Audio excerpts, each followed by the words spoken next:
네, 여러분 지금 제6회 인천국제해양포럼의 의미를 함께 만들어주실 주요 내빈 여러분들께서 행사장 안으로 입장하고 계십니다. 모두 큰 박수로 환영해 주시기 바랍니다.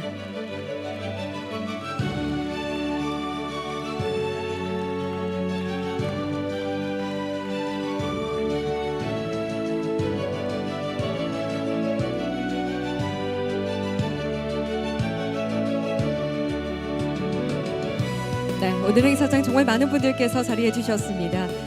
지금 행사장 안을 가득 채워주신 여러분들의 면면을 보면 인천국제해양포럼이 국내 포럼을 넘어서 대한민국 해양 비전의 방향을 제시하고 또 국제적 협력을 이끄는 플랫폼으로 성장하고 있다는 사실을 실감하게 하는데요.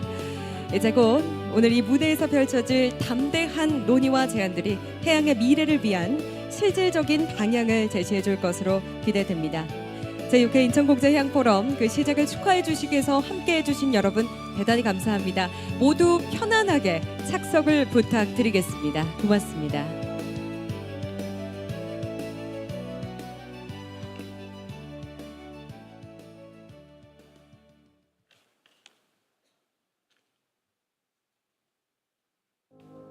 The ocean, a lifeline for life and the global economy. A vital artery for logistics, a reservoir of resources, and the engine of a sustainable blue economy. But we face a growing crisis. A turbulent global economy has left the marine industry in uncertainty. Climate change is suffocating the ocean, the lungs of our planet. Marine ecosystems are under threat. Today, we explore a new path, sustainability and innovation in the maritime industry. Waving economy, rebound of the ocean industry. The strategic value of the maritime industry. A new paradigm for a sustainable future.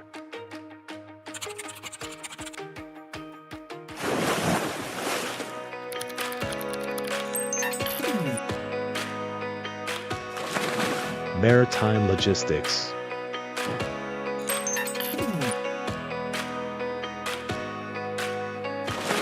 Ocean environment and climate.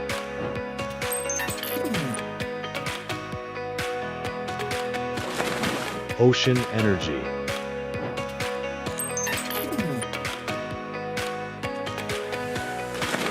Urban regeneration.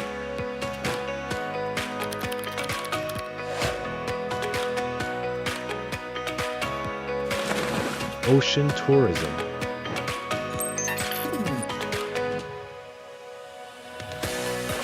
Smart port.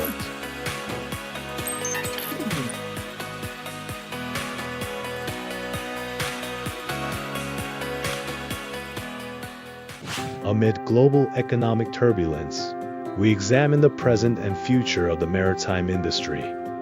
Global ocean experts continue to research, discuss, and share knowledge and vision. The ocean is boundless, and so is our potential. Even in the rough waves of a shifting world economy, our path lies in the sea. Now is the time for technology and the environment to move in harmony, for global cooperation through the ocean to shape a new era. A compass for the future. A new leap for the maritime industry.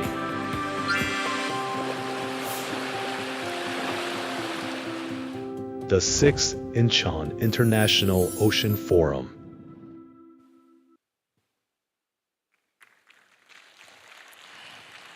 네, 제6회 인천국제해양포럼의 그 방향성과 의미를 담아낸 인상 깊은 주제 영상으로 본 포럼의 문을 열어봤습니다. 바다가 품고 있는 가능성과 또 변화하는 글로벌 경제 환경 속에서 해양 산업이 어떻게 새로운 도약의 발판을 마련할 수 있을지 그 서막을 알리는 의미 있는 시작이 아니었나 싶은데요.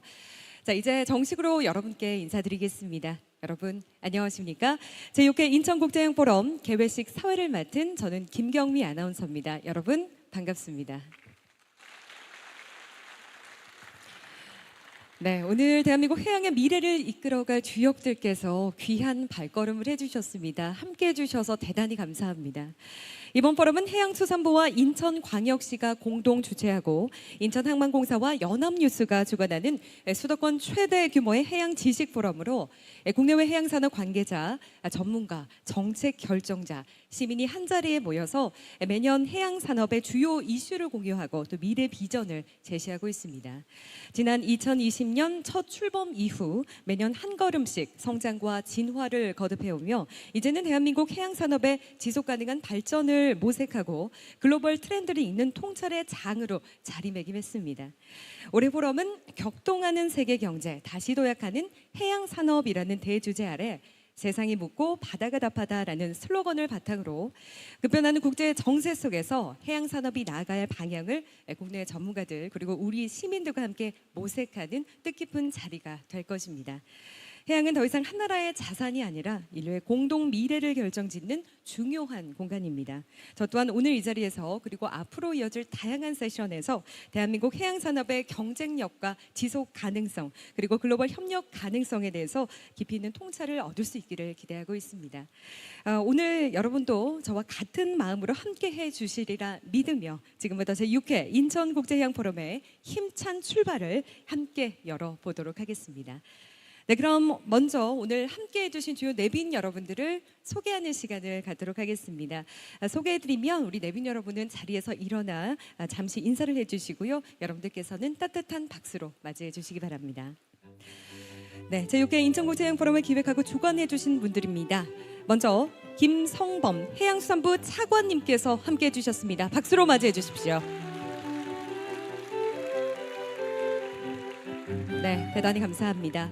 이어서 유정복 인천광역시 시장님께서 함께해 주셨습니다.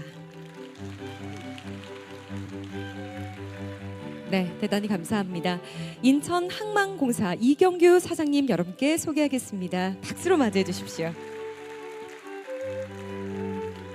고맙습니다. 연합뉴스 황대일 대표이사 사장님 여러분께 소개하겠습니다. 네, 대단히 감사합니다. 네, 그리고 조명우 인천국제해양포럼 포럼 위원장님 참석해 주셨습니다. 네, 고맙습니다. 정일영 인천 연수구을 국회의원님을 여러분께 소개하겠습니다. 네, 지금 제가 소개해드린 분 외에도 오늘 행사장 가득 정말 많은 분들께서 자리해 주셨지만 늘 그렇듯 시간 관계상 저희가 일일이 호명하면서 소개해드리지 못하는 점 양해를 해주시기 바랍니다. 역시 또 화면을 통해서도 내빈 여러분들 소개하도록 하겠습니다. 본 포럼의 성공적인 개최를 위해서 정말 많이 노력을 해주셨고요. 오늘 현장에 귀한 걸음 해주셨습니다. 다시 한번 진심으로 감사드리겠습니다. 네, 이뿐만 아니라 지금 온라인을 통해서도 많은 분들이 함께 해주고 계십니다. 다시 한번 뜨거운 관심과 성원에 감사드리고요. 오늘, 내일 이렇게 양일간 진행되는 본 포럼에 여러분 적극적인 참여를 부탁드리겠습니다. 고맙습니다. 네, 이제 제6회 인천국제해양포럼 그 시작을 개회 말씀으로 함께 하도록 하겠습니다. 개회사는 제6회 인천국제해양포럼의 위원장을 맡고 계시는 조명우 인하대학교 총장님께서 해주시겠습니다. 네, 총장님 바로 무대 위로 모셔서 말씀 듣도록 하겠습니다. 네, 다시 한번 박수로 맞이해 주시기 바랍니다.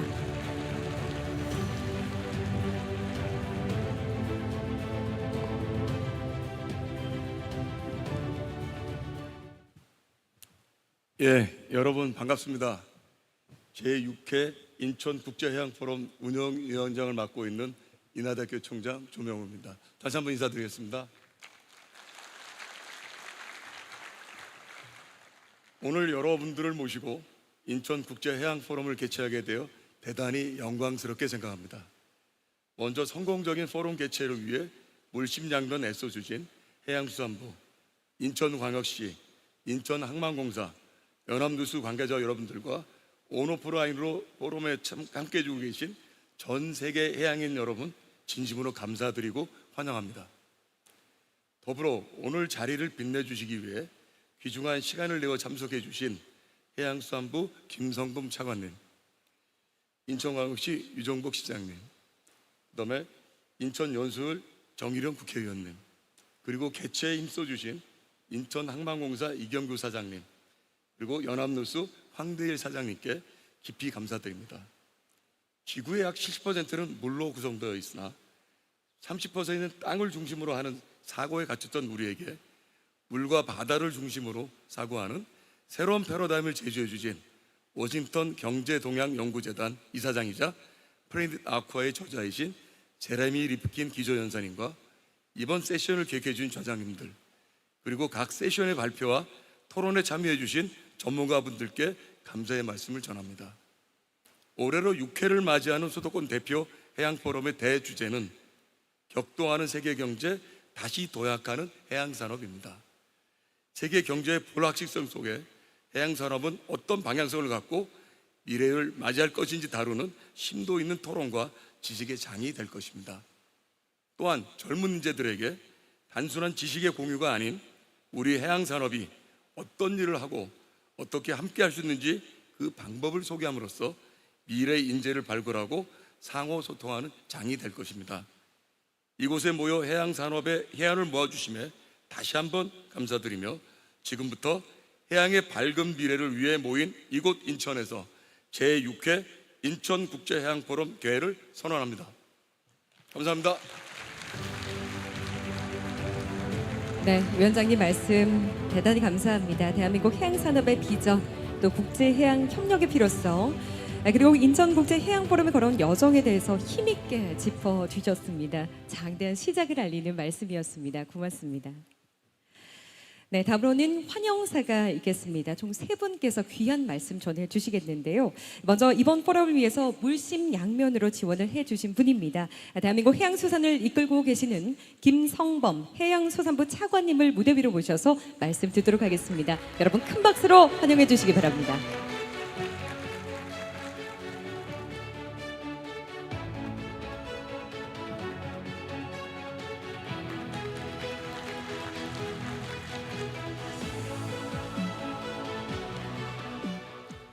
여러분 반갑습니다. 해양수산부 차관 김성범입니다.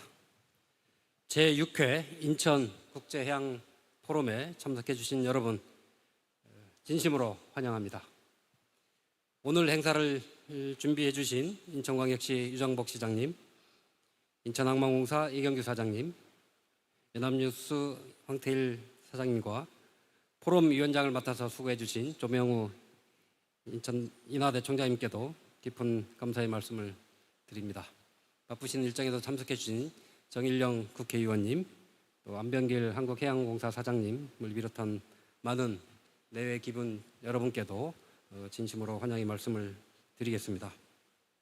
뿐만 아니라 오늘 발표와 토론에 참석해 주실 국내외 전문가 여러분께도 감사의 말씀을 드립니다. 사실 오늘 행사에는 저희 해양수산부 장관님이 좀 오셔야 되겠습니다만 여러분들 잘 아시는 바와 같이 지금 장관님이 바뀌는 그런 시기에 있어서 부득이 차관인 제가 참석을 하였습니다. 저 개인적으로는 오늘 이 자리에 여러분 앞에 서게 된 것이 무척 감회가 새롭습니다. 제가 지난 2022년 9월부터 1년간 이곳 인천에서 인천지방해양수산청장으로 근무하는 등 제가 인천과는 각별한 인연이 있다고 저 스스로는 그렇게 생각을 합니다. 여러분들께서 그렇게 인정을 해주실지는 모르겠습니다만, 그래서 이제 해양수산부 차관으로서 해양강국 대한민국을 실현하기 위해서 최선의 노력을 다하는 한편 인천 지역의 해양수산 발전을 위해서도 제가 할 수 있는 최선의 노력을 다하겠다는 말씀을 드리겠습니다.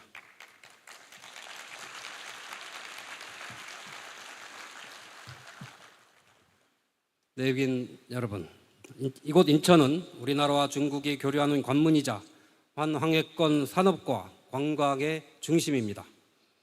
해양 분야에 있어서도 168개의 섬과 풍부한 해양 자원을 바탕으로 해운물류, 항만, 관광 등 해양 산업이 융복합적으로 발전하고 있는 대한민국 해양 경제의 전략 거점입니다. 이러한 인천에서 개최되는 인천국제해양포럼이 회를 거듭할수록 그 담론의 폭과 깊이가 더해지고 있어서 매우 뜻깊게 생각을 합니다. 특히 올해 포럼의 대주제인 격동하는 세계 경제, 다시 도약하는 해양산업은 매우 시의적절하다고 생각을 합니다. 최근 글로벌 복합 위기 시대를 맞아 해양이 갖는 전략적 중요성이 그 어느 때보다 높아지고 있기 때문입니다. 오늘날 세계 경제는 자국 우선주의와 보호무역주의 기조가 더욱 거세지고 있는 가운데 유럽과 중동에서 계속되고 있는 전쟁으로 인해 국제사회의 지정학적 리스크도 커지고 있습니다. 기후변화 심화, 어가 인구 감소 등의 여건 변화 또한 우리 해양수산업의 지속 가능성을 위협하고 있는 것이 사실입니다. 이러한 대내외 여건 변화에 선제적으로 대응하고 새로운 성장 모멘텀을 창출하기 위한 해양 전략이 그 어느 때보다도 절실히 요구되는 상황입니다. 아무쪼록 올해 포럼에서도 우리 해양산업이 마주한 불확실성을 극복하고 새로운 성장 기회를 모색할 수 있는 해안들이 많이 제시되기를 바랍니다. 저희 정부에서도 귀 기울여 듣고 정책에 적극적으로 반영해 나가겠습니다. 네, 기빈 여러분, 올해는 바다의 날 30주년을 맞는 해였습니다. 지난 30년간 대한민국 해양수산 산업은 세계적으로도 큰 주목을 받는 성장을 이뤄냈습니다. 새롭게 출범한 국민주권 정부에서도 친환경 디지털 해상물류, 해상풍력 등 신재생에너지, 해양관광 등 해양산업에 대한 육성 의지가 매우 높습니다. 해양수산부는 해양산업이 중요한 국가성장 동력으로 자리매김하고 지역과 업계가 당면한 현안들을 차질 없이 해결해 나갈 수 있도록 최선을 다하겠습니다. 그리고 해양수산부와 인천이 함께 성장할 수 있도록 윈윈할 수 있도록 제가 중간에서 가교 역할을 충실히 해내겠습니다.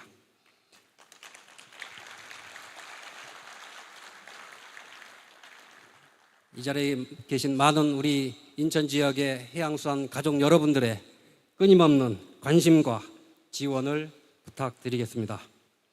끝으로 오늘 행사를 준비해 주신 모든 분들께 다시 한번 감사 인사드리며 이 자리에 함께 하신 분들의 건강과 행복을 기원합니다. 감사합니다.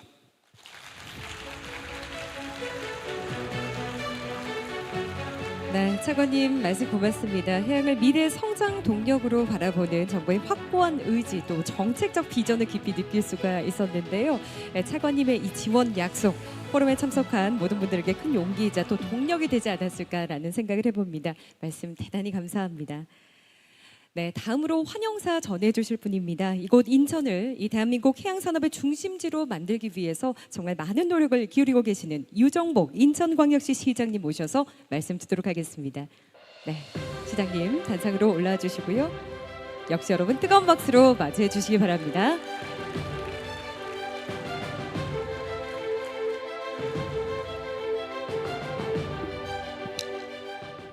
여섯 번째 맞는 인천국제해양포럼에 오신 여러분 모두를 환영합니다. 그리고 바쁘신 가운데 함께해 주신 우리 김성범 해수부 차관님, 황대일 연합뉴스 사장, 이경규 인천항만공사 사장님 준비하시느라고 고생 많으셨고 매우 감사드리고 무엇보다도 이 조직위원회를 맡아서 애쓰시는 조명우 인하대 총장님 감사합니다. 제가 이런 말씀을 좀 드려보겠습니다. 대한민국이 정말 세계적으로 유례가 없는 성장 발전을 했지 않습니까? 자랑스러운 나라가 되었지 않습니까? 잘 생각해 보면은 어떻게 그게 가능했을까? 우리 대한민국은 정말 작은 국토입니다. 미국이나 중국에 비해서 이 남한 면적은 100분의 1밖에 안 됩니다. 그런데 다행스럽게 우리에게는 바다가 있었습니다. 이 삼면이 바다라고 하는 해양이 바로 대한민국의 성장 발전의 가장 핵심적인 자산이었다. 이렇게 얘기해도 과언이 아닙니다. 왜냐하면 우리는 수출을 통해서 오늘의 경제 성장을 이룩할 수 있었습니다. 바로 이 해양은 물류의 가장 기본적인 그런 인프라가 되었던 것입니다. 그래서 해양은 이런 물류 그리고 산업 경제의 중심적인 그런 아주 우리에겐 소중한 자산이 아닐 수 없습니다. 그것뿐만이 아니라 지금 해양 생태계, 우리의 삶, 자원, 또 앞으로 있을 우리 풍력을 비롯한 신재생 에너지, 이 모든 것이 다 바닷속에 있습니다. 바다는 바로 산업이요, 경제요, 또 에너지요, 또 제가 생각하는 미래다, 이렇게 생각하는 겁니다. 인천은 그런 가운데 더욱 특별한 바다와 인연을 갖고 있습니다. 인천은 바로 해양도시지만은 1883년에 제물포항 개항으로 바로 대한민국의 근대화를 출범시켰고, 이것이 오늘의 성장 동력을 만든 곳이 바로 인천입니다.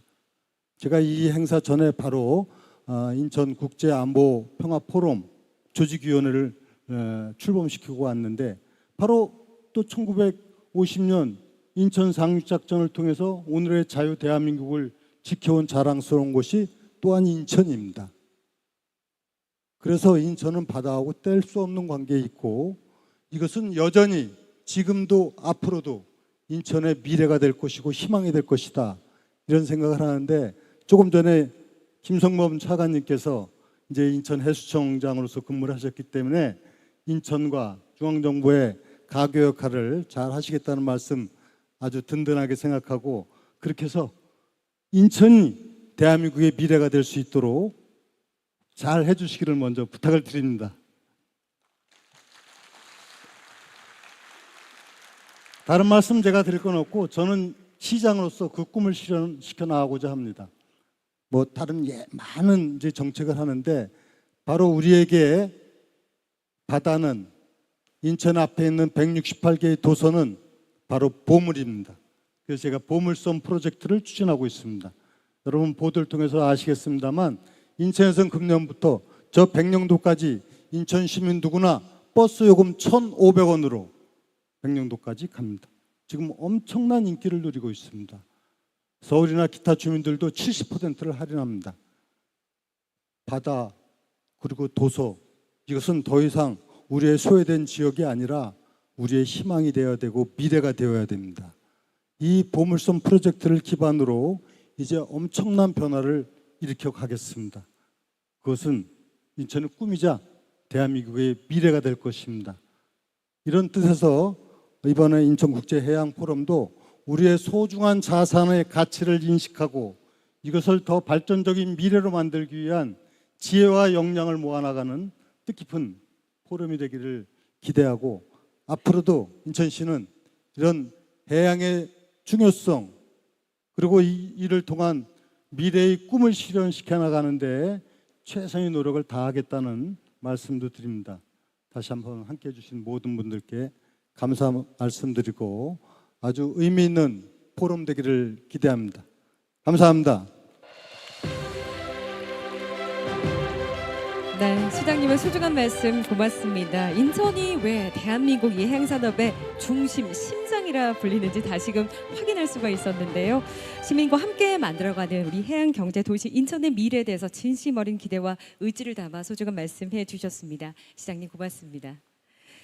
네, 환영사 마지막으로 수도권의 물류 및 해양관광 전진기지인 인천항 발전의 핵심, 인천항만공사 이경규 사장님의 환영사를 듣도록 하겠습니다. 사장님 단상 위로 모시겠습니다. 여러분 큰 박수로 맞이해 주시기 바랍니다.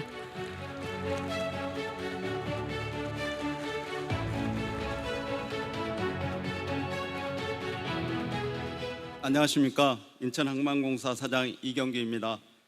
제6회 인천국제해양포럼에 참석해 주신 네 기빈 여러분, 진심을 담아 환영합니다. 오늘 인천국제해양포럼이 6회를 맞이할 수 있도록 아낌없는 지원과 성원을 보내주신 김성범 해양수산부 차관님과 유종복 인천광역시장님, 황대일 연합뉴스 사장님, 그리고 지역 언론사 대표님, 정일영 국회의원님, 그리고 포럼 위원장이신 조명우 인하대학교 총장님께 깊은 감사 인사를 드립니다. 또한 기조연설을 맡아주신 워싱턴 경제동양연구재단 제레미 리프킨 이사장님을 비롯해 미래 해양사업 발전에 꼭 필요한 주제로 발표와 토론을 준비해 주신 국내의 전문가 여러분들께도 감사드립니다.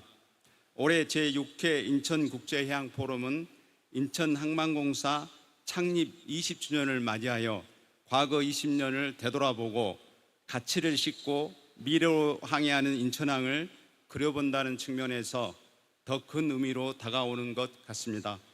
2025년 해양포럼의 대주제는 격동하는 세계경제, 다시 도약하는 해양산업입니다.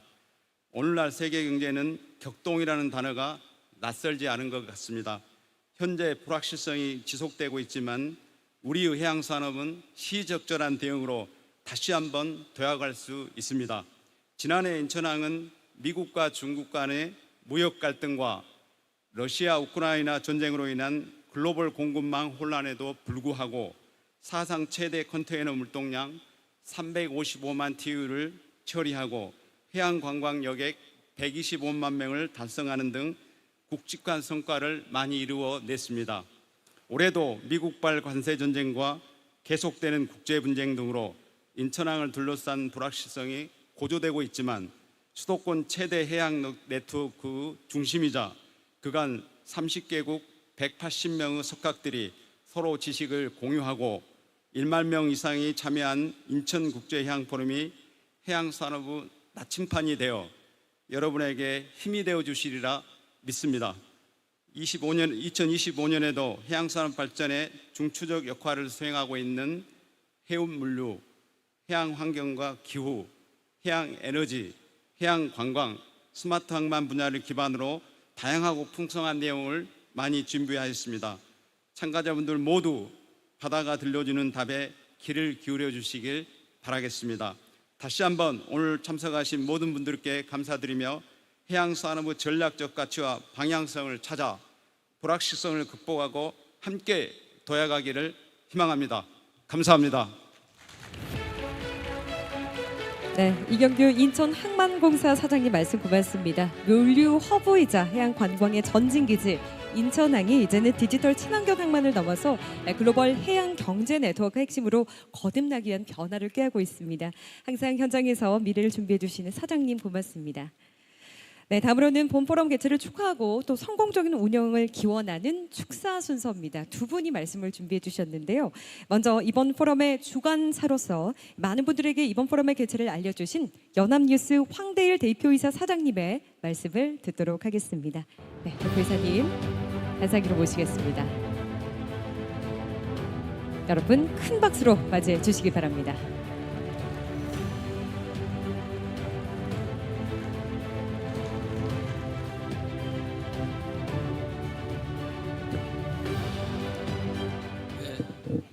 존경하는 해양인 여러분, 그리고 기빈 여러분 반갑습니다.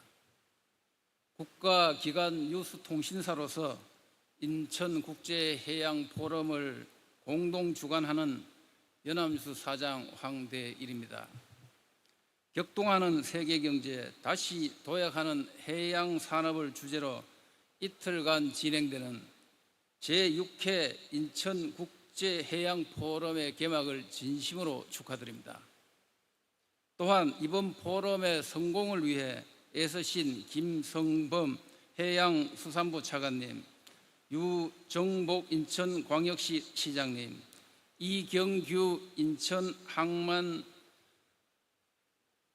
사장님, 포럼 위원장 조명우 인하대학교 총장님께 고맙다는 말씀을 드립니다. 그리고 기조연설을 해주실 미국 워싱턴 경제동향연구재단 제러미 리프킨 이사장님 등 국내외 전문가님들과 해양산업 기빈들께도 진심 어린 환영과 감사의 말씀을 드립니다. 2020년 시작돼 올해 6회째를 맞는 인천국제해양포럼은 급변하는 해양산업의 주요 트렌드를 공유하고 지속적인 발전 방향을 모색함으로써 대한민국을 대표하는 수도권 최대 해양 지식 포럼으로 발전했습니다. 올해는 경랑에 휩싸인 세계 경제와 위험 수위로 치닫는 기후 문제, 지정학적 위기 심화와 글로벌 공급망 변동 등 대외 여건의 급변 상황에서 추구할 해양산업 발전 전략을 모색하고자 합니다. 특히 이번 포럼에서는 정부와 해양 전문가, 산업계 인사, 시민이 함께 참여해 해양 산업의 지속 가능한 발전 방안을 도출할 것으로 기대합니다. 이러한 성과는 대한민국 해양 산업의 강폭 성장과 글로벌 해양 산업의 선도국가로 도약하는 데 크게 기여할 것으로 생각합니다. 인천 국제 해양 포럼이 대한민국을 넘어 세계적인 명품 포럼으로 발전할 수 있도록 연합뉴스는 끊임없는 지원을 할 것임을 약속드립니다. 제6회 인천 국제 포럼의 개최를 다시 한번 축하드립니다. 감사합니다. 네, 말씀 고맙습니다. 포럼의 공동 주관사로서 늘 한결같이 이 행사의 성장을 뒷받침해 오신 연합뉴스의 노력에 다시 한번 감사의 말씀을 드리겠습니다. 언론이 가진 공공성과 확산력으로 본 포럼이 전하는 해양의 가치와 담론이 정말 많은 분들에게 닿을 수 있도록 늘 함께해 주셨기에 포럼이 이렇게 성장할 수 있지 않았나라는 생각을 해봤습니다. 네, 다음 축사로는 인천의 발전을 위해 열심히 애써주시는 정일영 인천 연수굴 국회의원님입니다. 네, 바로 무대 위로 모셔서 말씀 청해 듣겠습니다. 따뜻한 박수로 맞이해 주시기 바랍니다.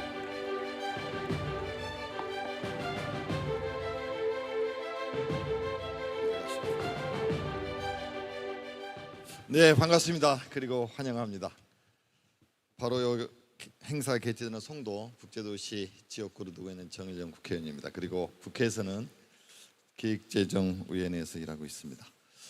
제6회 제가 작년에도 참석했었고 계속 참석하고 있어서 너무나 중요한 해양 포럼 개최를 위해 수고해 주신 우리 해양수산부 그리고 조명호 총장님, 이경구 사장님, 그리고 연합 뉴스의 우리 황대일 사장님 정말 감사합니다.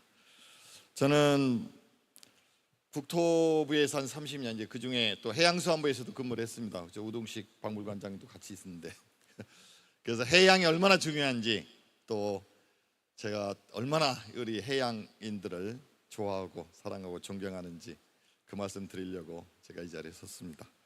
우리 이제 이재명 새로운 정부가 시작됐습니다. 그동안 좀 지지부진했던 사업들 해양, 해운, 수산 모두 빠르게 이제 속도를 낼 것입니다. 저는 해양이 곧 미래로 나가고 세계로 나가고 그리고 대한민국의 미래를 결정하는 매우 중요한 산업이라고 생각을 합니다. 그렇기 때문에 오늘 포럼이 그만큼 중요합니다. 그렇지만 또 제가 형식적인 이야기보다 중요한 우리 지역과 관련되는 두 가지 이야기를 드리려고 섰습니다. 인천에 계신 분들이 많이 오셨고 언론인분들도 계신 것 같아서 해양수산부 이전 때문에 우리 인천에 있는 분들이 많이 안타까움을 표시하고 계십니다. 우리 김성범 차관님도 아시죠? 대답하세요. 아신다고 그럽니다. 우리 전재수 장관 내정자는 부산분이고 저 친합니다. 같은 국회의원이라 같은 당에. 근데 부산분이고 우리 김성범 차관님은 인천분이라고 생각하면 되죠? 예, 맞아요. 그래서 제가 무슨 얘기 드리냐 그러면은 우리 해양 해운에 관련되는 기관들이 참 많습니다. 국내에도 있고 국제도 있고 또 우리 민간 기구들도 있고 우리 인천에 우리 대한민국의 해양 도시라면은 인천과 부산 대표적인 도시가 아니겠습니까? 그런데 우리 인천에 더 많은 그런 기관들, 국제 기구들 유치하고 더 발전해야 된다고 생각합니다. 국제연구소도 이곳 송도에 있습니다. 몇 년 전에 국제연구소를 옮긴다고 그래서 제가 발벗고 나서 반대했는데 그런 식으로 뭐 인천에 있는 어떤 우리 해양 그런 관련되는 국제기구 주요 기관들이 밖으로 나간다 안 됩니다. 반드시 차관님 앞장서서 막아주시고 새로운 기구 기관들을 더 유치해야 됩니다. 그걸 꼭 부탁드리고요. 그 우리 이재명 대통령께서 인천에 유세하실 때 그런 얘기를 했습니다. 저도 같이 옆에 있었고요. 해양수산부 부산에 가야 될 것 같다. 그런데 본인이 이재명 본인이 인천 사람 아니냐, 인천 국회의원 아니냐, 팔이 안으로 굽지 않겠냐 그런 얘기를 하셨으니까 김성곤 차관님 꼭 그 말을 명심하시고 저도 대통령께 리마인드 시켜드리겠지만 해양수산부에서 잘하십시오. 그리고 주변에 이제 우리 인천에 보면은 이제 신항도 그 주변에 항만 배후부지 그리고 화물차 주차장 이런 것들이 정리가 잘 안 되고 인천시하고 항만공사가 앞장서서 해야 될 것 같은데 해양수산부가 물론 같이 해야 되고 그런 것들이 더뎌 가지고 주민들 간의 갈등과 불신이 일어나고 있습니다. 송도 곳곳에서 저를 또 비난하는 현수막도 붙어 있는데 해양이 발전하기 위해서는 지역 친화적이어야 됩니다. 주민들하고 민원을 최소화해야 됩니다. 그걸 좀 명심하셔서 그런 것들이 다 합해져서 대한민국의 해양이 발전하고 국제 세계로 뻗어나가는 그런 시너지 효과가 크게 난다고 생각합니다. 저도 여당 국회의원으로서 송도 인천의 국회의원으로서 우리 해양 발전을 위해서 최선을 다하겠습니다. 항상 함께하겠습니다. 축하드립니다.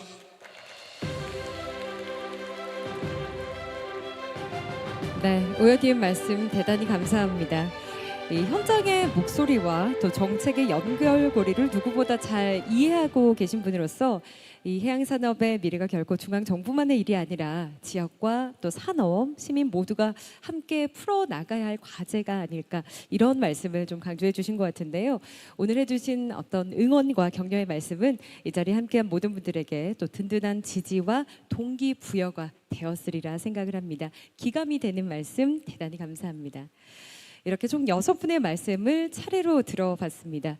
제6회 인천국제해양포럼이 대한민국 해양산업의 방향성과 또 미래의 비전을 그리는 공동의 플랫폼이라는 사실을 다시금 느낄 수가 있었던 시간이었는데요. 각자 계신 곳에서 해양산업을 위해 애써주시는 여러분들의 지혜 또 의지가 오늘 이 자리에 오롯이 전해진 것 같습니다. 더없이 든든하고 의미 있는 시간이었는데요. 다시 한번 귀한 말씀 대단히 감사합니다. 네, 지금 무대가 좀 분주하게 준비가 되고 있습니다.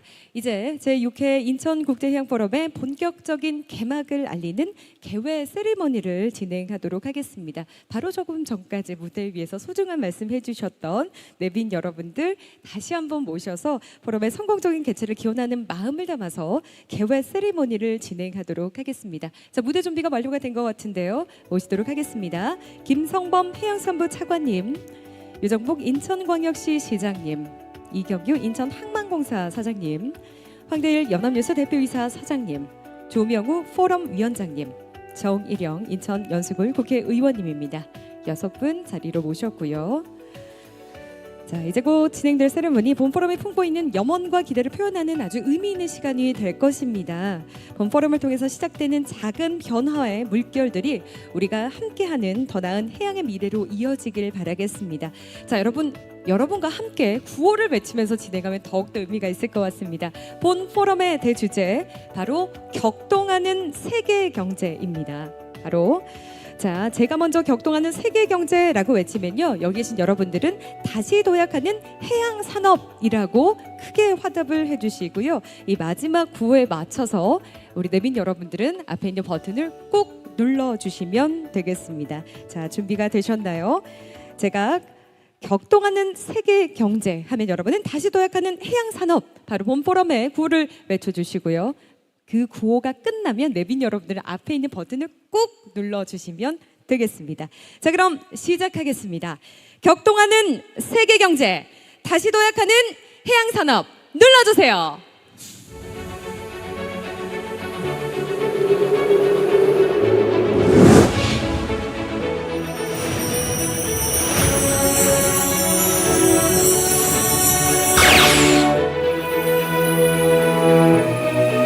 네, 여러분 뜨거운 박수를 부탁드리겠습니다.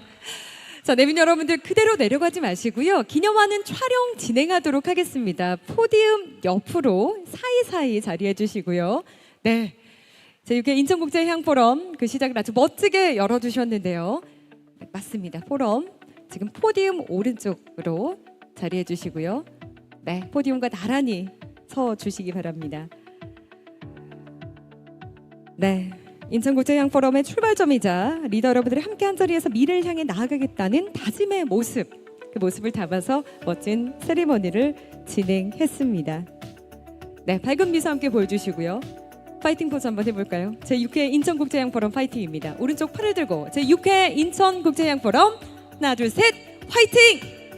네, 여러분 큰 박수 부탁드리겠습니다. 네, 촬영 이렇게 마무리하도록 하겠습니다. 내빈 여러분들 이제 자리로 돌아가서 착석을 부탁드리겠습니다. 네, 이렇게 기념 촬영을 끝으로 제6회 인천국제여행포럼 개회식의 공식 순서는 마무리하도록 하겠습니다. 함께해 주신 참가자 여러분들 그리고 이 자리를 빛내주신 내빈 여러분께 진심으로 감사 말씀을 드리고요. 지금부터 이어질 다양한 세션과 논의를 통해서 또 격동의 시대 속에서 해양 산업이 어떻게 도약해 나갈 수 있을지 함께 고민하고 또 해답을 찾아가는 그런 시간이 되시기를 바라겠습니다. 네, 여러분 자리를 정돈해 주시고요. 저희는 곧 이제 다양한 프로그램과 여러분 함께 하겠습니다. 바로 이어서는 기조 연설이 준비가 되어 있는데요. 역시 많은 관심과 참여를 부탁드리겠습니다.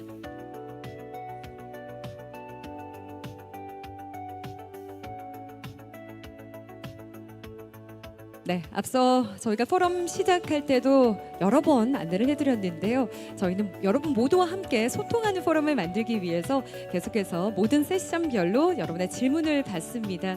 저희가 질문 참여할 수 있는 방법에 대해서 여러 번 소개를 해드렸는데요. 발표 중간중간 여러분 접속하셔서 생각나는 의견이나 질문 자유롭게 남겨주시고요. 연사분과 함께 더 폭넓은 그런 대화를 나눌 수 있는 시간이 되기를 진심으로 바라겠습니다. 네, 자 이제 자리가 정돈이 된 것 같습니다. 자 이제 기조 연설이 곧 시작이 되겠습니다. 잘 아시는 것처럼 바다는 지구 면적의 3분의 1을 차지할 만큼 넓습니다. 그만큼 우리에게 있어 없어서는 안 될 소중한 존재인데요. 하지만 오랜 세월 동안 인간과 공존해온 바다가 지금 많이 아파하고 있습니다. 기후위기와 환경오염 모두 인간의 이기심에서 비롯된 결과는 이미 바다 생태계에 심각한 변화를 가져왔고 한때 생명으로 가득했던 바닷속은 점차 침묵과 황폐함의 공간으로 바뀌고 있습니다. 플래닛 아쿠아의 저자이시자 세계적인 경제학자인 미국 워싱턴 경제동향연구재단 제러미 리프킨 이사장은 그 저서에서 지구온도가 1도 오를 때마다 10억 명의 실향민이 생길 수 있다고 경고했고 이 일이 50년 후가 아닌 20년 안에 벌어질 수 있다는 예측을 내놓기도 했습니다. 그는 또 지구를 물의 행성, 곧 플래닛 아쿠아로 규정하면서 이 해양 생태계와 물 순환 시스템의 회복 없이는 인류의 생존 또한 지속될 수 없다고 강조한 바 있습니다. 이에 오늘 제6회 인천국제해양포럼의 기조연설에서는 이처럼 급변하는 해양 환경과 더불어서 그 변화가 경제와 산업에 미치는 영향 그리고 격동의 세계 질서 속에서 바다가 갖는 전략적 가치를 짚어보는 시간을 마련했습니다. 주최 측에서도 정말 어렵게 모신 분이라고 제가 소식을 들었는데요. 기조연설은 앞서 소개해드린 제러미 리프킨 이사장님께서 플래닛 아쿠아에서의 삶 재구상과 해양의 미래, 항만 및 해운의 역할을 주제로 온라인 생중계를 통해서 기조연설을 해주시겠습니다. 자, 바로 연결이 됐을 것 같은데요. 단상의 스크린을 함께 바라봐 주시고요. 끝까지 깊은 경청을 부탁드리겠습니다. Professor Jeremy Rifkin, could you hear me? Well, it's good morning to all of you, all my friends in Korea. It's always a pleasure to be with a Korean audience. I'm going to start on a little bit of a somber note. We have long misjudged the nature of our existence on this planet in the universe and to what we owe our lifeline. To put it very bluntly, particularly in the Western world, we've come to believe that we live on Terra Mater, and that is a verdant green land plan. That whole idea has taken us on the wrong road to the future.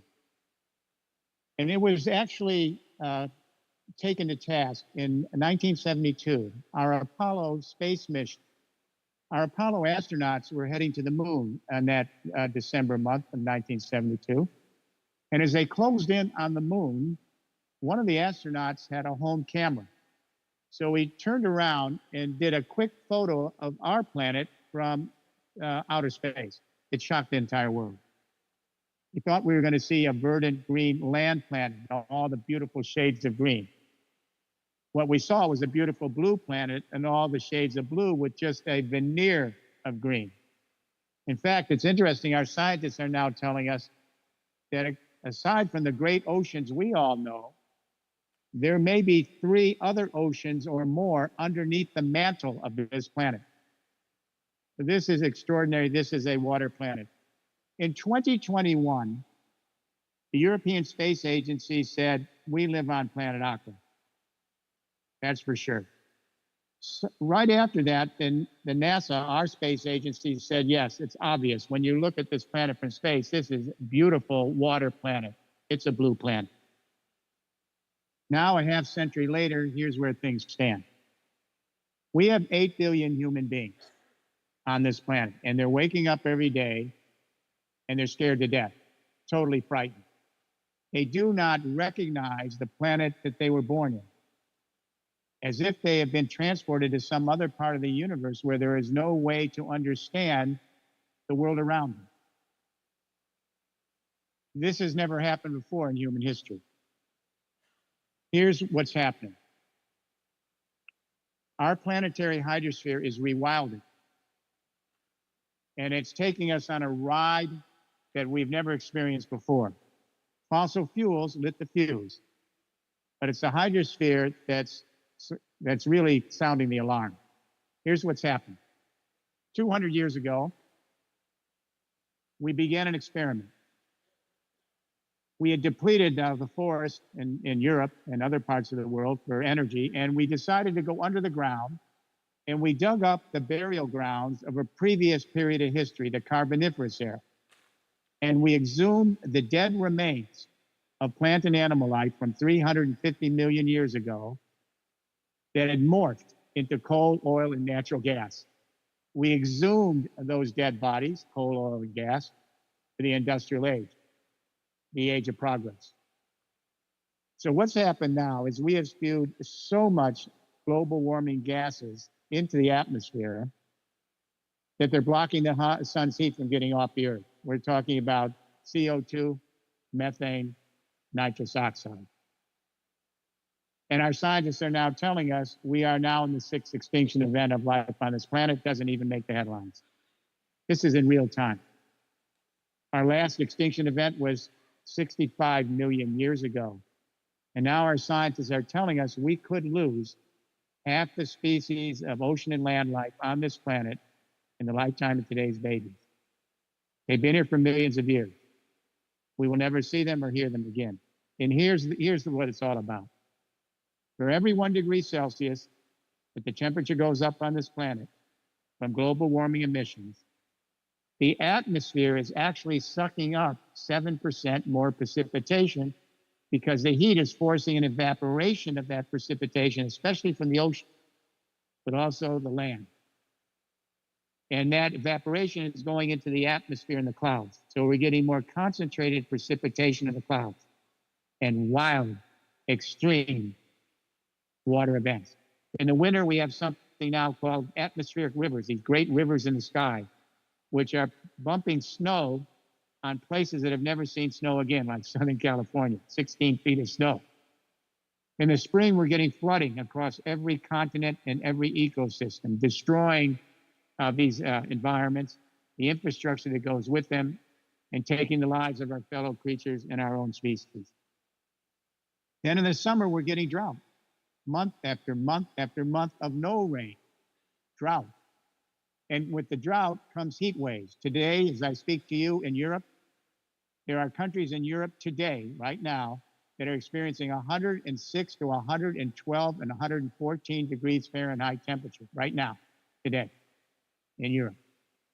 And of course, along with the droughts, month after month, no water, and the heat waves, which are taking lives and destroying our ecosystems, we get the wildfires. In my country, we had wildfires a few months back that destroyed entire communities and ecosystems across LA and Southern California. And similar experiences are happening all over the world. Then in the fall, we get the hurricanes and the typhoons. So what's happening is our hydrosphere, which animates this beautiful water planet, this planet Aqua in the universe, is rebelling to try to find a new normal. So where does this take us?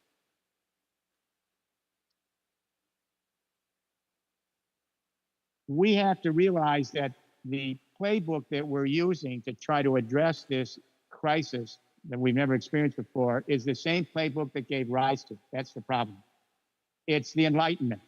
It's the age of progress. It's the Industrial Revolution.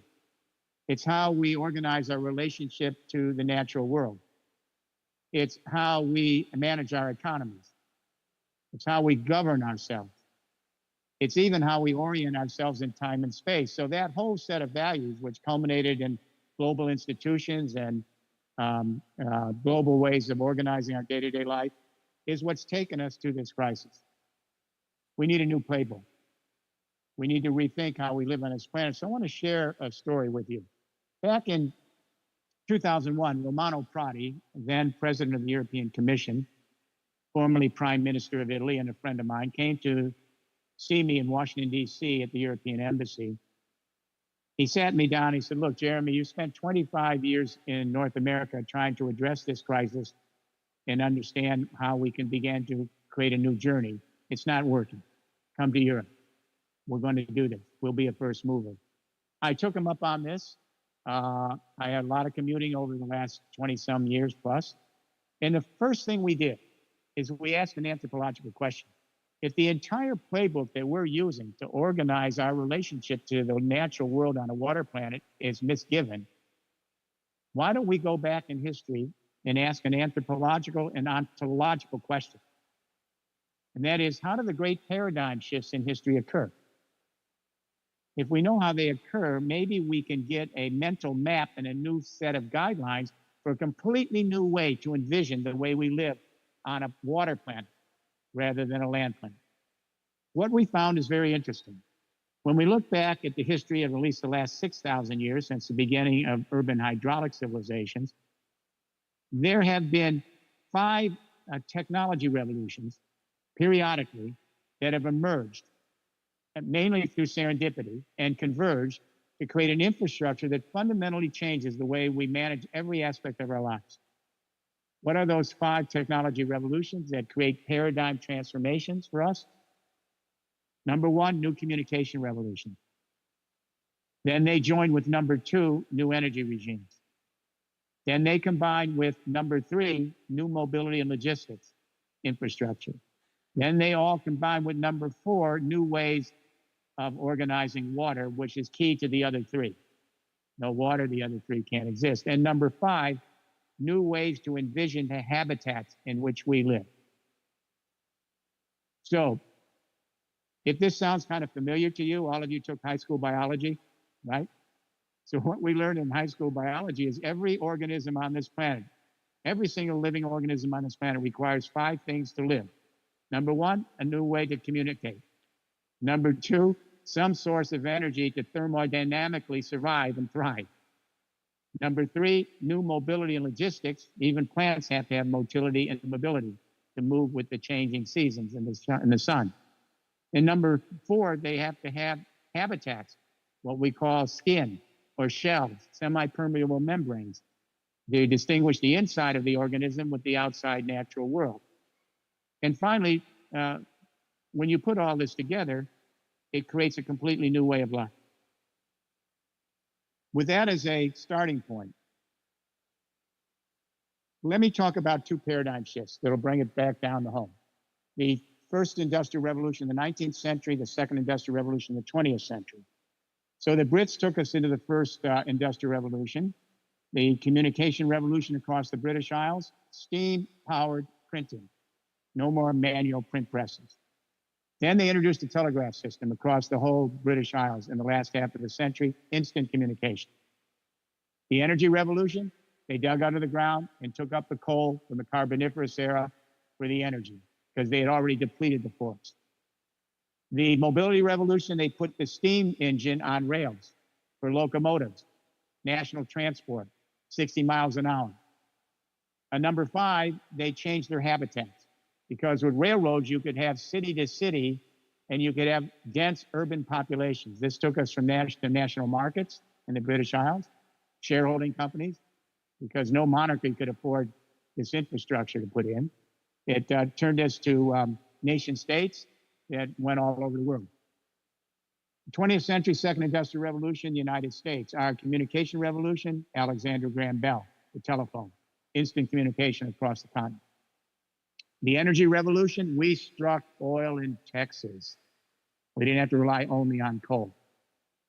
The mobility revolution, Henry Ford put everybody in the internal combustion engine, automobiles, then later on ocean and air traffic. The water revolution, we were the first to create these great hydroelectric power dams and artificial reservoirs, starting with Lake Mead and the Great Hoover Dam. And I should say, Lake Mead is now drying up. They're finding cadavers down in there in old cars because they're running out of water for the entire western part of the United States. So that's the water revolution. The habitat revolution, the second industrial revolution, we went from urban to suburban and globalization. And global governing institutions like the UN, the World Bank, the OECD, the IMF, et cetera. That second industrial revolution, it peaked in July 2008. Some of you older folks will remember this, but we still haven't gotten the story right. It peaked because oil hit a record of $147 a barrel on world markets in July of 2008. The whole economy shut down in the world. Gone. Nothing moving. That was the great economic earthquake of the industrial revolutions that we've come to know, the second industrial revolution. The financial collapse of subprime mortgages was nothing 60 days later. It was tiny. Why the earthquake? Everything depends on fossil fuel. Not just powering your car or providing heat for your home or air conditioning. Our pharmaceutical products, our medicines, our synthetic fiber, our packaging material, it's endless. So when oil goes over 80 a barrel, prices up, inflation up, shut down. So we are now in a long, very, very dangerous geopolitical war at the end of this industrial revolution, and you see it in real time, all right? So now we're on the cusp of a third industrial revolution, however, and all the young people in this room will resonate with this, I hope, and it's quite different. The third industrial revolution, the communication revolution, is the internet. It started back in the 1990s. It's now here. We have 4.5 billion human beings right now, today, with a little cell phone in their hand.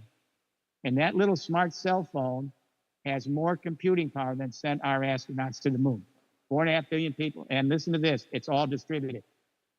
The first and second industrial revolution was centralized because fossil fuels are centralized. They require huge amounts of money to get them out and purify, and a lot of military to secure them, and a lot of wars being fought over them. So the communication revolution distributed, 4.5 billion folks, cell phone. The energy revolution, solar and wind.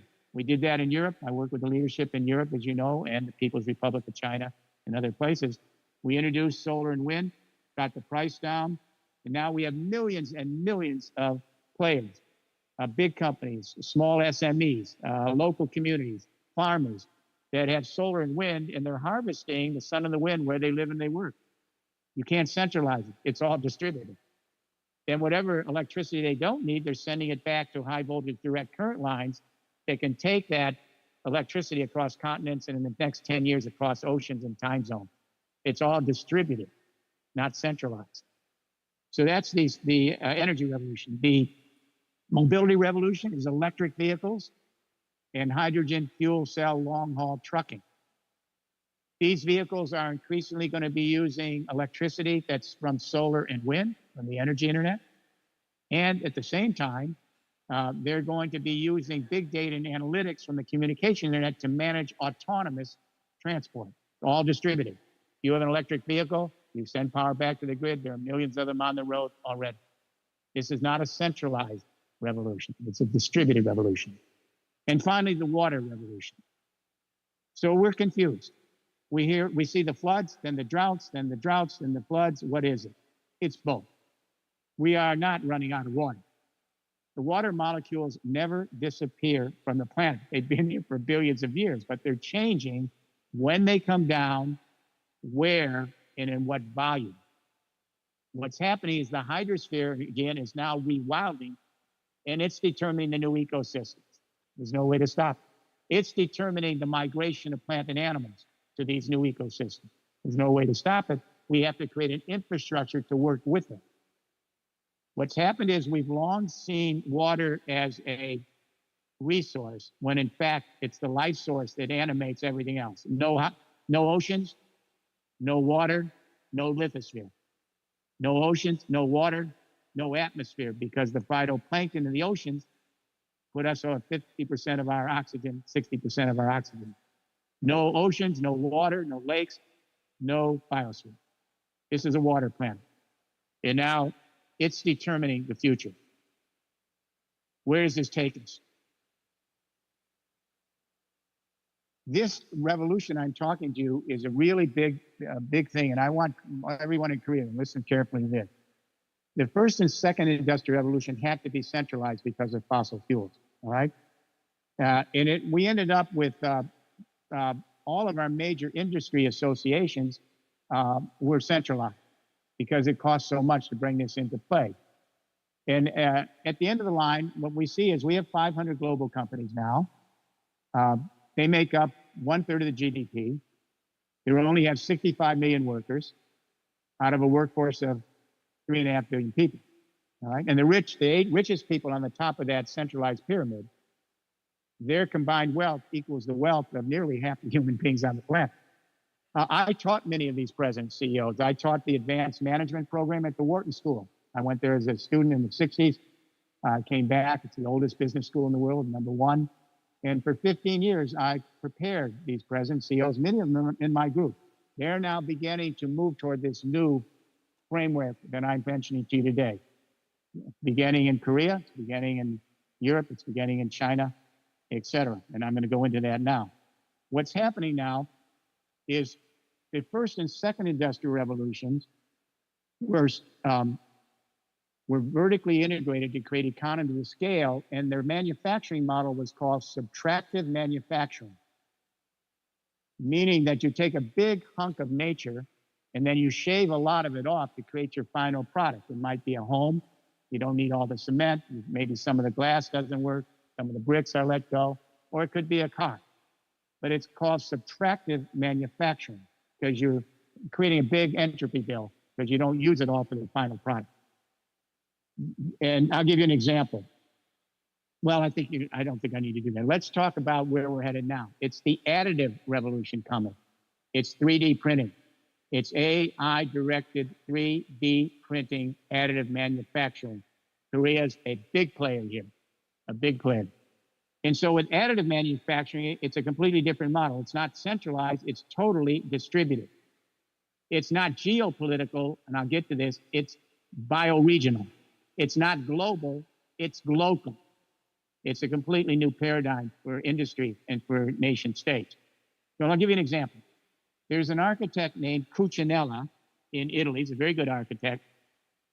He uses clay to develop a building with additive 3D manufacturing. You know, you can use cement, but it's too much CO2 for a lot of things. But you can use fiber, you can use glass, you can use sand, you can use recycled material. He used clay. So the robot, for the AI robot, it heats up the clay and then it develops and builds out an entire building. You can do it in 24 hours. Japan just put together an entire rail station in 6 hours with 3D printing. It usually takes months and months. 6 hours, all right? And so what he can do is Cucinella can go from a seller-buyer market in a globalized world to a provider-user network in a localized world, and he can send the instructions for that building, that 3D building, in 20 seconds on his cell phone at near zero marginal cost to a developer, let's say, from Korea to a developer in Spain. Then that developer, she can build out as many buildings as she likes, and she pays a license fee. This is starting to happen all over the world. And guess what? There's no tariffs. Did you hear what I just said? It's software. There are no tariffs. Tariff-free. All right? So there are universities all over the world, including in Korea, where your young people are growing up in whether they're engineering or economics or urban development, water-related, course after course in 3D printing additive manufacturing. And what it does is it takes us to a very distributed system. And I think Berners-Lee will get the last laugh. Berners-Lee said, I want to create a World Wide Web, the internet, where everyone on the periphery can engage directly with each other, no referees at the center. Well, but then you had the first big companies like Apple and Facebook and Dell, et cetera. They won't be here in 40 years from now, some of them. Some will still be here. They will be the ones that will aggregate networks working with high-tech, small and medium-sized enterprises all over the world. And big companies are doing it. In Europe, Siemens, who I've worked with in the past, they're doing additive 3D printing. Airbus, they're doing it. SAP, which is the most highly valued on the exchanges in Europe today. I worked with them way back when. They're doing it. In America, General Electric's doing it. And of course, Korea, you're doing it. Your big companies will be first movers in this. I'm a big fan of Samsung and SK and your other companies, Hyundai. They're all engaging in it already. But they're going to be working with high-tech SMEs that are very localized all over the world in these great networks. So this is something that's going to be a big step forward for every economy. Where does this take us? We are moving from globalization to localization. We're moving from geopolitics, which is fighting an endgame right now. That's what's going on. It's dangerous, but it's over. So we're going from globalization to localization. And as we do this, waters are going to be the key to it. And the oceans, and then the lakes and the rivers and streams. Let me explain this. Climate events don't give a damn about nation-state boundaries. Because climate events, atmospheric rivers, massive snowfalls, spring floods, summer droughts, heat waves, wildfires, fall hurricanes. That's the hydrosphere telling us it's transforming where we live and how we live on this planet, all right? So what's happening is nation states and local municipalities are beginning to cross their political boundaries. They're still keep the nation state, but they're creating a new extension of those boundaries to share common ecosystems, to steward them as a common. Because each of those ecosystems have to be pursued as a commons by everyone that surrounds that ecosystem. This is the one place America's a little bit ahead, which is kind of interesting. We have two great bioregional governances. Some of you may know this. We have the Cascadia bioregion. This is Washington, Oregon, Montana, Idaho, British Columbia, Manitoba, the Yukon. They share a common ecosystem. They don't abuse it. They don't exploit it. They actually steward it as a commons for future generations. Then we have the Great Lakes, St. Lawrence bioregion, made up of the 8 U.S. governors and the 2 Canadian provinces. That ecosystem, those 5 Great Lakes, are 20% of all the remaining fresh water on the entire planet. Did you hear that? 20% of all the remaining fresh water on the planet in those 5 Great Lakes. They steward it as an ecosystem. They don't want to see what happened to the Oral Sea when they depleted it in 3 or 4 decades, a great land lake in the world. And so what we're seeing here is a big, big transformation afoot. And it's changing the way we think about our day-to-day life. And let me go to water, and a really big thing about water. The oceans have to deal with this because that's the primary part. The precipitation from the oceans and the atmosphere is what's creating most of this. The rest of it is the lakes and the rivers and the streams. The UN, as you know, signed a treaty and asking others to bring it forth for having ocean parks across the world. The EU, all of our 27 nations have come on board. We want to make sure the rest come on board as well. And Korea will play a huge role because Korea is, and of course, I don't have to tell you at Incheon, your ports, your country is one of the major lead players in ocean. And you're to be congratulated for staying on top of this over a long period of time. So where does this take us?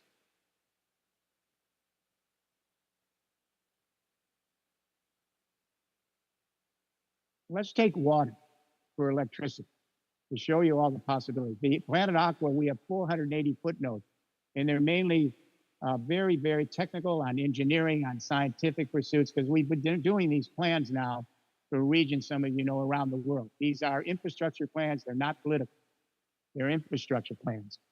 And so let's look at electricity. The way we generate electricity around the world is we take uranium, coal, oil, and natural gas. And then they heat up the water. And the steam from the water runs the electric turbine, right? Then after that happens, you have to cool off those electric turbines. But the problem is in places that are too hot in the summer, like southern France, the ecosystems with the water are too hot, and they close down the nuclear power plant. Here's what those engineers discovered. 12,000 thermoelectric power plants. Read the study in the book. If you go to solar and wind to directly generate the electricity, rather than uranium, coal, oil, and gas, to heat the water, to create the steam, to create the electricity, if you go to solar and wind directly for the electricity, you save 95% of the water used in industry. And it's the cheapest. So these technologies are now market right. To give you an example, so this isn't just academic, I mentioned the 3D printing. The UAE has announced that 25% of all their buildings will be 3D printed by 2030. Saudi Arabia has put together a $500 billion plan in Saudi Arabia to move forward on 3D printing across a whole range of industries. Where does this take us? We need a blue deal. And I want to share something with you because it isn't as if I just came to this as some kind of miracle. Everyone starts to think of these things at the same time. So when I was writing this book, Planet Aqua, I only shared this book with one person at the tippy top of the European Commission. You might guess who that might be. But at the same time I was writing this book, Planet Aqua, the Economic and Social Committee of Europe, which represents all the industries and all the trade associations, said we need a blue deal to go with the Green Deal. I work with the European Union and we put together the Green Deal. And they say we need a blue deal because we still have to mitigate global warming gases more quickly, or else we get more floods, droughts, heat waves, wildfires, and the destruction of the infrastructure of civilization. We have no choice. But now we need a blue deal because the hydrosphere is rebelling from all the global warming gases and the heat. And what we're seeing is the destruction of the infrastructure around the world. And we need to have a blue deal now to go with the Green Deal. In Venice, it was 2 weeks ago, the city of Venice had an interesting event, Climate Week. And at that event, I took part in that. That's the oldest water city in the world. The government of Venice, and the oldest water city in the world, signed off on a resolution to rename their city a Planet Aqua city, the first in the world, the oldest water city. And they're calling on cities all over the world to do the same. And we're going to begin doing that over the next year. And what we mean by that, to call it a planet city, a planet water city, is our codes, our regulations, our standards, and our bylaws all have to be embraced as part of that Planet Aqua regime. You want to keep the Earth as a name, fine, but it's a Planet Aqua. Why do we want to do that? Because when the little children, a 5-year-old little child says to mommy and daddy in Korea, "Mommy, daddy, where do we live? Where do we live? What is this place?" Mommy and daddy say, "Sweetie, you live on a water planet, Planet Aqua, unique in the universe." That will change the whole way we began to organize our day-to-day life. And I don't have to tell you here at Incheon, because you have been so dedicated to the oceans and the waters for so long. So we need a blue deal to go with the Green Deal.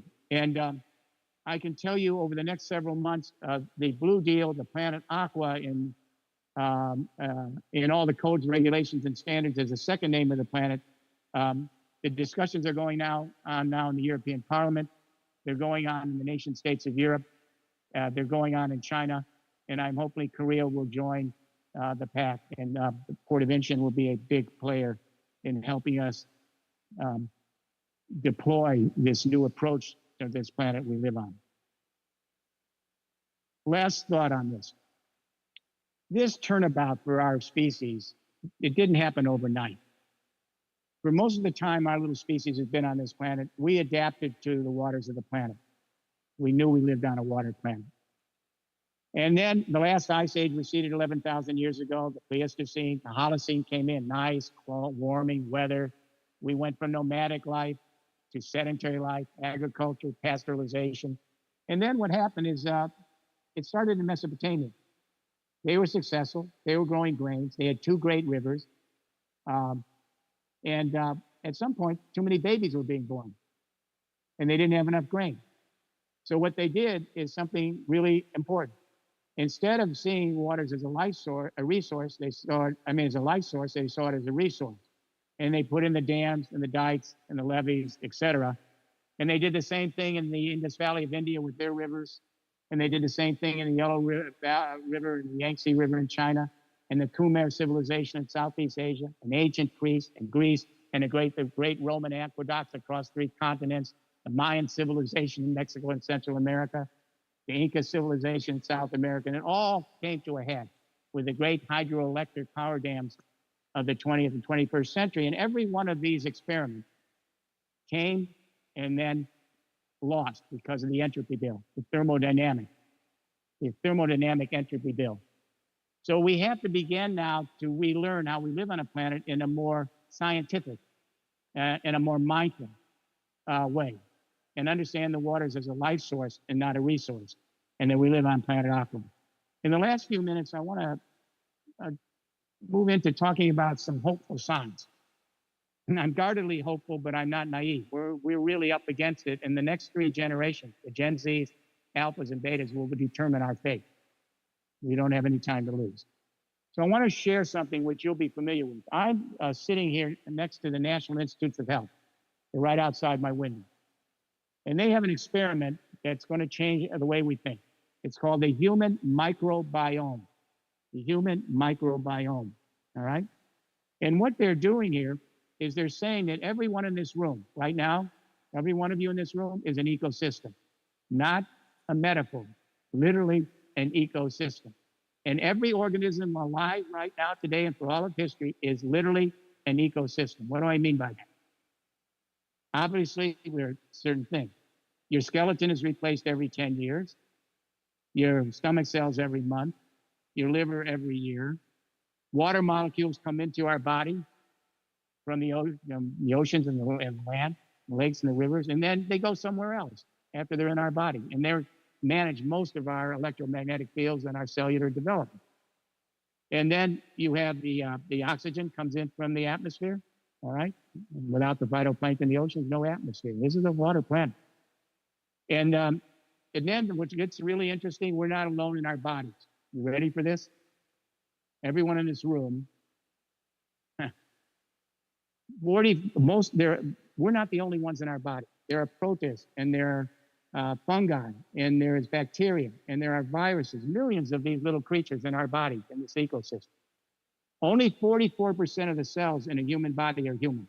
The rest belong to all these other creatures, these microorganisms. Only 20,000 human genes in a human being.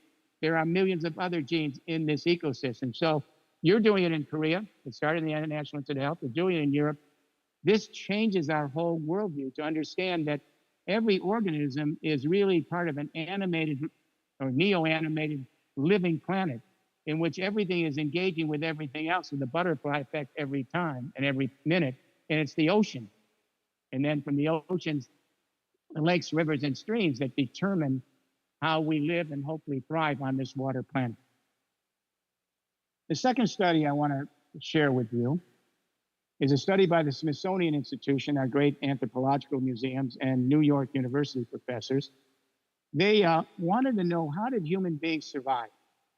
This creature, this little tiny creature on 2 legs, not very strong, how did we strive and able to cross all the oceans and continents of the world? How did we do this? We're the youngest species. And when they went back at history, they found out something interesting. When hominids were emerging 800,000 years ago, then Neanderthals 350,000 years ago, then Homo sapiens 300,000 years ago, during that period was some of the most abrupt climate changes in history. The reason is our planet tilts, occasionally toward the sun, occasionally away from the sun. There are many reasons it does this. So 800,000 years ago, it tilted. And it created a series of changes where you'd have 100,000 years ice age, 10,000 years global warming. 100,000 years ice age, 10,000 global warming. 100,000 years ice age, 10,000 global warming. 8 cycles. How the hell did this little species, this last of the mammalian group, survive it? You know what they decided? Biggest brain, big neocortex. We have language so we can share knowledge with future generations. Other creatures share knowledge with their kin, but only through one generation. Then it has to be redone. And then we have this. See what I have here? The opposable thumb and fingers. We are a great maker of technology. The beavers are good. We like beavers, but human beings are better at technology. Then finally, we have empathy in our neurons. They're called mirror neurons. They were discovered by Italian scientists in the 19th century. We've known them for centuries. We have empathy neurons. They're physical. They allow us to experience another human being or another creature, their grief, their happiness, their joy, as if we are literally experiencing it in our own body, even though we know it's not.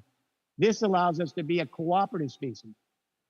So there are moments in history where we cooperate and empathize, and then there are moments when the entropy bill comes due and our infrastructures collapse and we start killing each other off. We can't do that anymore. We have to move into this new era where we begin to realize that we live on an animated planet. And it's possible, but it's going to take a lot of effort for us to begin to thrive in these new ways. Last thought, the Gen Zs. They went out on the streets on Friday for Future demonstration. I'm sure in Korea that was there too. 141 countries, millions of kids saying we have a climate emergency. But what we need to do is step back and ask how important this was. This wasn't like any protest in history. We've had protests all through history. This one's different.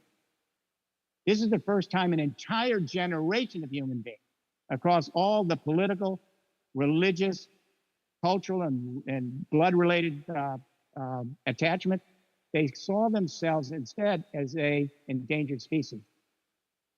And they saw their fellow creatures as part of the biological family. This is what we call biophilia, empathizing with life and realizing we are part of this incredible experiment in the universe. It may be unique. Other planets will have water. But the real key is how did this particular planet, way down under the ocean depths, how did those chemicals come together to create the first singular cell organism? How did that happen? It may be because we're just close enough, just far enough from the sun. It may be because of the way we operate in our galaxy. It could be unique. Think about the responsibility that we have. Where do we go from here? I'm going to end on a cultural note. The Western religions and the Western philosophy have not been as good on addressing these issues as the Eastern religions and the Eastern philosophy. So we may be seeing some important leadership from these. In the Western religions, if you look at the Abrahamic religion, all right, I'm Jewish. We have Jewish, Christianity, and Islam. If you look at the book of Genesis, the first book of the Bible, you know what the first sentence says? First, there was the deep, the waters. That's right. We were all one. I got that right. Then the Lord came and separated light from dark and land from water, right? And created his creature. His last creature was Adam, which he made out of the dust of the earth, which is ridiculous. We're made out of water. But he said we're made out of the dust of the earth. If you go to the book of Revelation, the book of John, the last book in the Bible, he says, I have a dream that the great creation is going to be destroyed, an apocalypse, and a new creation will emerge, and there will be no more water. That's a land-based idea, taken all the way to the 21st century. If you look at the Eastern religions, Buddhism, Shintoism, Confucianism, it's an endless list. You've always believed that we have lived on a water planet. Although you have strayed, you've created, the hydraulic dams and all that, but you have strayed. But in your cultural life, you understand that the great prophets and religious seers, they always went to the water, to sit by the water, to gain insight and enlightenment. Now, let me say something for us. In Europe, it was German scientists that created the science of ecology. In America, we created the great national parks. that can't be exploited in the 20th century. It was America that created the Earth Day, but it was Europe who created the Green parties. So I think Europe and Americas have something to offer, but I also think that we will see the Asian countries really play a major role. My Asia director, some of you may know Chenghua Wu. She's the chairperson of the Asia Pacific Water Conference, 49 countries on water, planet water. I was lucky enough to do a webinar with them a few months back, but watch Asia, watch Europe. Last thought. I have long been a fan, as you know, of Korea. There are two countries that I've watched since World War II. I'm a pretty old guy. I've watched Ireland and Korea. Here were countries that were very poor, and they were mainly occupied by other countries for centuries, but they still maintained their culture. And what happened is those two countries that maintained their cultural identity, they were able to succeed and be poster childs for the rest of the world, Korea and Ireland. So I've always been a fan of these two countries because they've shown the way that ultimately it's our philosophy of how we live with each other as a family. It's how we live with our fellow creatures as part of that family. It's how we live on a living, animated earth, which we now call planet Ocen. So what I would say to Korea, join us, perhaps, and move this forward and rename your planet with a Planet Aqua name. You should do it because there's no country in the world that's more ocean-oriented than you got. And so I'm hopeful, but it's a tough road. But we may learn to thrive in new ways over the coming decades. And I would say that your giant companies, your high-tech SMEs, your regions, your municipalities, roll up the sleeves. You're already starting, and let the Incheon ocean vision be a real basic foundation for where we head into the future. And very last thing, we can't let this experiment in life end. And every organism on this planet has to have their moment.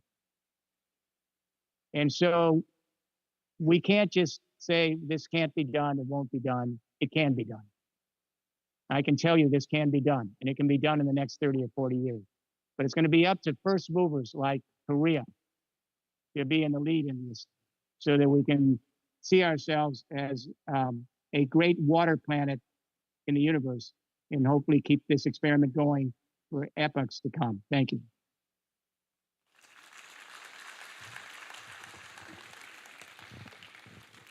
네, 정말 바다를 단순한 자원이 아니라 생명의 시스템으로 바라보는 관점 전환이 필요하겠다라는 생각을 해봤습니다. 통찰력 있는 기조 강연 함께 하셨습니다.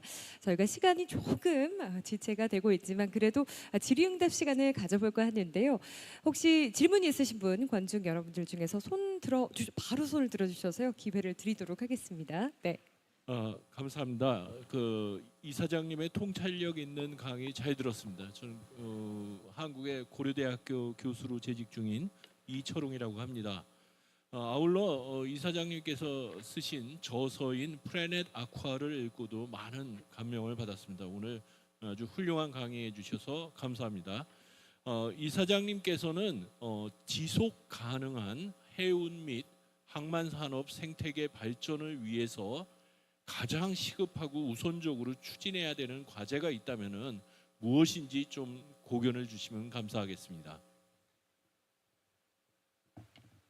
The most pressing action is we need to get countries in the world signed on to the UN declaration of setting up ocean parks all over the world. Absolutely. The European Union is now committed. All of our 27 countries are signed up. We need every country in the world to sign up, and Korea can play an important role here in moving this forward so that we conserve our oceans as a life source, not just a resource, but mainly a life source. Without the life source, we can't maintain our way of life, all right? So I think that's an essential thing. I'm going to say something else, which is going to be a little tough, but I need you to hear it. What we're seeing now with 3D printing and additive manufacturing is that it's going to change the dynamic. If you can send software anywhere in the world and bypass ocean, air, and land traffic, and then that software can print out your product lines for distribution, that's a game changer. It's happening. It's coming. All right. So what this is going to mean is a change in how much ocean, air, and land traffic is going to be. 60%, there's some many studies that have been done that we have in the book by the banks and the financial community. 60% of all of the ocean, air, and land traffic will remain because you have fiber, you have chemicals, you have timber products. These are products they're going to maintain. But in the next 20 years, upwards to 40% of the products will be based on AI, 3D printing, additive manufacturing, where no tariffs, so you can send them. It's already happening all over the world. And then with 3D printing, build them out and share them. These are provider user networks, not seller buyer market. And you know, the oceans and the waters, the oceans are 11% of the global warming emissions. You know this, right? So they're right up there with the other big ones, agriculture, et cetera.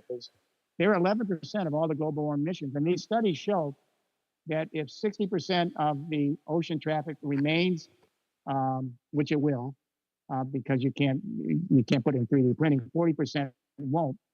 That's going to eliminate 11% of all the global warming emissions, which is one of the big three in the lifetime of your children. So what you want to do is the ports will stay. You need to decarbonize the ports,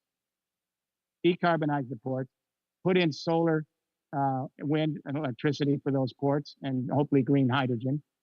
Then you'll want to maintain your interstate highway systems that go from those ports and your rail that go from those ports into the hinterland, because you can do 3D printing right at the ports. You follow me? A lot of this stuff's going to come in physically, 60% still, the majority. But you can set up 3D printing right at those ports. I see some smiles, you're getting it. And then you can use the highway systems, the freight systems on railroads to send that along the way. And again, you eliminate 11% of all the global warming emissions, which brings our waters back into play, our ocean. That's a big deal, bringing our oceans back into play, allowing them to survive and thrive for future generations, eons to come.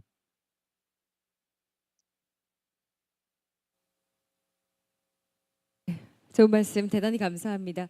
저희가 아쉬워서 질문 하나만 더 받아볼까 하는데요. 다른 질문 있으실까요? 네, 바로 저쪽에서 손을 들어주셨습니다. 네, 맞습니다.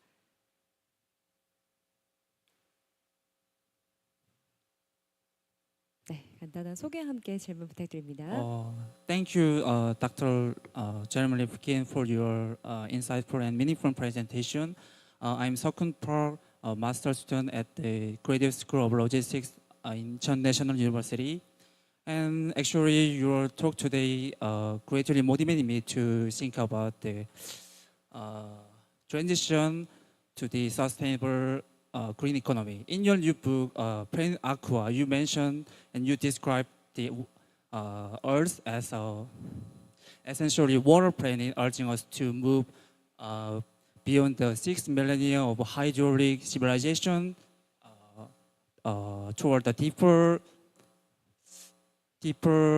symbiosis with water. From this water-centric perspective, which policy investment and technological strategies should be priority at the national, corporate, and international levels to ensure a just transition that minimizes labor displacement and economic shocks as the manufacturing, shipping, and port industry decarbonize. Furthermore, could you share any concrete success stories where the principle of the Planet Aqua have already been delivered both environmental and socio economic benefit? Thank you. All right, thank you for that good question. In the book, we have, as I said, 480 footnotes, which I hope you dig into all up to the current period. They go into the successes and the failures. All right, so that you can take a look at what works and doesn't work. We have done infrastructure transformations. We work with the leadership of the EU to do the Green Deal and the 2020 formula. We worked with China on the 13th and 14th five-year plan, and our infrastructure team, which is interdisciplinary, worked with then President Biden and Charles Schumer, the head of the Senate at that time, for the Build Back Better plan. So what we're doing, we're seeing successes and failures. We're seeing what works and what doesn't work. We spent 10 years in the industrial region of France, Alpes France. And it wasn't us that did this. This is important. So the prime minister of that region, and that's the region of both Macron and Marie Le Pen, right and left and right. So it's the industrial region of France, 10% of the population. And the prime minister said, will you do a plan for us? And I said, no, it's a waste of your money, waste of your time. Because if I do a plan and we bring in outsiders to do a plan for you, it'll end up in a pilot project and that's it, okay? But if you want to go back and line up all of the businesses in that region, every chamber of commerce, line up all the universities, all the high schools, all the civic organizations, all the municipalities, thousands of people, then come back and then maybe we'll work with you, but you'll do the plan. Usually they never come back. They never come back. This guy actually came back months later, said, we're ready to go. We spent 10 years with them. They did the plan. So the blueprints for these plans are there. You can see them in the books, Third Industrial Revolution book. You can see them in the Zero Marginal Cost Society book. You can see them in the Green Deal book, and you can see them in Planet Aqua. They're not my plans. They're what we've seen as we've put together. This has been put together all over the world. All right. So it's there. It's ready to do. And Korea is a take charge country. So work with your big companies like SK and Samsung and Hyundai and others.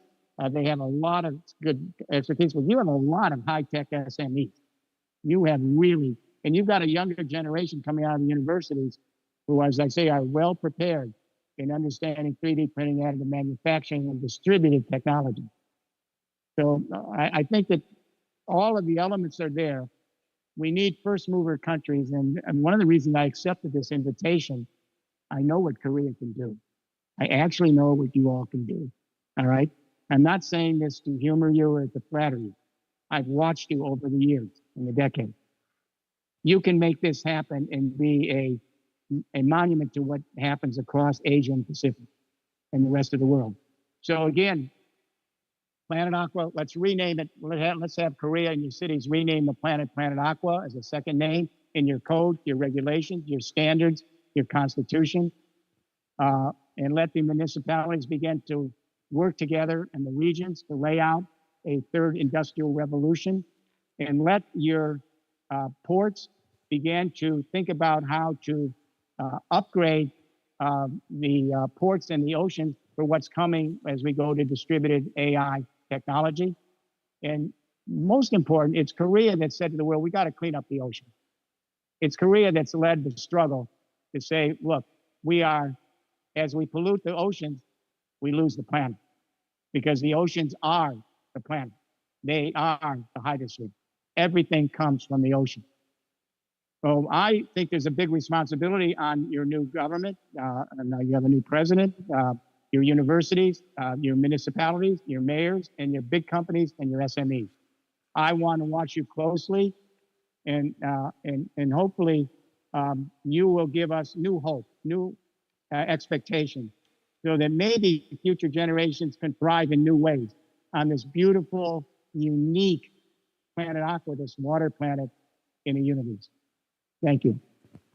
네, 여러분 박수 부탁드립니다.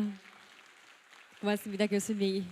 저희가 시간 관계상 이렇게 Q&A 시간은 마무리를 하도록 하겠습니다. 귀한 질문으로 이번 세션 더욱더 풍성하게 만들어주신 참석자 여러분, 그리고 또 정성껏 답변해주신 리프긴 이사장님께도 다시 한번 박수 부탁드리겠습니다. 고맙습니다. 네, 짧은 시간이었지만 오늘의 주제를 더욱더 깊게 이해하고 또 생각해 볼 수 있었던 유익한 시간이었습니다. 기조 연설을 끝으로 제6회 인천국제해양포럼 개회식을 비롯한 오전 프로그램 모두 종료가 되었습니다. 오늘 오전 시간 함께해 주신 여러분께 감사 말씀을 드리고요. 지금부터는 점심 휴식 시간입니다. 1시 30분까지 오찬을 겸한 휴식 시간을 가지시고요. 본격적인 정규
네, 자 그럼 이제 제6회 인천국제해양포럼 오후 프로그램을 시작하도록 하겠습니다. 여러분 식사 맛있게 하셨죠? 오후 세션에도 많은 관심으로 함께해 주신 여러분 환영합니다. 김경미 아나운서입니다.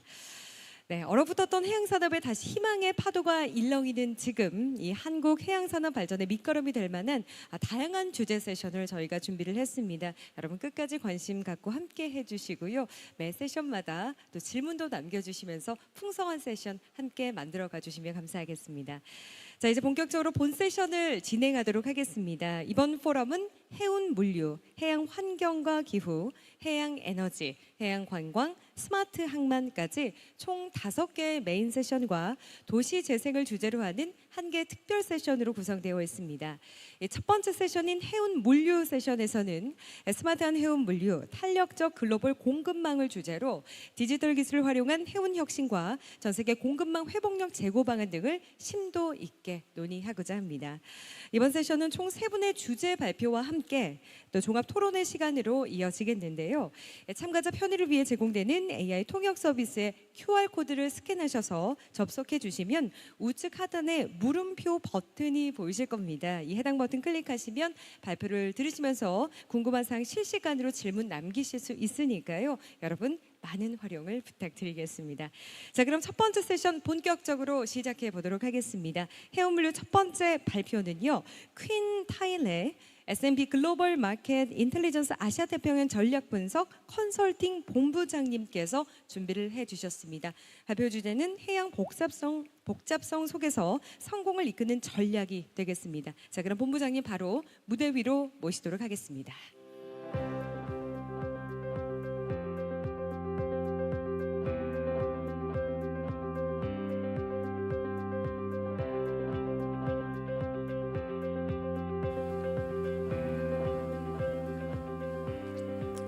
Hello. Hi, everyone. Thank you so much for the introductions, and thank you so much for having S&P Global and myself here presenting today. It's an honor for us to be here. So, by way of introduction, so my name is Quinn, and I work for the S&P Global for the market intelligence, and where I'm taking care of the Asia Pacific. So, what we do normally is just to really provide the insights for the businesses as well as for port authorities on the maritime industries kind of informations. So I think let me start first. So my discussions today is pretty much that to discuss about the risk environment that we have seen so far in the maritime industry. So by way of introductions, so I started off in the summer, my career, I started off in the summer of 2008, the summer of 2008, as a macroeconomist. Do you remember anything happened in the summer of 2008? Anyone remember? 2008? So that was the year that Lehman Brothers actually fell, and the global economy was actually heading to economic kind of recessions. We had the first global financial crisis in 2008. So because of that, I started, a few years of dealing with chaos in the macroeconomic kind of environments. So I wanted to join something a little bit more calm, right? So I jumped my career and I went to the aviation kind of industry. And what happened to the aviation industry in 2019? COVID hits. And then, we have seen the whole global aviation industry kind of in chaos again. So I'm like, okay, I changed career from macroeconomist to aviation industry, then I changed to something called maritime industry. Because the maritime industry has been the backbone of the whole global economy and we are quiet and we actually providing what the flows of the trade flows. And then definitely we got the whole port congestions in 2011, and now we have seen the port of Hormuz as well as the Middle East kind of regional kind of conflict is actually giving it a turmoil again. So basically, I'm not sure whether chaos stalked me or I'm the stalker of chaos. But from saying that, it means that I do know a few things about how uncertainty is going to look like and how to navigate that. So in the past few months, since Trump got elected as the president, I have been constantly on the road and speaking to businesses and to governments about this whole kind of risk environment and what it means for the maritime industry, right? So this is particularly my discussions today is to give you the two perspectives. The first is the perspective coming from the macroeconomic outlook, and then the second is the perspective coming from the business going upwards, right? So there are two different types of businesses. So there is actually quite a consensus that in the short term, there will be three events that will be shaping the whole maritime industry.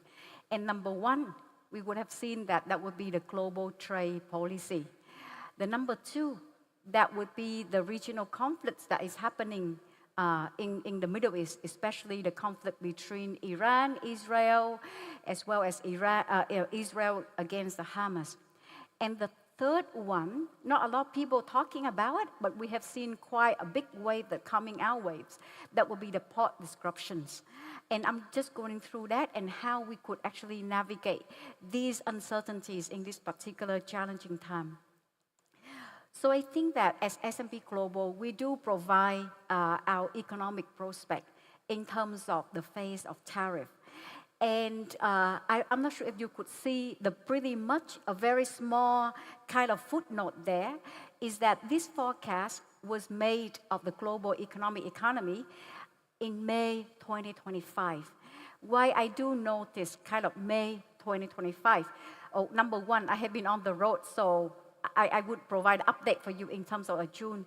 But what it is important, why I highlight May 2025, because it's just happened after the Liberation Day, the 1st of April or the 2nd of April, Liberation Day. So after that whole Liberation Day, you see the stock market have taken a nosedive. So that's number one. And we have seen a lot of uncertainties in terms of Trump putting a lot of tariffs across the whole world, including in Korea. So, but what particularly quite interesting is that in that environment, when we actually had quite a severe case for the tariff between China and the US, in particular, you can see here is that we have actually assumed that the tariff rate between the US imposed on China would reach about 108%. As you now know now that they have been reduced to 50%, right? So what it is here is that at that point in time, even with that severe case of the tariff, we did not predict economic recessions. So in this particular case, back in May, we have the world economy is to grow about 2.2%. In 2025, and then it will accelerate to 2.4% in 2026. So the message number one is that we do see a whole global economic is going to have a slowdown, but we did not see an economic recessions, even in the severe case of a high tariff between the US and China. But what it is that we do see a very different environment. So in terms of this chart, you can see that we are at the current juncture that the uncertainty that is actually pertaining in terms of the policy has actually jumped into a very, very high level. Especially we are right now in the uncharted waters for the US trade kind of uncertainty.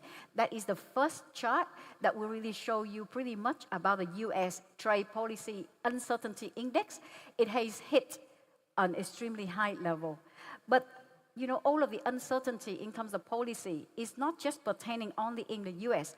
So on the second chart, we also show you that the global policy globally is still also at another unprecedented kind of high. So of these two together, what it does is this: how do global business really feel? And this is where I've been talking to a lot of business lately.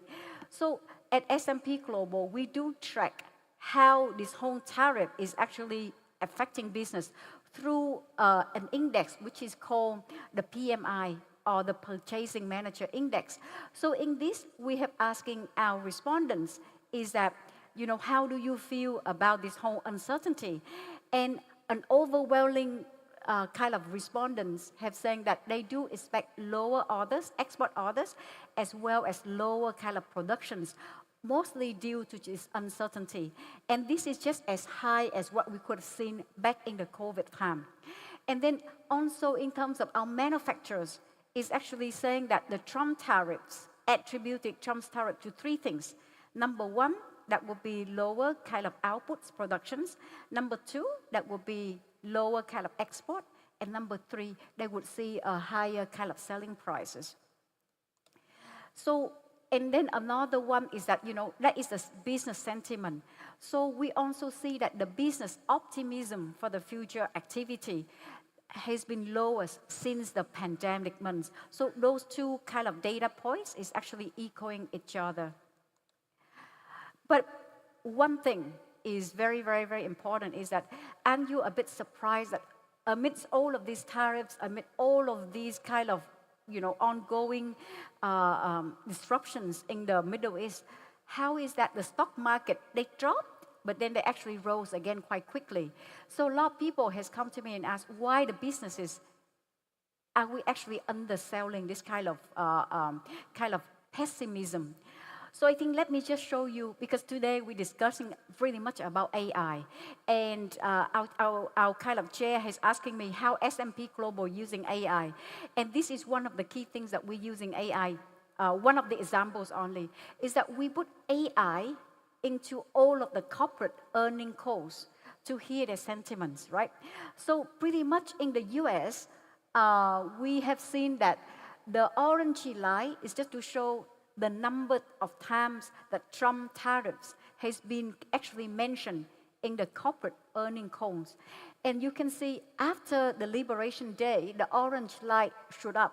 The number of times the corporates are actually talking about Trump's tariffs has actually spiked to the level that we have not seen in the first, if you do have to compare to Trump 1.0 in 2018 to 2020, this time the number of times it has been mentioned is a lot higher. But what's surprising is this. The blue line is actually show the sentiment, right? So in particular, what you need to compare between the sentiment about how corporates feel about Trump tariffs now compared to what it used to be in 2018 to 2020 period. So back in then, more than 15% of the respondents or the sentiment feeling more negative than positive. But what's surprisingly is that even after the Liberation Day, the number of respondents actually really concerned is only at 5%. So what it just really say is that, yes, the corporates are actually quite cautious, but I am not as worried as how they used to be back in 2018 and 2020. And this is another case for the US kind of corporation is that because they are not worried, they are not yet kind of stockpiling. So this is another index that we are showing in terms of PMI or PNI index. Anything that above 50 shows that the firms are actually restocking. But anything that below 50 is just say that firms are not restocking at all. So in the face of tariff, surprisingly, the corporates in the US are not really stocking at all. Basically, they're for many different reasons. They don't have enough warehouse in the US. And the second part is that the interest rates are pretty high. So you might ask me that, yeah, there are actually some of the data that's showing that there's a spike in the US imports in May. So what are the informations are a little bit kind of contradicting. So yes, we did see the data in terms of the US imports rising up in May. But you know what is driving the rise in the US imports? Anyone know? Okay, so let me just entertain you. So the first one, we have seen a huge rise in the US import in May, but accounting for much of that rise is actually one commodity, and that was gold. So the one commodity was gold that driving that rising in kind of the US imports. The second part that we have seen in terms of contributing to the rise in terms of the U.S. importing maize was actually pharmaceutical. And we all know that, for pharmaceutical is properly that subject to tariffs soon. But then when I actually look down in terms of the data and we look a bit further, we see that for the pharmaceutical, it's actually not medications. It's not something that you need to take, the drugs that you need to take to actually, for medical purposes. But a lot of that is actually weight loss. So I am trying to say here is that the U.S., at the U.S. level, the corporates, they have not yet restocking, and they still maintain pretty much optimistic. And what does it happen? So I think that, in terms of the U.S. kind of complacence, so when we see that when Trump say there is a pause between the tariff, we have seen a lot of people rushing to actually putting their goods out. And that has really just tried to show you a picture here. So first is that the businesses these days are quite complacent. The second part of it, we have seen that at the operations level, at the port side of the level, we have seen there has been an increasingly the ports are actually not performing as fast as how it used to be. So in this chart here, the pink bar is actually showing you the number of hours a vessel that have to stay in ports in 2025. The first 4 months of 2025 compared to the first 4 months in 2024. And as you can see, the number of hours that the vessel have to spend in North America actually spiked up over 60 hours compared to less than 50 hours last year.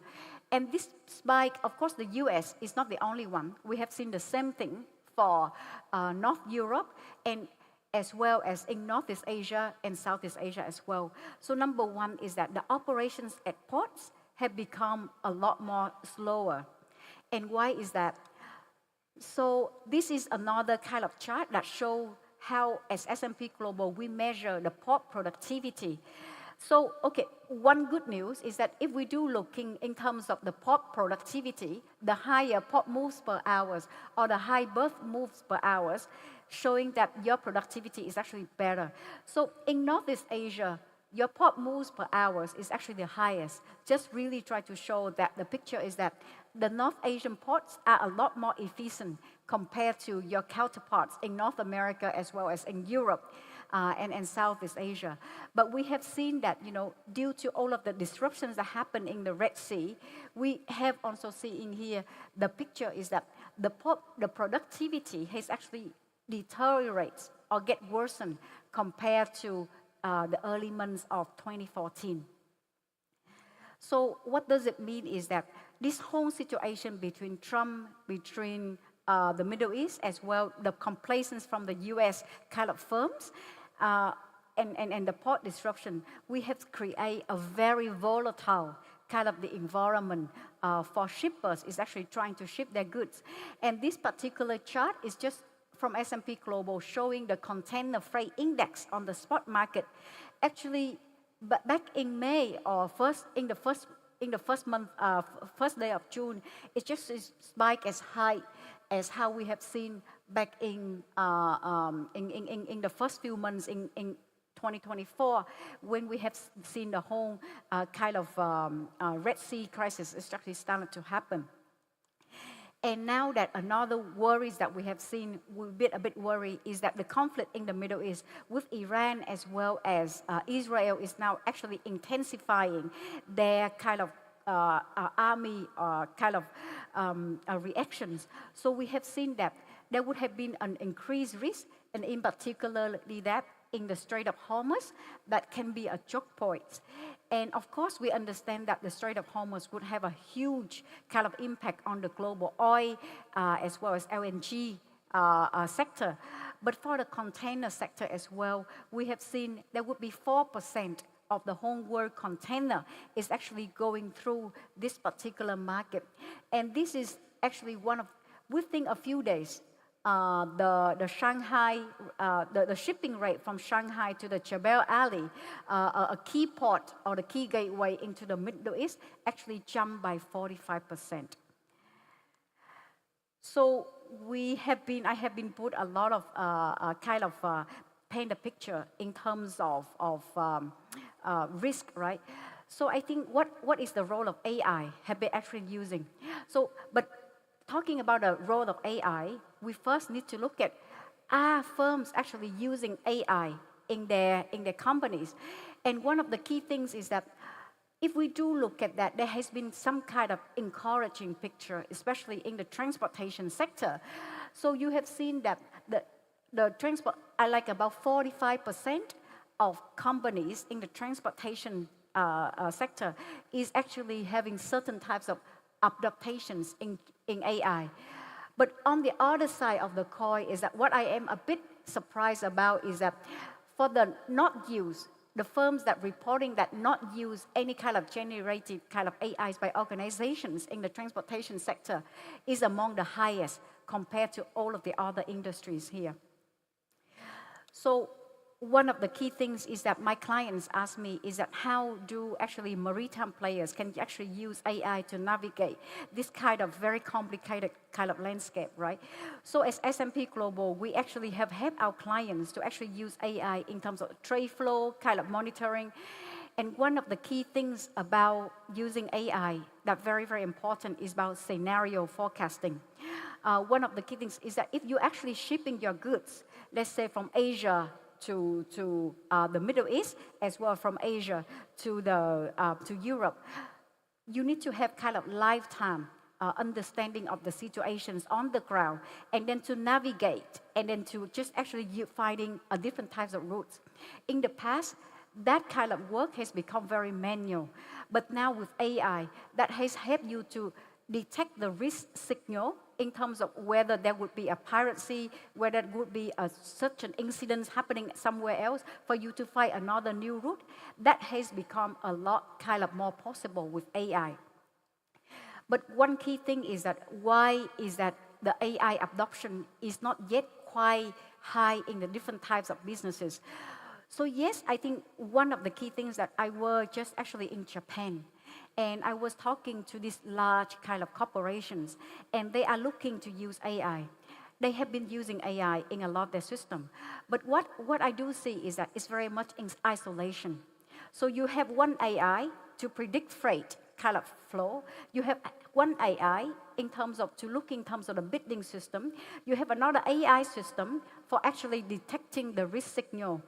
So because of all of these kind of AI systems are actually happening in silos, the difficulty is to integrate all of these into one kind of integrated kind of system to actually making it work all together in a more efficient way. So I think that is the number one kind of worry that the corporates are actually having. The second one is that I would leave it to our speakers here to actually address some of that, and as I can hear the pick of his deck, and he will speak about that. But the second thing is that when they're using AI, why they can have to improve certain kind of workflow, but are we ready for that, right? So if you do look at that, you know, in terms of Norway, they actually have the first container vessels that fully automated. They use AI system. They don't need to use crew. Well, by the sheer fact is that they actually have 2 crew members still. But imagine that, are the ports actually ready for that? When these kind of vessels, they would require kind of remote kind of docking. But do we actually have the infrastructure for that on the ground to actually be ready for that? So I think that everyone using AI at this currently, and AI is a buzzword, but how is it that the authorities could actually sit together and paint the risk as well as the integrations of AI in the maritime industry? And that would be a significant kind of player. And I'm really keen to ask our next speakers as well as listening to our next speakers in terms of this sphere as well. So thank you very much. That would be the end of my presentations. Thank you very much for your informative, very engaging presentation. 너무나 소중한 내용 공개해 주셨습니다. 고맙습니다. 네, 첫 번째 세션 함께하고 계시고요. 이제 두 번째 연사분을 소개하도록 하겠습니다. 두 번째는요, 엘린 튜링 연구소 또 지속가능성 전략 총괄 겸 사우샘프턴 대학교 데이터 중심 공학 이 아담 소베이 교수님께서 발표를 준비해 주셨는데요. 디지털 공급망 관리 및 경영을 주제로 이번 발표 듣도록 하겠습니다. 자, 그럼 교수님을 여러분의 박수와 함께 무대 위로 모시겠습니다.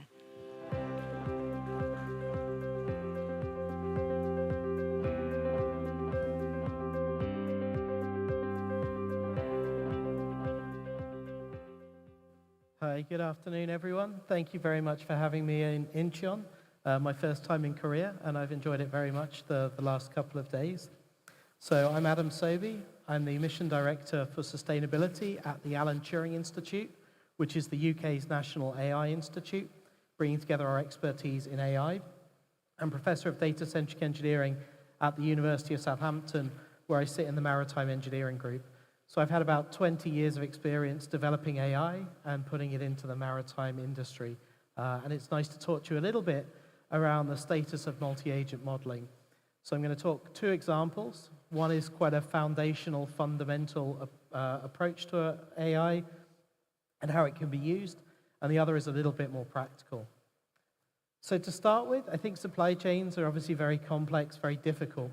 And this is really around the relationships, where we have customers and suppliers who often want to collaborate to some extent. They want to share some information. They want each other to succeed to some level, but they also need to look after themselves. So there's this collaboration, competition element that's quite difficult to manage.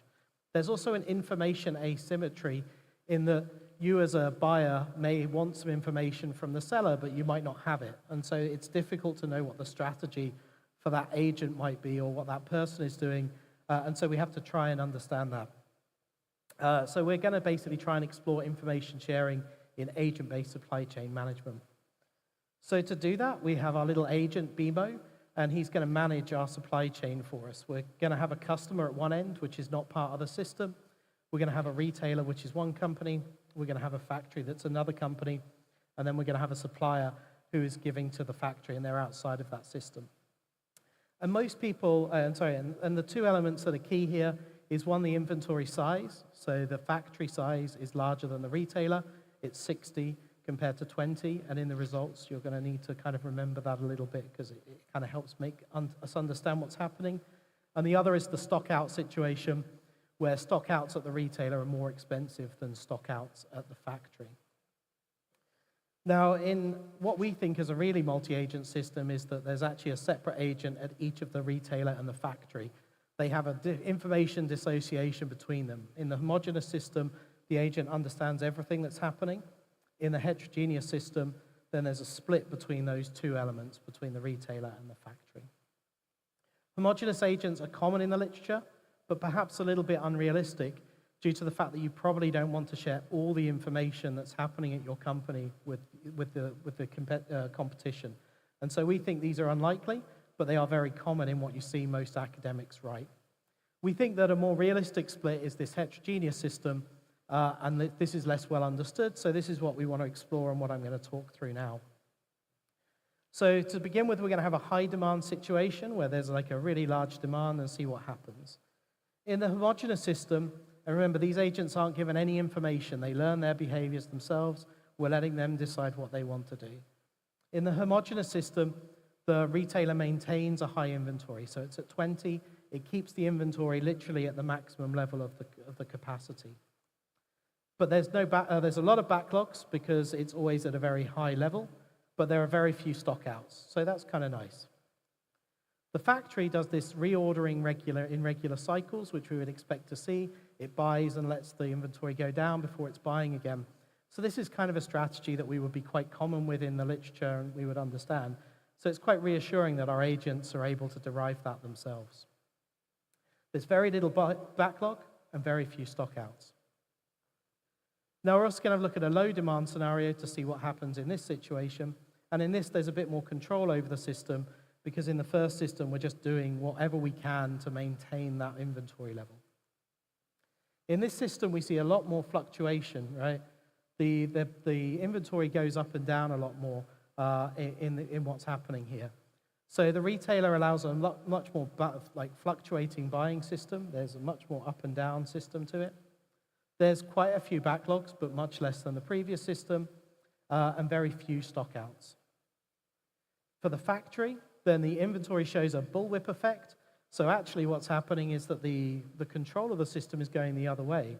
Our factory is actually being controlled by the retailer, and we're seeing these very high fluctuations. It's very difficult for it to control this, despite the fact that there's a lower profit. And so we'd expect to see this in some real supply chains as well. And it keeps it very, very high, not at 60, so it's still below maximum capacity, and so we don't see any backlogs, and we also don't see any stockouts. So it's a good system in a way, but the inventory has to be kept very high to control for that system. So it's quite interesting how we see these two sorts of behaviors that we would see in human systems, but being replicated in a reinforcement learning sense. In the heterogeneous system, then again, we see these buy and sell elements. The retailer is able to buy stock in a regular pattern. There's no backlogs or stockouts. And the factory manages to hold the inventory at a relatively high level. So we're not seeing this kind of chaotic system that we saw in the homogeneous system, but a little bit more regular. Actually, it's kind of weird because you'd sort of expect it the other way around, because here we have two agents rather than one, but they seem to be able to control the system. There's no passing on of the difficulties. So I think that's kind of cool, but one element that we might want to explore is the fact that we might want to share data across a system. So you as suppliers or users of these systems might actually want to share information with your supplier. And so what happens in this situation? There's no longer a black box. In this situation, we allow the factory to tell the retailer what the inventory is at its system truthfully.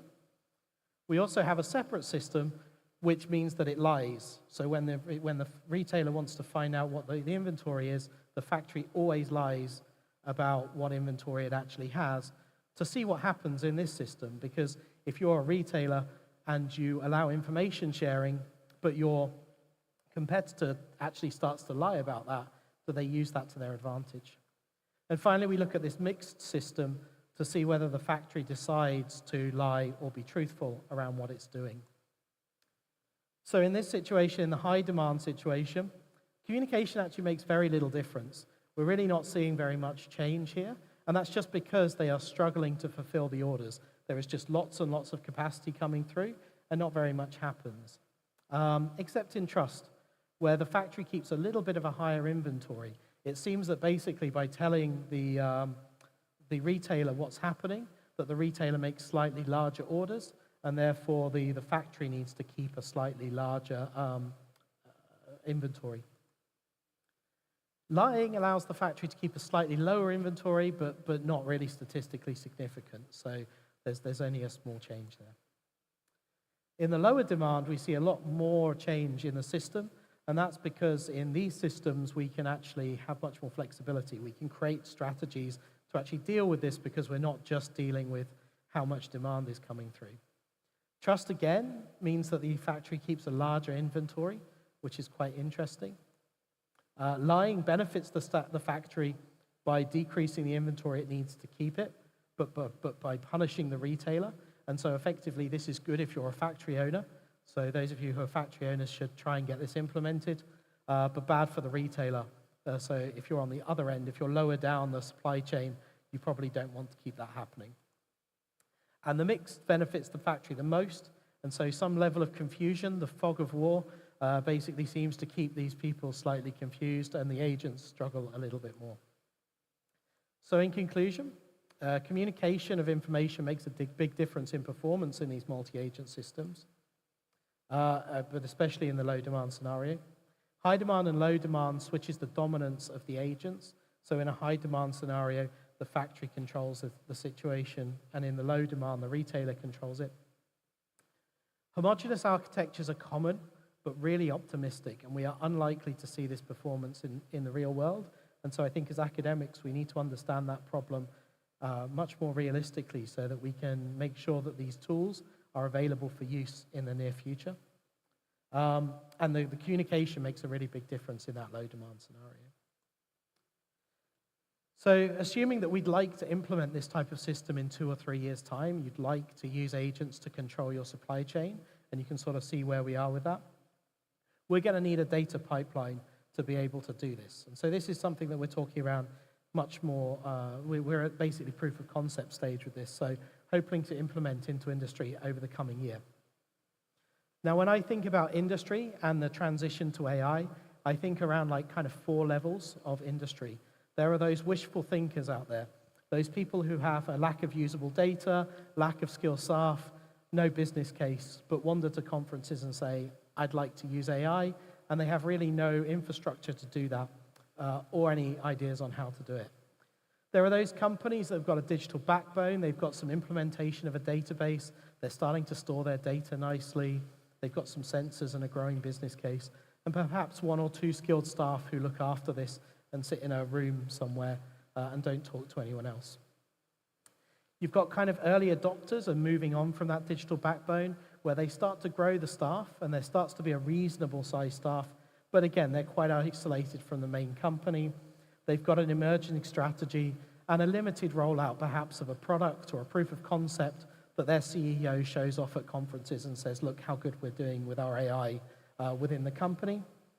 And finally, we have this kind of data-centric beast, this kind of usage of AI across the entire company with skill staff embedded throughout the company, that they're interacting not just by themselves, but actually going out and developing these tools, a clear strategy, and efficient implementation of new products. So I think that's where we want to get to with many companies, but it's a difficult journey and actually really involves us doing a lot of the less sexy stuff and much more of the boring data curation. At the same time, we want to use AI at scale. We want to use this in a large way. I deal with companies all the time where we're dealing with maybe 50 or 60 models, and it takes about 20 data engineers to control those models. But I spoke to a car company, and they have 60 million cars on the road, and they want a digital twin of every component on every car by the time they go autonomous. That's 60 million cars that they want with components, and that might be 600 million, 6 billion data models. You could hire every data engineer in the whole world and not be able to build and create that number of data models. So we have to automate these processes. We have to become comfortable with this vibe coding mentality that we spoke about at lunchtime on our table. The problem is that companies don't have the digital backbone to take advantage of that. And so what we want to do is develop an AI data engineer to create a bespoke data pipeline so that we can put this predominantly in small SMEs, because we believe large companies will actually invest and do this on a much higher scale themselves. But perhaps smaller companies may well be looking to develop these tools in smaller areas because of the cost around this. So we want to move these wishful thinkers into digital backbone is effectively where we're thinking. And the first stage of this AI data engineer is to develop this database that we need. So we're going to take raw data that might come from, say, on a ship. It might have some power, the weather conditions, these sorts of things. But each of the ships will store it in a different way. So when we put it into the database, it might just be called variable 1. What do we think of variable 1? Is it got a speed? Is it the draft of the ship? We don't know. And so we need to basically do some data processing so we can get it to some structured data. We then basically want to train and fine-tune it and basically gain some insights from this. So our kind of focus here is on that first stage, generating that data pipeline. And you'd think there's a simple solution, right? One of you could go onto Cursor and basically ask Cursor to create a data pipeline code for you, and then you can just put it on the AWS and implement it, right? But the problem is that I don't know about you, but I don't know very much about databases at all. I didn't even know what the components for a database were before this project. So how do we actually do that? Okay, what we're going to do is we're going to implement an AI before Cursor to actually give us that implementation. What should our database look like? So we're going to get the specification from the LLM. So very simple.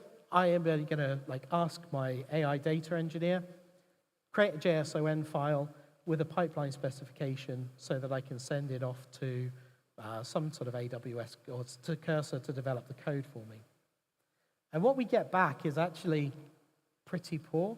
I can send you examples of this if you want, but the code's or the output's quite long, but not that useful. It develops some of the components that you might need for a database, which is good, but it doesn't specify any of the connections between those components. It doesn't give a very good data flow description, and the scalability analysis, basically what happens as things grow, is very poor. It does put it in a JSON file, so that is nice. But basically, none of this is useful. Effectively, it's like random modules, but how do you know how to stick these together? How do you know what they're going to do? So not very useful. So as an academic, and because everyone's talking about multi-agentic modeling, we decided to go with a multi-agentic approach. Probably heard about this in the news around how the way in which we can have multiple LLMs all interacting with each other to generate something further forwards. So we generate a series of prompts, and we basically tell the first LLM, you're a data science engineer. We create an infrastructure engineer, a business objective engineer, and we have this conversation delegation engineer, which is basically like the project manager who doesn't have any skills but is paid a lot more than everyone else. And basically that's our kind of little group of multi-agents that we're going to put together. And what we do is we allow them to talk and to come up with a solution. Now, the problem with this is memory limitations.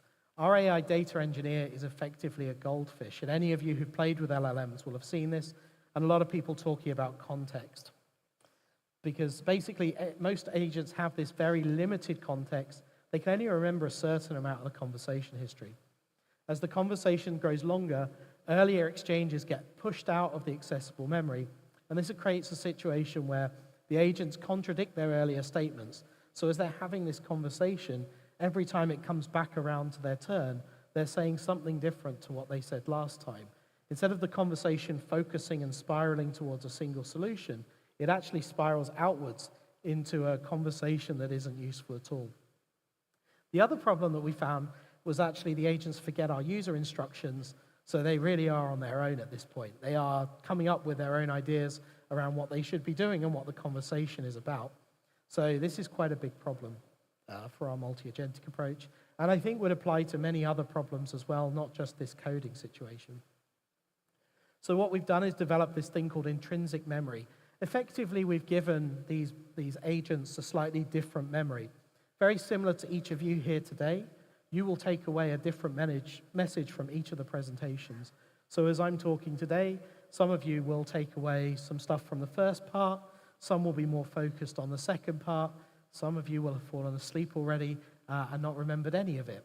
And so we've all got this different memory of the conversation, of the situation, and what we're doing. We basically can embed that through prompts, and this means that the memory of the conversation is maintained on a per-agent basis. So each agent summarizes the conversation just after it's spoken and basically keeps that context to itself. What we see here is that we see a very different then ability between the two agents, between the baseline, which is our standard multi-agentic approach, and our intrinsic memory. The first is the conversation length. We have in the first situation, both basically use 4 proposals, and that's very similar in that they each take a round to propose their situation. But in the baseline situation, we need 12 conversations to actually get to this, whereas in the intrinsic memory, we actually finish much more quickly. In the cost reduction, then there's basically a token consumption difference as well, in that it takes about 27 cents for the baseline to run through this and about 16 cents for the intrinsic memory. So there's a real benefit to this, not just from the actual output, but also from the cost. And what we see is the component identification. Both of these do this correctly. That's because it only takes one round, or the initial proposal stage, to propose the components, and that's complete. But what we see is that the baseline struggles with the connection specification, the data flow, and the scalability, and also doesn't put it in a JSON format. So in some ways, it's actually worse than the single agent approach. So this great multi-agentic approach perhaps isn't actually helping us that much at all. So I think some really interesting things that, for me, that came out of this is that the LLM approach and this vibe coding is doing some great things. We're getting some really interesting results. But when we want to do some very complex stuff, we're really having to look at the sort of basic architectures of how these agents work and starting to make developments. So some really interesting things that I think we can do. And again, we're releasing this as a proof of concept at the moment with the idea that we want to try and embed this in companies. But I think we're sort of making some ground on this challenge. So thank you very much, all of you, for listening to me. I hope you enjoyed the presentation. I'll be around the rest of today and tomorrow if anyone would like to chat about this or anything else. And I actually kept to time for once, which is very good for an academic. So thank you. Thank you very much, Professor. So there's one question from the floor. Please refer to the screen in front of you and check the question, please. Oh, this one's about Trump. Is it for me? Yes. So we would be grateful if you could share your responses.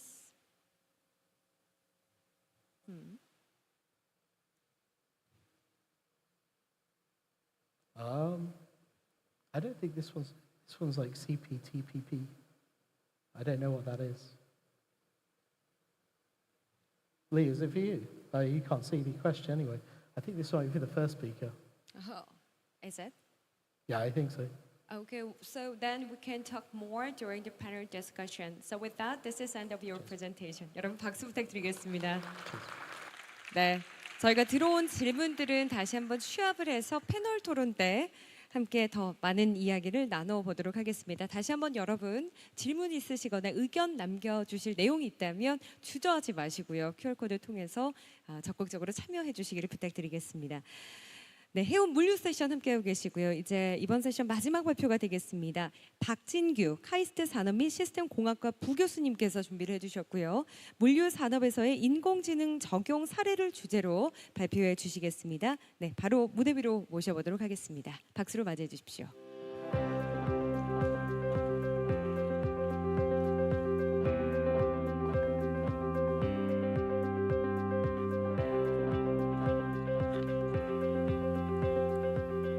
안녕하세요. 네, 저는 산업 및 시스템 공학과 부교수로 재직 중인 박진규라고 합니다. 그리고 여기 보이는 오믈렛 인공지능 스타트업인데요. 오믈렛 스타트업도 지금 일을 하고 있습니다. 오믈렛은 인공지능 기반의 최적화 솔루션을 개발하고 이를 활용해서 다양한 산업 현장의 의사결정 문제를 해결하고 있습니다. 저희가 풀고자 하는 문제에 대해서 간략하게 한번 소개드리고 어떻게 인공지능이 미래의 산업 지형을 바꿀 수 있을지에 대해서 한번 설명드리도록 하겠습니다. 산업 현장에는 무수히 많은 그 의사결정 문제가 있습니다. 저희가 물류 시스템을 최적으로 운영하거나 모빌리티, 제조 시스템, 반도체 칩을 설계하거나 신약을 개발할 때 이 모든 과정들이 의사결정을 포함합니다. 특히 여기 예시들의 공통점은 이 문제들은 조합 최적화라는 문제인데요. 어떤 순서를 결정하거나 어떤 조합을 찾는 계산 복잡도가 대단히 높습니다.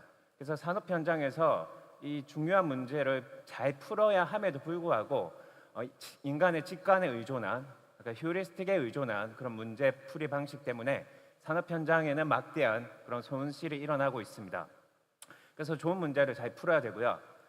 두 번째, 제가 카이스트 산업 및 시스템 공학과 교수로서 느꼈던 그 현장의 어려움은 이런 문제를 푸는 알고리즘이 꼭 필요한데 이런 최적화 알고리즘을 현장에 적용하는 것이 대단히 힘듭니다. 도메인 전문가가 풀어야 되는 문제를 발굴하면 이 문제를 해결하기 위해서 최적화 전문가, 산업공학자를 찾아가서 문제를 정의하고 정의된 문제를 푸는 알고리즘을 또 개발하고 알고리즘을 IT 시스템에 인테그레이션을 해야 되고 또 그 시스템을 지속적으로 유지 보수해야 됩니다. 즉 하나의 문제를 풀기 위해서 많은 전문가와 많은 시간, 비용이 듭니다. 그래서 결국 이런 프로젝트들이 많은 경우 실패를 하곤 하더라고요. 그래서 이런 실패를 더 이상 하면 안 되겠다라는 생각으로 이 오믈렛을 창업하게 되었습니다. 저희가 주목하고 있는 기술은 두 가지입니다. 지금 인공지능 산업계에서 가장 핫한 두 가지 키워드인데요. 추론 인공지능 기술과 AI 에이전트 기술입니다. 추론 AI는 단지 거대한 인공지능 모델로 거대한 데이터를 써서 단지 무엇인가를 예측하는 모델이 아닙니다. 기존에는 거대한 모델, 거대한 데이터가 있으면 무엇인가를 잘 예측하고 생성했지만 이제는 적은 양의 데이터와 적은 규모의 모델로도 그 추론, 즉 이 모델을 잘 활용하면 복잡한 문제를 풀 수 있는 것들이 입증되고 있습니다. 요즘에 띵킹 모델, 테스트 타임 컴퓨팅이라는 말이 많이 나오고 있는데요. 한 번 예측이 아니라 결과를 도출하고 결과를 비교 검토해서 결국 더 우수한 해를 찾아내는 능력이 추론 AI의 핵심이고, 저희는 이 추론 능력이 산업 현장의 복잡한 문제를 푸는 핵심 코어라고 생각하고 있습니다. 두 번째 AI 에이전트 기술은 어떤 시스템을 자동으로 분석하고 자율적으로 의사결정을 하는 시스템을 의미하는데, 저희는 그런 기능적인 것뿐만 아니라 에이전트가 미래 새로운 형태의 소프트웨어, 새로운 형태의 어떤 디지털 워커로서 작동할 가능성이 있다, 이렇게 저희는 생각하고 있습니다. 그래서 이 두 가지 기술을 접목해서 저희 오믈렛에서는 옵티미제이션 AI 에이전트라는 그런 기술을 개발하고 있습니다. 즉 추론 AI를 써서 복잡한 문제를 푸는 알고리즘을 개발하고, 이 알고리즘을 산업 현장에 제공하여 현장의 엔지니어가 쉽게 쓰실 수 있도록 이런 에이전트 형태로 공급을 합니다. 저희 서비스 이름은 OSS라고 하는데요. Optimization as a Service Infra 시스템을 의미합니다. 그래서 도메인 전문가에게 그런 인공지능이 가진 슈퍼 인텔리전스를 제공해서 도메인 전문가가 스스로 현장에서 문제를 풀 수 있도록 돕는 기술을 저희는 공급을 하고 있습니다. 이 기술을 이제 만들기 위해서 두 가지 코어 기술이 필요합니다. 그 두 가지 코어 기술에 대해서 한번 소개해 드리겠습니다. 첫 번째 코어 기술은 이 추론 AI, 옵티미제이션 AI 부분인데요. 제가 여기 두 가지 문제 푸는 방식을 소개하고 있습니다. 여기 왼쪽이 전통적인 최적화 방식이에요. 도메인 전문가가 문제 구조를 파악해서 수학적 언어로 포뮬레이션을 해야 됩니다. 그렇게 포뮬레이트된 문제에 그런 아주 상용화된 최적화 솔버를 적용해서 문제를 푸는, 즉 모델링과 솔빙 두 단계를 거치고 있습니다. 왜 이렇게 해야 될까요? 기존에는 컴퓨터가 복잡한 문제를 풀 수가 없었습니다. 그래서 컴퓨터가 이해할 수 있고 컴퓨터가 풀 수 있을 정도로 저희가 문제를 추상화해서 컴퓨터에게 던져줘야 했습니다. 대단히 비효율성이 여기 존재하고 있고요. 또 이런 문제 풀이 과정을 적용하기 위해서는 그 고도의 그런 교육을 받은 석박사급 전문 인력이 필요하기도 하고요. 이런 전통적인 방식은 큰 문제를 풀 수가 없습니다.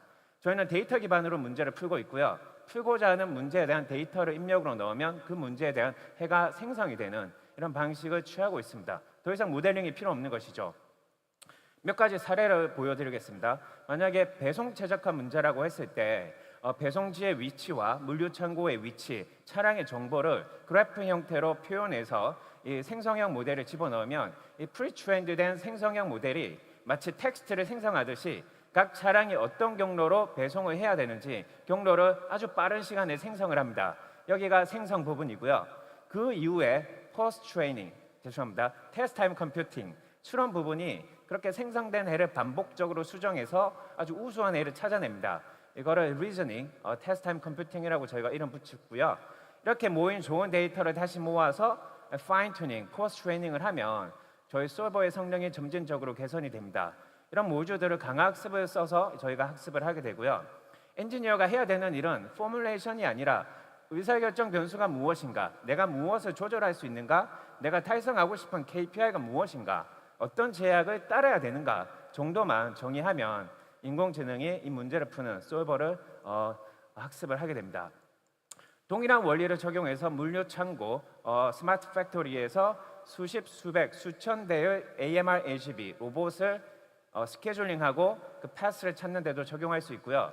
동일한 원리를 반도체, 요즘에 칩렛이라고 하는데요. 여러 부품들을 위치를 결정하고 연결을 결정하는 이런 복잡한 칩 디자인 문제에도 적용될 수 있습니다. 이게 저희가 개발하고 있는 최적화 AI 파운데이션 모델의 구조이고요. 그럼 이런 파운데이션 모델과 기존의 텍스트 기반의 파운데이션 모델의 차이가 무엇인가? 오픈AI O3, 제미나이 2.5, 클로드 4 같은 경우는 추론 모델입니다. 텍스트 기반의 추론 모델이고요. 이들은 단어들의 의미를 파악해서 단어들을 조합해서 어떤 텍스트를 만드는 추론이라면, 저희가 개발한 이 오아시스 추론 모델은 그런 의미 기반이라기보다는 관계 기반입니다. 이 노드와 노드의 거리, 이 노드와 노드의 관계를 추론해서 어떤 순서를 결정하거나 어떤 위치를 결정하는 그런 복잡한 문제를 푸는 파운데이션 모델입니다. 여기까지가 저희 파운데이션 모델에 대한 기술이고요. 두 번째 코어 테크놀로지는 에이전틱 워크플로우 기술입니다. 이런 알고리즘을 현장에 공급했을 때 현장의 엔지니어가 바로 쓰기에는 한계가 있습니다. 그래서 저희는 일종의 멀티 에이전트 시스템을 구축해서 엔지니어가 이런 알고리즘을 쉽게 쓸 수 있는 그런 최적화 에이전트를 만들고 있는데요. 여기 보시면 그 자연어로 엔지니어가 질문을 하게 됩니다. 내가 이런 데이터가 있어. A, B, C 데이터가 있고 각 데이터는 어떤 기업의 어떤 레거시 소프트웨어일 수도 있고요. 데이터베이스일 수도 있습니다. 이런 데이터를 가지고 나는 이런 문제를 풀어서 이런 목적을 달성하고 싶어. 자연어로 질의하면 이 포뮬레이션 에이전트가 그 의도를 파악해서 리트리버 에이전트, 즉 데이터를 긁어 오는 에이전트에게 명령을 내립니다. 이런 데이터를 긁어와. 그리고 나서 저희 최적화 엔진을 돌릴 수 있는 인풋 파일을 만들게 됩니다. 그리고 저희가 개발한 이 엔진을 도구로 활용해서 이 솔버, 즉 도구를 활용해서 문제를 풀게 되고요. 그래서 결과가 나오면 이 결과를 바로 엔지니어에게 주는 게 아니라 엔지니어가 원하는 형태로 그래프로 표현하거나 어떤 엑셀로 표현하거나 리포트를 작성하거나 원하는 형태로 엔지니어에게 전달합니다. 거기서 끝이 아닙니다. 보통 최적화는 한번 풀고 끝나지만 저희는 이 인터랙션 시스템이 있습니다. 휴먼 인 더 룹.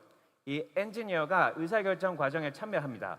결과가 좋지 않다. 나는 이런 팩터를 더 고려하고 싶다. 이런 부분은 제거되면 좋겠다. 피드백을 주면 업데이트 에이전트가 그 피드백을 받아서 다시 문제를 재구성해서 풀게 됩니다.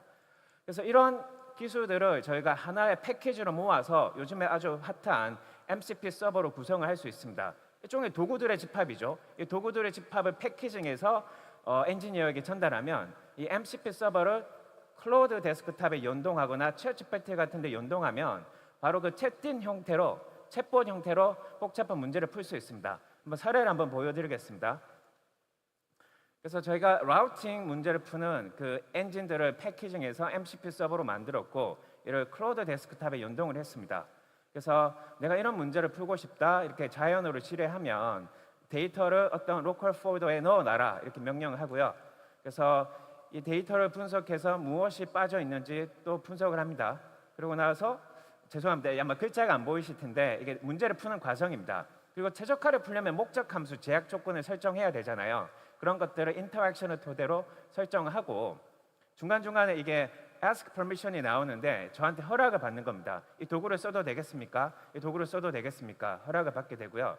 결과가 나왔습니다. 최적화가 도출됐고 제가 이 결과를 구글 맵 API를 써서 구글 맵 위에 한번 표시를 해달라 이렇게 명령을 하면 얘가 구글 API를 써서 그 맵 위에 이 배송 경로를 아마 시각화를 하게 될 겁니다. 그 결과가 제 로컬 폴더에 저장이 되고 구글 맵 API를 써서 뭐 지도도 그리고 스케줄 엑셀표도 만들고 이런 것들을 합니다. 또 결과가 별로 안 좋다. 차량 수를 늘려라. 시간을 더 단축해라. 이렇게 또 피드백을 주면 얘가 그 의도를 파악해서 다시 문제를 풀고 다시 한번 그런 뭐 구글 맵이나 이런 형태로 결과를 보여줄 수 있고요. 그 다양한 도구를 연동할 수 있습니다. 구글 맵도 쓰고 있고요. 저희가 카카오 API도 연동시켰고요. 아이나비, 티맵 다양한 도구들을 연동해서 문제를 풀 수가 있게 됩니다. 그래서 이런 것들을 저희가 공급하고 있고요. 이런 것들을 좀 커스터마이즈해서 기업이 원하는 워크플로우를 할 수 있도록 좀 스페셜라이즈된 에이전트도 저희가 만들어서 공급드립니다. 이것도 한번 사례로 보여드려 보겠습니다. Introducing Toast. Toast is an AI agent powered by Omelet's routing engine. It answers questions about the routing engine API and guides you to the right information. Delivery optimization is now effortless. Simply upload your vehicle, depot, and order data files. Toast will automatically categorize and register them. From there, you can initiate optimization using plain natural language. Once the optimization is complete, Toast will brief you the results and also provide visualizations of the routes on a map. 네, 저희가 만든 이 MCP 서버를 가지고 일종의 저희는 이거를 밀키트라고 생각합니다. 어떤 문제를 풀기 위한 요소 기술, 엔진, 지도 기술, 시각화, 분석 기술 이런 요소 기술을 밀키트로 만들어서 개발자가 있는 조직에게 공급을 합니다. 그럼 이 밀키트를 가지고 예전에는 요리사가 요리를 했을 겁니다. 하지만 요즘엔 컬스 AI, 이런 클로드 같은 인공지능 요리사가 그 밀키트를 가지고 그 사용자에게 입맛에 맞는 요리를 빠르게 구축하게 되는 거죠. 그러니까 저희는 이런 시대를 보고 있고, 만약 이런 과정이 힘들다면 저희가 밀키트를 들고 가서 기업에 맞게끔 이런 에이전트를 커스텀 빌드해서 공급을 하고 있고요. 저희가 더 바라보고 있는 미래는 사실 최종적으로는 이런 오아시스라는 플랫폼입니다. 노코드, 로코드, optimization AI 에이전트 플랫폼이고요. 저희가 개발한 다양한 최적화 엔진들을 도구로 등록하고, 그다음에 이미 여러 산업 섹터에서 표준화된 문제를 푸는 에이전트를 만들어 놓고 기업에게 공급을 합니다. 미래의 일종의 디지털 인플로이 잡 마켓이라고도 볼 수 있는데요. 여기는 라우팅 엔진, 서프라이 체인 에이전트, 어떤 적재 최적화, 그다음에 인벤토리 컨트롤 에이전트, 이런 것들을 저희가 이미 만들어 놨습니다. 또 기업이 그들만의 데이터로 그들만의 문제를 푸는 에이전트를 스스로 구축할 수 있도록 노코드 빌드 플랫폼도 저희가 현재 개발 중입니다. 저희가 바라보고 있는 마켓입니다. 지금 AI 에이전트 시장은 이미 큽니다. 이 에이전트 시장은 앞으로 시간이 갈수록 더 커질 것이고요. 처음에는 소프트웨어 마켓을 노리다가 나중에는 인력 시장을 노리게 될 겁니다. 즉 에이전트가 사람의 그런 업무를 대체하는 순간이 올 거고요. 하지만 그때 가장 필요한 게 무엇일까요? 에이전트, 현재 에이전트는 자동화된 툴에 지나지 않습니다. 어느 순간 에이전트는 고차원 의사결정을 스스로 해야 됩니다. 스스로 복잡한 문제를 풀어야 되는데 그때 최적화 기술이 필요합니다. 그래서 저희는 그런 최적화 기술을 에이전트에게, 즉 사람이 아닌 에이전트에게 공급하기 위한 이런 기술들 기반을 갖추고 있습니다. 저희 비즈니스 스트래티지는 다양한 고객사를 만나면서 그들의 문제를 푸는 알고리즘을 2주 안에 빠르게 만들고, 이를 API 혹은 MCP 서버 형태로 밀키트로 제공을 하고 에이전트 혹은 소프트웨어까지 만들고 있습니다. 그래서 저희가 풀었던 사례들 잠깐 소개드리고 제 발표를 오늘 마치도록 하겠습니다. 저희가 지금 현재는 여러 물류 기업들로부터 이 컨택을 받고 있고요. 그 first mile, mid mile, last mile에 걸쳐서 다양한 물류 문제들을 풀고 있습니다. 저희가 이 산업에 대해서는 물류 전문가가 아니기 때문에 잘 모르지만 이 전환 단계를 저희는 꼭 살펴보고 있는데요. 디지털리제이션, 디지털 포워딩, 소프트웨어들이 데이터 연동이 되어서 전산화는 잘 된 것 같아요. 그 다음에 여러 기업들이 오토메이션, 어떤 로봇을 통한 오토메이션에 집중하고 있는 것 같습니다. autonomous ship, autonomous trucking, warehouse automation, 로봇 딜리버리. 저는 그 다음이 인텔리전스라고 생각을 했습니다. 최적화, 데이터 기반 의사결정이 이런 오퍼레이션을 효율적으로 하는 기술이 필요하다고 생각했고요. 그래서 저희는 그 first mile부터 last mile에 이르는 여러 기업들과 POC를 하고 있습니다. 글로비스와는 이 스토리지 플래닝이라는 문제를 풀고 있어요. 거대한 카고 배에다가 약 10층 정도 덱에다가 7,000대 이상의 차를 차곡차곡 적재를 해야 됩니다. 공간을 효율적으로 쓰고 로딩에 걸리는 시간을 줄이고 그 배송지를 다니면서 하역 순서에 맞춰서 또 차를 적재해야 됩니다. 또한 무게 중심을 고려해야 되고요.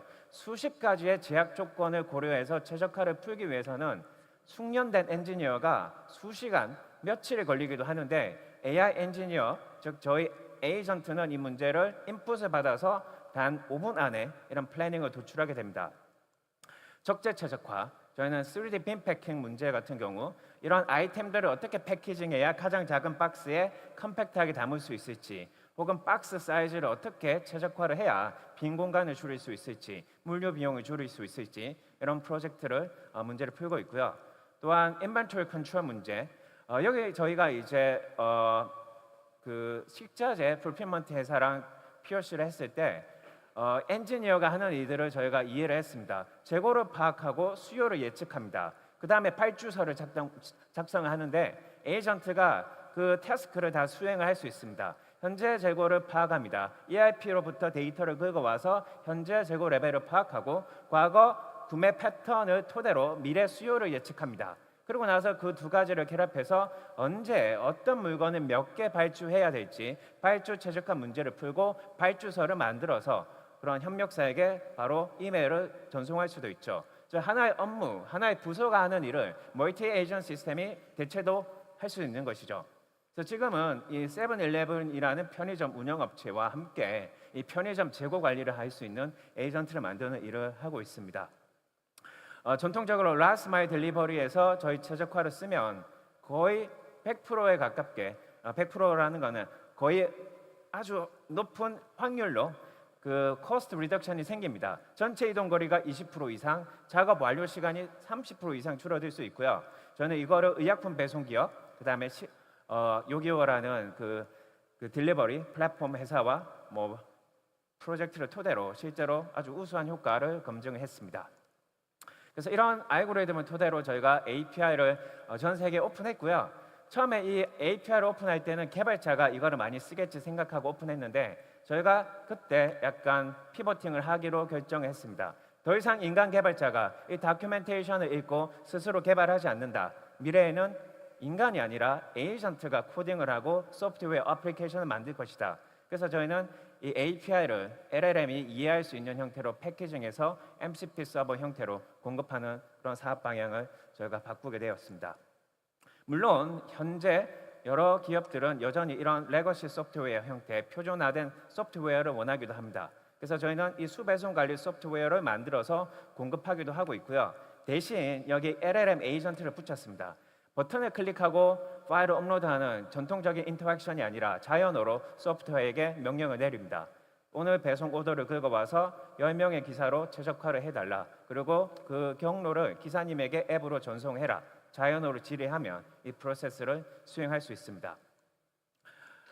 저희는 익스펜션으로 지금은 로지스틱에 집중하고 있지만 모빌리티, 그다음에 로봇, 칩 설계, 반도체 설계, 신약 개발까지 확장을 염두에 두고 있고요. 차근차근 준비를 하고 있습니다. 마지막으로 저희 팀 소개해드리면 제가 CEO로서 인공지능 기술을 주로 개발했고요. 저희 CTO님은 현재 카이스트 교수이시고 최적화 전문가이십니다. 최적화와 인공지능을 결합해야만 산업 현장의 복잡한 문제를 풀 수 있었고요. 저희 연구실 석박사 졸업생 위주로 팀이 구축되어 있습니다. 지금은 약 15명 정도로 지금 운영이 되고 있고요. 마지막 장표입니다. 저희 비전인데요. 산업 AI를 5가지 섹터로 나누더라고요. 하드웨어 레이어, 클라우드 레이어, 알고리즘 레이어, 오케스트레이션, 애플리케이션 레이어가 있는데요. 각 섹터마다 빅테크들이 있죠. 저희는 이 알고리즘 레이어, 즉 최적화 파운데이션 모델을 깔고 그 위에 에이전트 매니징 플랫폼을 만들고 있습니다. 그런 다음에 버티컬 AI, 물류, 로봇 이런 산업군에서 정말 현장에 도움이 되는 AI 애플리케이션을 만들어서 공급을 하고 있습니다. 네, 감사합니다. 네, 고맙습니다. 해운 물류 세션의 마지막 발표자였습니다. 자, 이렇게 세 분의 발표를 들으셨습니다. 어떠셨습니까? 모두 유익한 시간 되셨습니까? 앞서 예고해드린 대로 이제는 발표자분들 다시 한번 모셔서 좌장님의 진행하에 심도 있는 대화를 나눠보는 패널 토론 시간 갖도록 하겠습니다. 현재 무대 위에 토론 세션을 위한 좌석과 테이블을 준비해드리고 있는데요. 네, 여러분 잠시만 기다려 주시고요. 그리고 다시 한번 말씀드린 것처럼 여러분 직접 참여 가능하시니까요. 지금 막 떠오르는 질문이나 생각들 자유롭게 남겨두시기 바라겠습니다. 네, 오늘 제6회 인천국제해양포럼의 첫째 날입니다. 그리고 지금 이 시간은 전체 프로그램 가운데서도 특히 많은 관심을 받고 있는 해운 물류 메인 세션인데요. 이번 세션 주제 다시 한번 스마트한 해운 물류 탄력적 글로벌 공급망입니다. 이 불확실성이 커진 이 국제 정세 속에서 디지털 기술을 기반으로 한 해운 혁신, 그리고 공급망의 회복력과 재고 대응, 그리고 전략에 이르기까지 글로벌 해운 물류 산업이 직면한 과제와 또 해답을 다양한 시각에서 알아보는 뜻깊은 시간 이어가고 있습니다. 자, 무대가 거의 정리가 된 것 같은데요. 앞서 발표해 주신 세 분의 연사분들 다시 한번 무대 위로 모시도록 하겠습니다.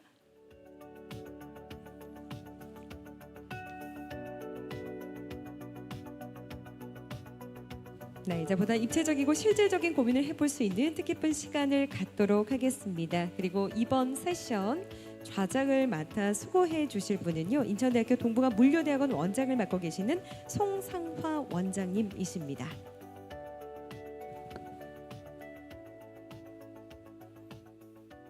네, 자 그리고 토론자까지 함께 모셨습니다. 자, 이번 세션 여러분의 박수와 함께 시작하겠습니다. 네, 안녕하십니까. 저희 이번 세션 좌장을 맡은 인천대학교 송상화 교수입니다. 제6회 인천국제해양포럼이 오늘 시작되었는데요. 바쁘신 시간에도 참석해 주신 여러분께 감사드립니다. 이번 세션은 그 스마트한 해운 물류 그리고 탄력적 글로벌 공급망이라는 주제로 얘기를 하고 있습니다. 오늘 그 내용들을 한번 들여다보면요. 아마 이번 세션 내용이 조금 어려운 분도 있으셨을 거라고 생각이 듭니다. 근데 이제 한번 고민을 해보면요. 그 첫 번째 우리 오전에 기조 강연에서 내용을 한번 들어보면요. 여러 가지 내용이 있었습니다만은 저희 세션하고 좀 관련된 내용으로 제가 인상 깊게 들었던 내용은 두 가지 정도가 있습니다. 첫 번째는 미래에는 분산화된 시스템이 될 거다라는 부분이 아주 중요하게 다루어졌죠. 과거에는 중앙 집중적인 시장이었는데 이제 분산화된 시스템으로 바뀔 것이다라는 것이 얘기가 나왔었는데요. 그 부분이 굉장히 큰 울림이 있었습니다. 왜냐하면 지금까지는 전 세계가 세계화라는 방향으로 움직이면서 어떻게 보면 거대 자본이 거대한 공장을 짓고 화물이 전 세계로 움직이는 그런 세상이었는데 앞으로는 분산형 시스템으로 바뀌면서 로컬에서 만들어서 로컬에서 소비를 한다라는 그런 시장이 된다라는 얘기가 있었고요. 그러면서 두 번째 얘기가 뭐였냐면 이번 해양 포럼하고 어떻게 보면 반대되는 얘기일 수도 있는데요. 해운, 항만, 물류라는 부분에 있어서 우리가 중요하게 생각하는 것은 전 세계 무역인데요. 그 부분에서 50% 이상이 줄어들 것이다 라는 얘기를 하셨어요. 즉 해상 운송이 많이 줄어든다는 얘기겠죠. 그래서 사실 엄청 큰 변화가 될 거거든요. 그런데 그런 말씀을 리프킨 선생께서 해주신 이유가 뭘까 한번 생각해 봤는데요.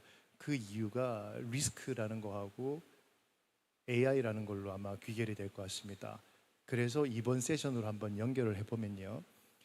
먼저 첫 번째 발표를 해주신 S&P 글로벌의 미스 레 같은 경우에는 무슨 얘기를 해주셨냐면은 리스크가 굉장히 이제는 상수가 되어가지고 갑자기 생기는 이런 것이 아니라 우리의 데일리 비즈니스에서 항상 나타나는 문제가 될 것이다 라는 것이 첫 번째 중요한 메시지였습니다. 그래서 리스크라는 것을 이제 우리는 계속해서 관심 있게 지켜봐야 된다는 걸 보여줬고요. 실제 각종 지표들이 굉장히 요동을 쳤습니다. 크게 변화했죠. 두 번째, 세 번째 발표는 여러분 이제 앞으로는 굉장히 익숙해질 거라고 생각이 드는데요. 관심 있게 보셨으면 좋겠습니다. 무슨 내용이었냐면요. 첫 번째 기조 강연과 같은 맥락의 얘기입니다. 두 번째 발표해 주신 소베이 교수님께서 하신 얘기는 뭐냐 하면 멀티 에이전트 시스템이 앞으로 될 것이다 라는 거죠. 이게 무슨 얘기냐면 각각의 기업에 사람이 다 빠지고 AI가 대신 일을 한다라는 거죠. 그러면 지금처럼 사람이 비즈니스를 하는 세상에서의 거래 방식하고 AI가 굉장히 많은 에이전트로 만들어져서 서로 인터랙션을 하면서 만들어지는 비즈니스는 완전히 달라질 것이고 그 과정에서 열심히 솔루션을 만들고 계시다라는 얘기를 해주신 거예요. 그래서 여러분이 여기서 이해하실 단어는 멀티 에이전트라는 세상이 오는구나라는 거였는데 세 번째 박진규 교수님의 발표를 들어보시면 그게 이미 와 있는 것처럼 보이시죠. 맨 마지막에 말씀하신 것이 어떻게 보면 핵심이었던 것 같아요. 뭐냐면 솔루션을 만들 때 과거에는 개발자가 우리의 솔루션을 쓸 거니까 내가 이걸 만들 거야 라는 맥락이었는데 이제는 어떻게 바뀌었냐 하면 사람이 우리가 만든 솔루션을 쓸 리가 없다. 아마도 AI가 우리를 쓸 거기 때문에 AI가 이해할 수 있는 방향으로 AI를 만들어서 내가 만들겠다라는 얘기는 뭘 의미할까요? 비즈니스 소프트웨어를 만드는 세상이 완전히 바뀐다는 것을 의미하고 있습니다. 즉 미래에는 그 미래가 언제인지 모르겠지만 또 여쭤볼 겁니다. 그 미래가 어느 정도인지는 최소한 지금 보이는 가까운 미래에는 사람을 대신해서 주문을 하고 재고를 관리하고 선박을 관리하고 선박을 예약하는 일들이 바로 생길 것 같고요. 그렇게 됐을 때는 분산화된 시스템으로 완전히 가버리겠죠. 사람이 아니라 각 회사의 에이전트들이 움직이니까요. 이런 거대한 변화 속에서 저희가 발표자 세 분에게 질문을 드려야 되는데 그 질문은 끝부분에 몰아서 좀 드리기로 하고요. 오늘 저희가 토론자로 한 분을 모셨습니다. 오늘 모신 그 토론자는 한지성 이사님, 서프컴퍼니라고 하는 디지털 물류 플랫폼 기업의 한지성 이사님을 모셨는데요. 서프컴퍼니는 글로비스에서 시작된 사내 벤처로서 해상 운송에 있어서 예약하고 그 운임을 살펴보는 그런 비즈니스를 인터넷 플랫폼을 통해서 할 수 있는 비즈니스를 만드셔서 지금 굉장히 성장을 하고 있습니다. 그래서 서프컴퍼니라는 디지털 물류 기업이 바라보는 미래 세상하고 오늘 들은 내용을 바탕으로 해서 어떤 걸 느끼셨는지 그런 얘기를 한번 좀 들어보도록 하겠습니다. 그럼 한 이사님 부탁드리겠습니다. 방금 저장님부터 소개받은 한지성이라고 합니다. 사실 저는 앞서 이렇게 발표해 주셨던 세 분의 연사와는 달리 어떤 AI의 중심에 있거나 아니면 그것들을 실제로 개발하는 사람이 아닌 실제 산업에서의 어떤 유저로서 그런 것을 어떻게 보면 질문자 입장으로서 여기에 좀 자리에 앉아 있다라고 봐주시면 될 것 같습니다. 그래서 실제로 저희 회사에서도 AI가 좀 저희 삶에 좀 많이 가까이 다가왔다고 느껴지는 게 뭐냐면은 저희 회사도 실제 AI로 시작한 기업은 아니지만 AI를 실제 저희가 모델링 하는 거나 아니면 실제 프로핏 맥시마이전을 위해서 많이 사용을 하고 있습니다. 일례로 저희는 과거에 어떤 특정 가격들이 어떤 펼쳐져 있는 스펙트럼이 있고 그 가격대 사이에서 어떤 실제 고객들이 선택한 가격들을 현재로 끌고 와서 어떻게 하면은 고객들이 어떤 가격을 선택하고 저희가 어떻게 하면 가장 수익을 많이 남길 수 있을까 하는 그런 고민들을 활용하는데 AI를 실제로 활용을 하고 있고요. 그리고 많은 분들이 쓰시겠지만 좀 가볍게 뭐 고객들의 어떤 그 저희 액티브 유저를 좀 많이 늘리기 위해서 최근에 시의적절한 어떤 토픽 같은 거나 아니면 주제를 뽑아서 글을 쓰는데도 많이 활용을 하고 있습니다. 그런데 저도 최근에 좀 많이 느끼는 어떻게 보면 뭐 두려움이나 어떤 불안감이라고 해야 될까요? 그런 부분들이 좀 느껴지는 게 좀 몇 가지가 있는데 한 불과 몇 달 전까지만 해도 프롬프트 엔지니어링이라고 해서 AI를 잘 쓰기 위해서는 AI를 잘 훈련시켜야 되고 잘 교육시켜야 되고 내 입맛에 맞게 만들어놔야 된다라는 의견들을 종종 들어왔고 실제로 저도 AI를 그렇게 활용을 하고 있었는데 최근에는 또 AI의 어떤 상상력이나 AI의 어떤 무궁무진함을 좀 방해하면 안 된다라는 이런 기조가 좀 많아지는 것 같더라고요. 그래서 앞서도 이제 많은 연사님께서 말씀해 주셨지만 뭐 바이브나 뭐 휴리스틱이나 어떤 그런 컨텍스추얼 맥락이 많이 좀 주목받고 있는 것 같아서 이런 AI 흐름에 대해서 저희와 같은 기업들은 어떤 스탠스를 좀 취해야 하나 그런 것들이 좀 많이 궁금한 측면도 있고 두 번째로는 3, 4년 전까지만 해도 지금 AI가 스타트업 시장에서 각광을 받는 것처럼 사람을 한 곳에 모이는 플랫폼 비즈니스가 기업 가치를 굉장히 높이는데 일조를 많이 했었습니다. 하지만 이제 앞서 연사들께서 말씀해 주셨고 좌장님께서도 말씀해 주셨듯이 개인화되고 어떤 AI 에이전트들이 개별적으로 산생을 하게 되면은 저희와 같이 어떤 가운데서 정보를 쥐고 고객들을 상대해야 되는 입장에 대해서는 이런 부분들에 대해서는 저희와 같은 기업들이 쓸 자리가 많이 없어진 것이 아닌가라는 또 의문이 많이 들기도 하더라고요. 그래서 이런 질문자들 입장에서 이런 질문자된 입장에서 연사님 전문가 분들께 많은 어떤 질문을 드리고 싶어서 이 자리에 함께하게 되었습니다. 네, 그 지금 시간이 저희가 한 13분 정도 남아 있는 것 같아요. 그래서 제가 뭐 질문을 좀 드릴 수도 있는데 그건 뒷부분에 하기로 하고요. 물론 이제 여러분 질문을 생각하는 시간에 때 제가 질문할 수도 있긴 합니다만은 여기 다 번역이 돼서 나오고 있기 때문에 혹시라도 여기 시스템이 아니라 직접 질문하고 싶으신 분 계시면 지금 혹시 손 드시면 제가 한번 질문할 기회를 좀 드려볼까요? 혹시 질문하실 분 계신가요?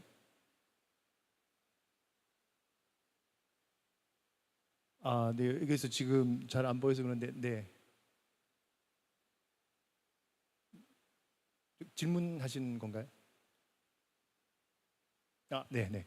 그러면은 그 질문 좀 생각하신 동안에 그리고 여기 지금 화면에 그 질문이 안 나오고 있거든요. 혹시 주최 측에서 한번 보시고 이 화면 왼쪽에 그 질문 그게 안 띄어 가지고요. 제가 한번 좀 부탁을 드리겠습니다. 네. 네, 알겠습니다. 자, 그러면은 저희가 이제 제가 좀 더 진행을 하도록 하겠습니다. 그래서 궁금한 내용들 먼저 대신 좀 질문을 드리도록 하겠습니다. 먼저 S&P 글로벌의 퀸에게 좀 질문을 드리고 싶어요. 그게 뭐냐면 그 서플라이 체인에서의 리스크가 이제 굉장히 보편화되고 어떻게 보면 예전에는 저희가 비용이라든지 서비스에만 신경을 썼던 것을 이제 앞으로 리스크에 대해서도 관심을 가져야 될 만큼 리스크가 아주 일반화된 것 같습니다. 그래서 제가 드는 생각은 두 가지인데요. 첫 번째는 트럼프 대통령이 물러난 이후에 한 3, 4년 뒤에도 여전히 이런 리스크가 중요한 이슈가 될 거라고 생각하시는 건지, 즉 지금 나타난 것이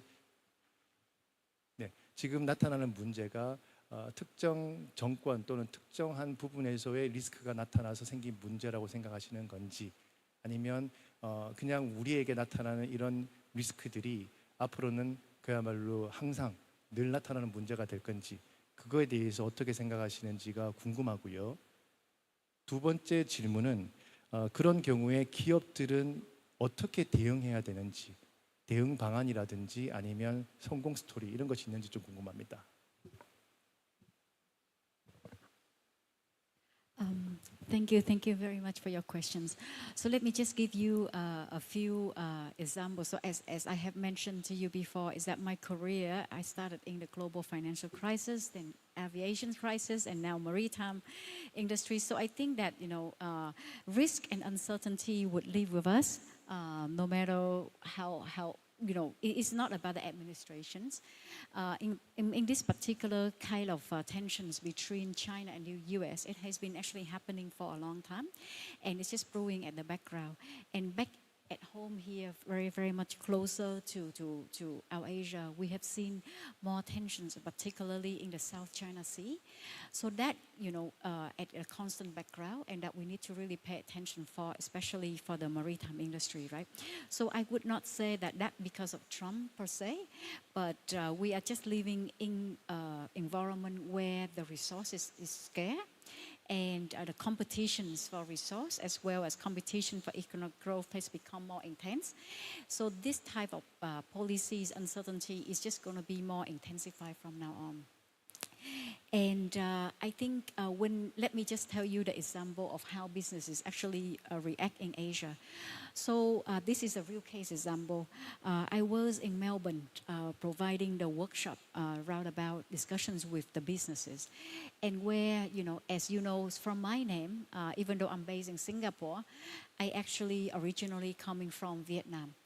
And, my family and Vietnamese people, we are actually quite a big supporter of Trump.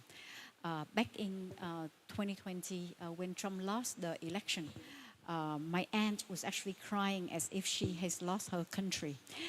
But okay, back forward, when Trump actually announced the 46% of tariff against Vietnam, pretty much within that day, we see the Vietnamese market lost $2 billion in FDI, pretty much one day. And I was there as witnessing that particular period.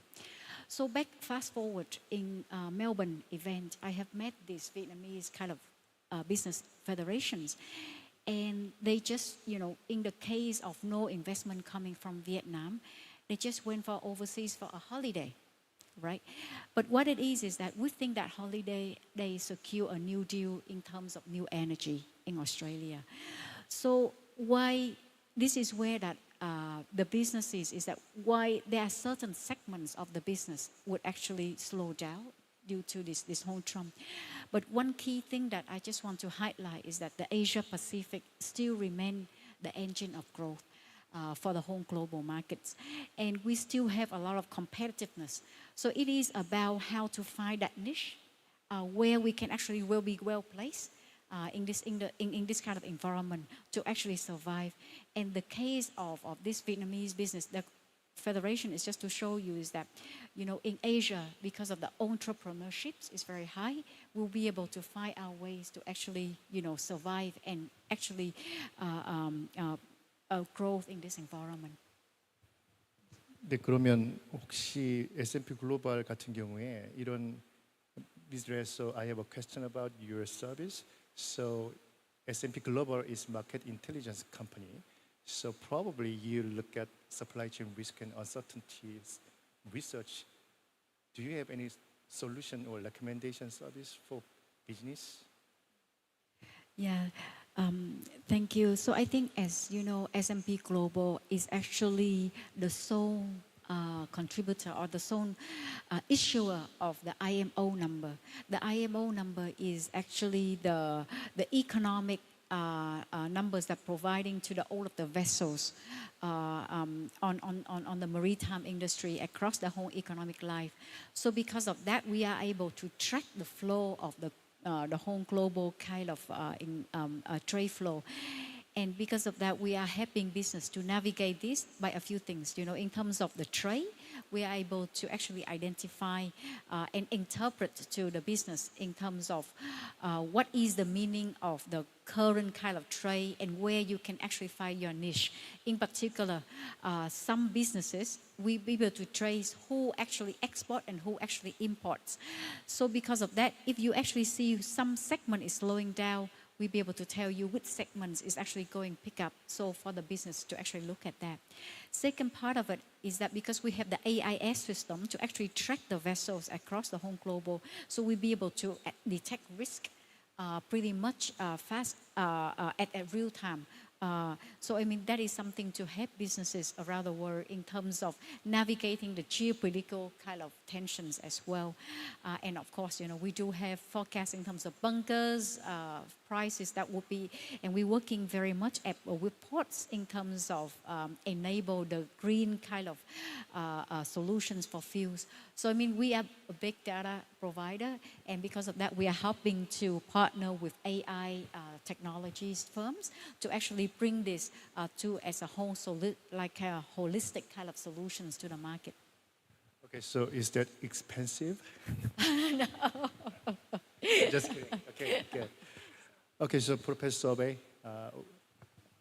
during lunchtime, actually we have deep discussion about multi-agent system. So it's very fantastic if we have multi-agent system in supply chain and maritime business. In that case, business can do whatever they want without any resource, human resource, right? So my question is that what's the time frame of multi-agent system adoption in the future, like 1 year or 10 years? What's your expectation? Yeah, I love these questions because I think right now anyone who talks about AI in the future looks like an idiot very quickly. So, it's always nice to publicly air your views on this and then be shown wrong. I think last time I answered one of these questions when we came out of the session, then there was already a news article showing I was already wrong. But I think with the multi-agent systems, we're going to start seeing them probably in the sort of 2 to 3 year period, and probably starting to sort of witness like large-scale usage of them, but with people kind of staying on board. I think it's going to be a very long time before we're comfortable letting agents make large decisions over very long periods of times completely autonomously. I think things will change a lot when quantum comes in 5 years. And in 5 years' time, I'm sure the Incheon forum, Ocean Forum, will probably be full of quantum speakers rather than AI speakers, and all the AI speakers will be long forgotten with what we've done, and therefore a lot of the things that we're talking about multi-agentic systems doing will just be brute forced, and that will be under a lot more controlled conditions. So I think we'll see one revolution towards multi-agentic systems, and then another revolution with quantum computing back to sort of more traditional brute forcing type approaches, with the multi-agentic systems taking on board these larger systems. So we're working with people like the National Air Traffic Control System in the UK around this as concepts, and I think the idea is sort of an implementation over 3, 4, 5 years' time. Okay, so UK is the hometown of DeepMind, the world famous AI company, right? So I'm just curious, the adoption rate of LLM AI in UK, especially in smaller and medium business. Do you know? Yeah, so I think these are difficult numbers to get hold of because there's companies using these tools, but then there's people within these companies themselves. So my brother he's a coder. he hasn't done any coding for about 2 or 3 years because he started using LLMs almost immediately, and the LLMs have been writing his code for about 3 years, and he's just been checking it, and each year it's improved. His company won't be aware of that, but that's why he's still got a job. But you know, you'll start to see these changes sort of imminently. I think we are seeing this well-used university sector would be a very common one where almost every student is using LLMs to some extent, whether it's to help them write their coursework or writing their coursework for them or checking what they've written. We're seeing a massive uptake.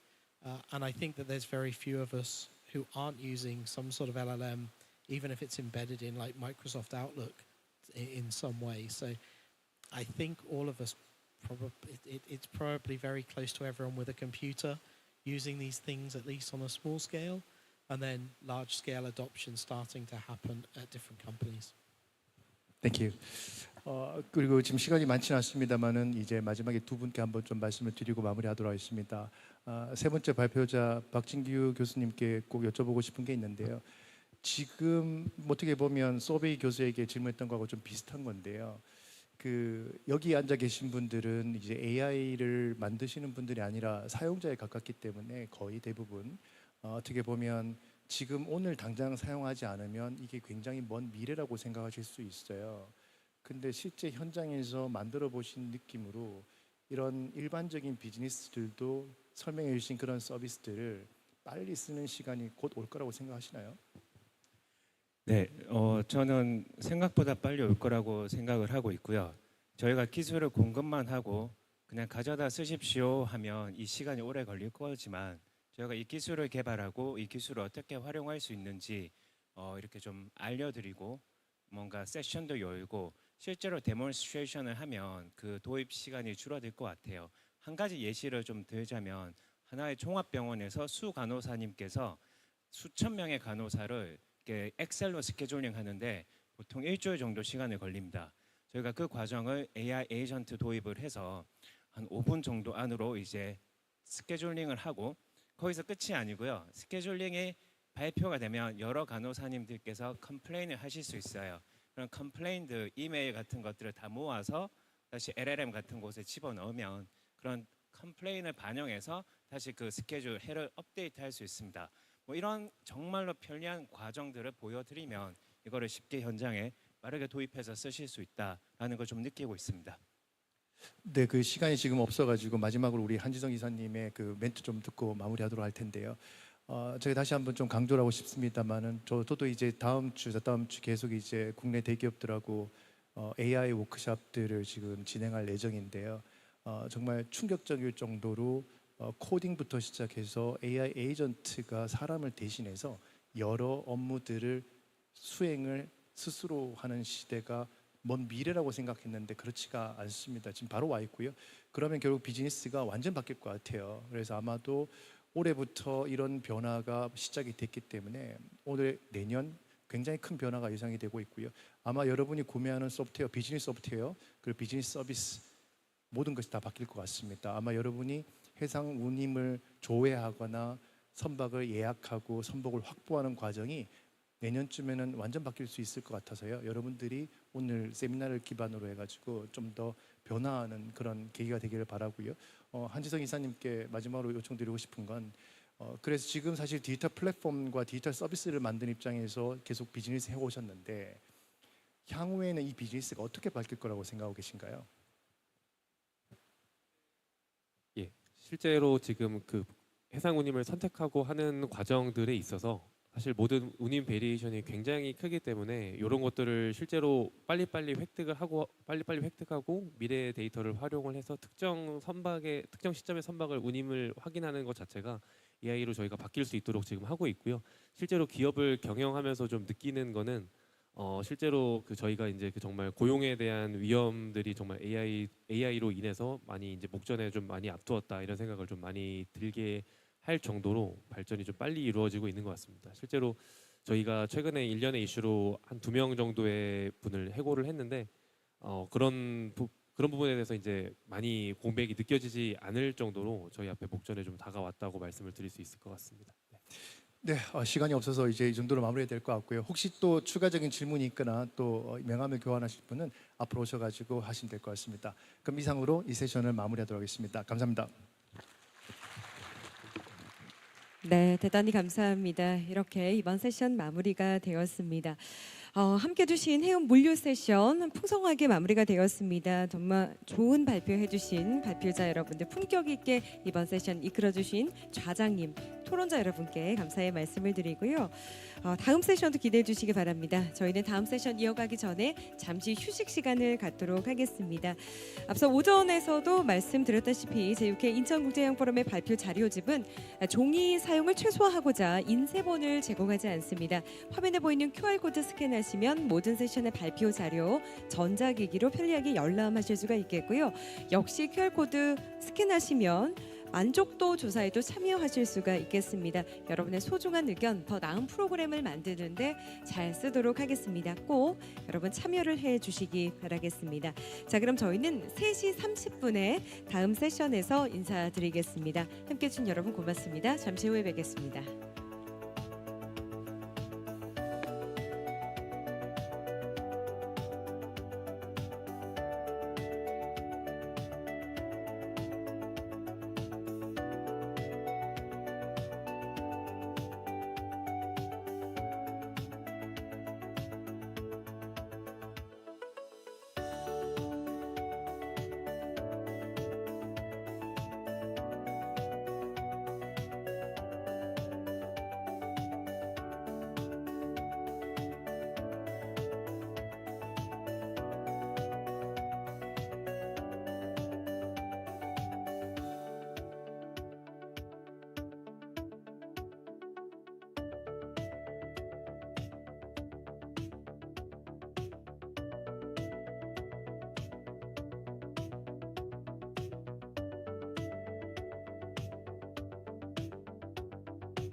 My name is John.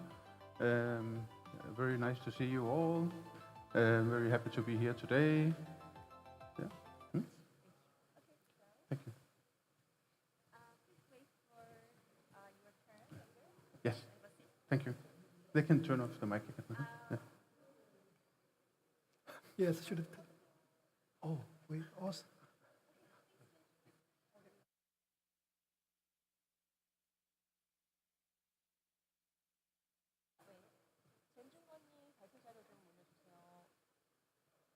So, thank you. Oh, no. That's yours? No, no, no. No, no. That is. So probably they are copying that.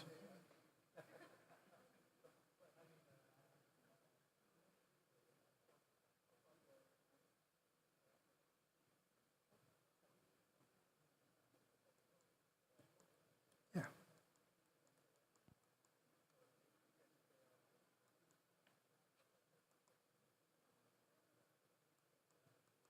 Yeah, that's correct. That's Version. one. Yes. All right, thank you. Okay, thank you. Oh, thank you. Turn off. We will off. Okay.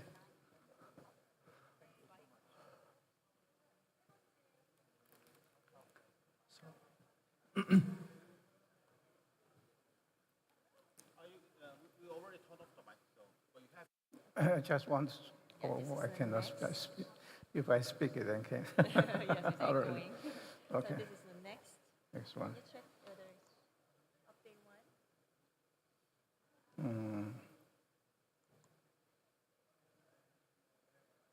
Sure, I think I can see that. So it's gonna be the live questions over here. Here, your materials and the I timer. know, You I can know. check the time, the 20 minutes. All right. Can you say something a little bit longer? Sorry? Can you say something a little bit longer? Hello, my name is. Oh, The mic okay. test. Oh, your test as well, Yeah. the voice, okay. Hello, my name is Guangzhou Shao from Taiwan. Is that okay? Yeah. All right. Okay, very see. Okay, I can see. Okay. Oh, I'm afraid it's too tiny, so I Yeah, a have little to bit, turn head. a little bit tight, but. Thank you.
네, 여러분께 안내 말씀을 드리겠습니다. 제6회 인천국제해양 포럼 첫째 날 함께하고 계시죠?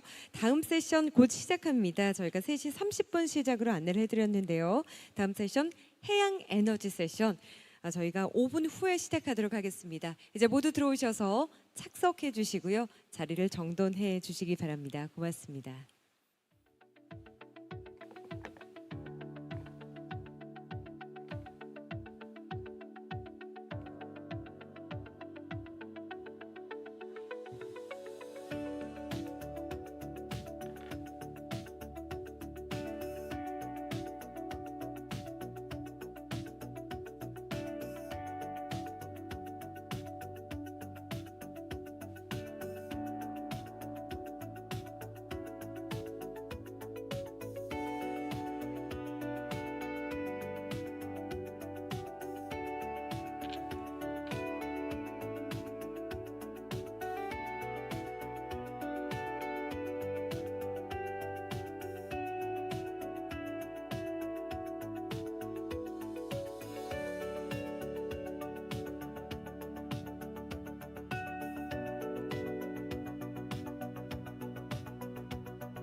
네. 자, 여러분 즐거운 휴식 시간 되셨죠? 이제 다음 세션 이어가겠습니다. 네, 지금 막 들어오신 분도 계시는데요. 조금 더 앞쪽으로 오셔서 가까이에서 본포럼 함께 해주시면 더욱더 좋을 것 같습니다. 여러분 부끄러워하지 마시고 앞쪽으로 이동해서 착석을 해주시기 바랍니다. 자, 이번 세션의 테마는 해양 에너지입니다. 우리나라뿐만 아니라 전 세계적인 관심이 집중되고 있는 분야인데요. 저 역시도 굉장히 많은 관심을 갖고 있습니다. 이번 세션에서는 바다에서 얻을 수 있는 대표적인 재생 에너지인 해양 에너지와 관련해서 해양 에너지 디지털 전환과 지역 해양 산업 생태계 활성화를 중심으로 청정 에너지 기술의 발전 방향을 확인하고 지역 산업과의 연계 방안을 모색해 보고자 합니다. 해양 에너지 세션 역시 총 3분의 주제 발표 후에 토론자를 모시고 좌장님의 진행하에 종합 토론을 시작하도록 하겠습니다. 연사분들께 궁금하신 사항 적극적으로 질문해 주셔서 끝까지 함께 해주시면 감사하겠습니다. 해양 에너지의 첫 번째 주제 발표, 중국 화동사범대학교 국가하구해안연구 중점실험실 젠중거 교수님께서 준비를 해주셨는데요. 해상 풍력 터빈이 해양 물리 환경 및 생태계에 미치는 영향이라는 주제로 지금부터 발표 함께 하시겠습니다. 박수로 맞이해 주시기 바랍니다.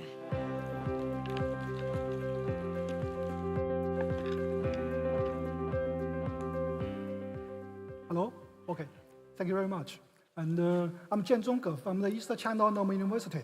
Today, I'm a great honor to be here. So today I will talk about the impact of these offshore wind turbines on the ocean physics and the ecosystem.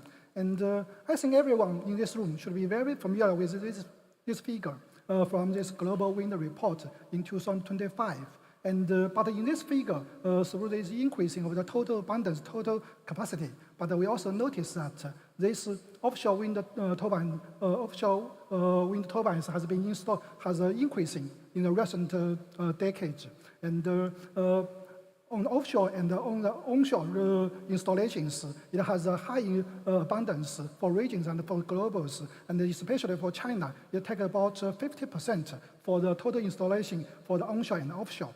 However, for our scientists, we not only care about this total abundance and the capacity, but we also care about some numbers, such as these wind farms in the coastal regions, just like in the Jiangsu province.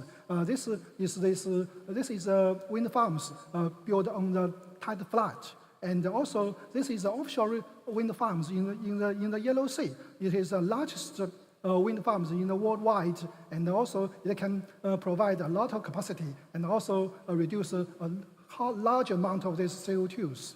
And so this is there is a great numbers. However, how many numbers? How many of these wind turbines in the coastal and offshore regions? And because we are quite interested in that, because we not care about just not only for this total abundance and installations, but we also care about how many numbers of the wind turbines, so we can make some calculations and quantifications from low regional to global scales.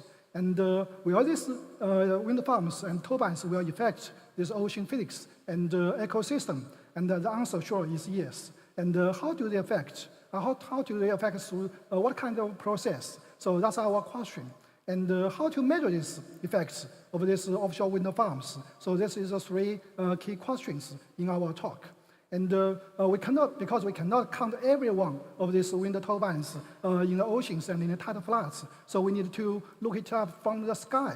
And so we need to use the satellite with a different data source. And we select two kinds of remote sensings. One is for the optical sensors, such as Lancet Edge with multiple bands. And also we use the SAR data, the observations, because they have some VH polarization channels, so you can find these signals. So to determine and to identify these turbines, we need to do some pre-processing and some algorithm development. So first we need to process these images, such as we need to remove some noise, and also we need to conduct some radiometric calibrations and terror corrections. And then we need to collect as many of these image series as possible to determine these temporary variations of these wind turbines. And so we need to conduct some algorithms for these wind turbine extractions, such as we need to remove some floating and temporary mobile objects, such as vessels and small boats. And also we need to determine this high backscattering objects and do some morphological operations, so we can remove some large and minimum objects. After the careful validation through these observations, so we can determine this wind turbines on the coastal region and on the offshore regions. And we also care about these temporary variations of these wind turbines. And so, for example, for the North Sea, it is also a hot spot for these wind farms, and we are curious about their variations. So we do some algorithm so we can determine their temporary variations. So we can determine which year we build these wind farms and turbines in the oceans. And so through these algorithms and processing, so we can provide some data set. And here is the new global offshore wind turbine data set. And already, actually, in the United States and the EU, they already have some data sets. Some is regional and some is not free. However, in China, in our university, it's a China Normal University, and we have just released this global offshore wind turbine data sets, and it can provide accurate observations and identifications for the global wind data set in all regions in the global. And so it has a high accuracy. It's about 99% for this for the globally, and it can provide global coverage. And most importantly, it's free for academic and industrial use applications. After it has been released in 2021, and the download has been about 4,600 times. And here are some numbers from these data sets. And according to the first release of this data set, there is a total number of 12,288 offshore wind turbines worldwide. And China accounts for about 4,000. And this number has increased and reached 7,208 in 2024. So this is a distribution for these wind turbines around the China regions, and so that's the data set. Then we can think about how is the physics impact and the ecosystem impact. And that's we repeated this satellite image, and we notice that there are some wicks, and these wicks from this satellite image, we can find that it is actually a highly suspended sediment concentration from the seabed.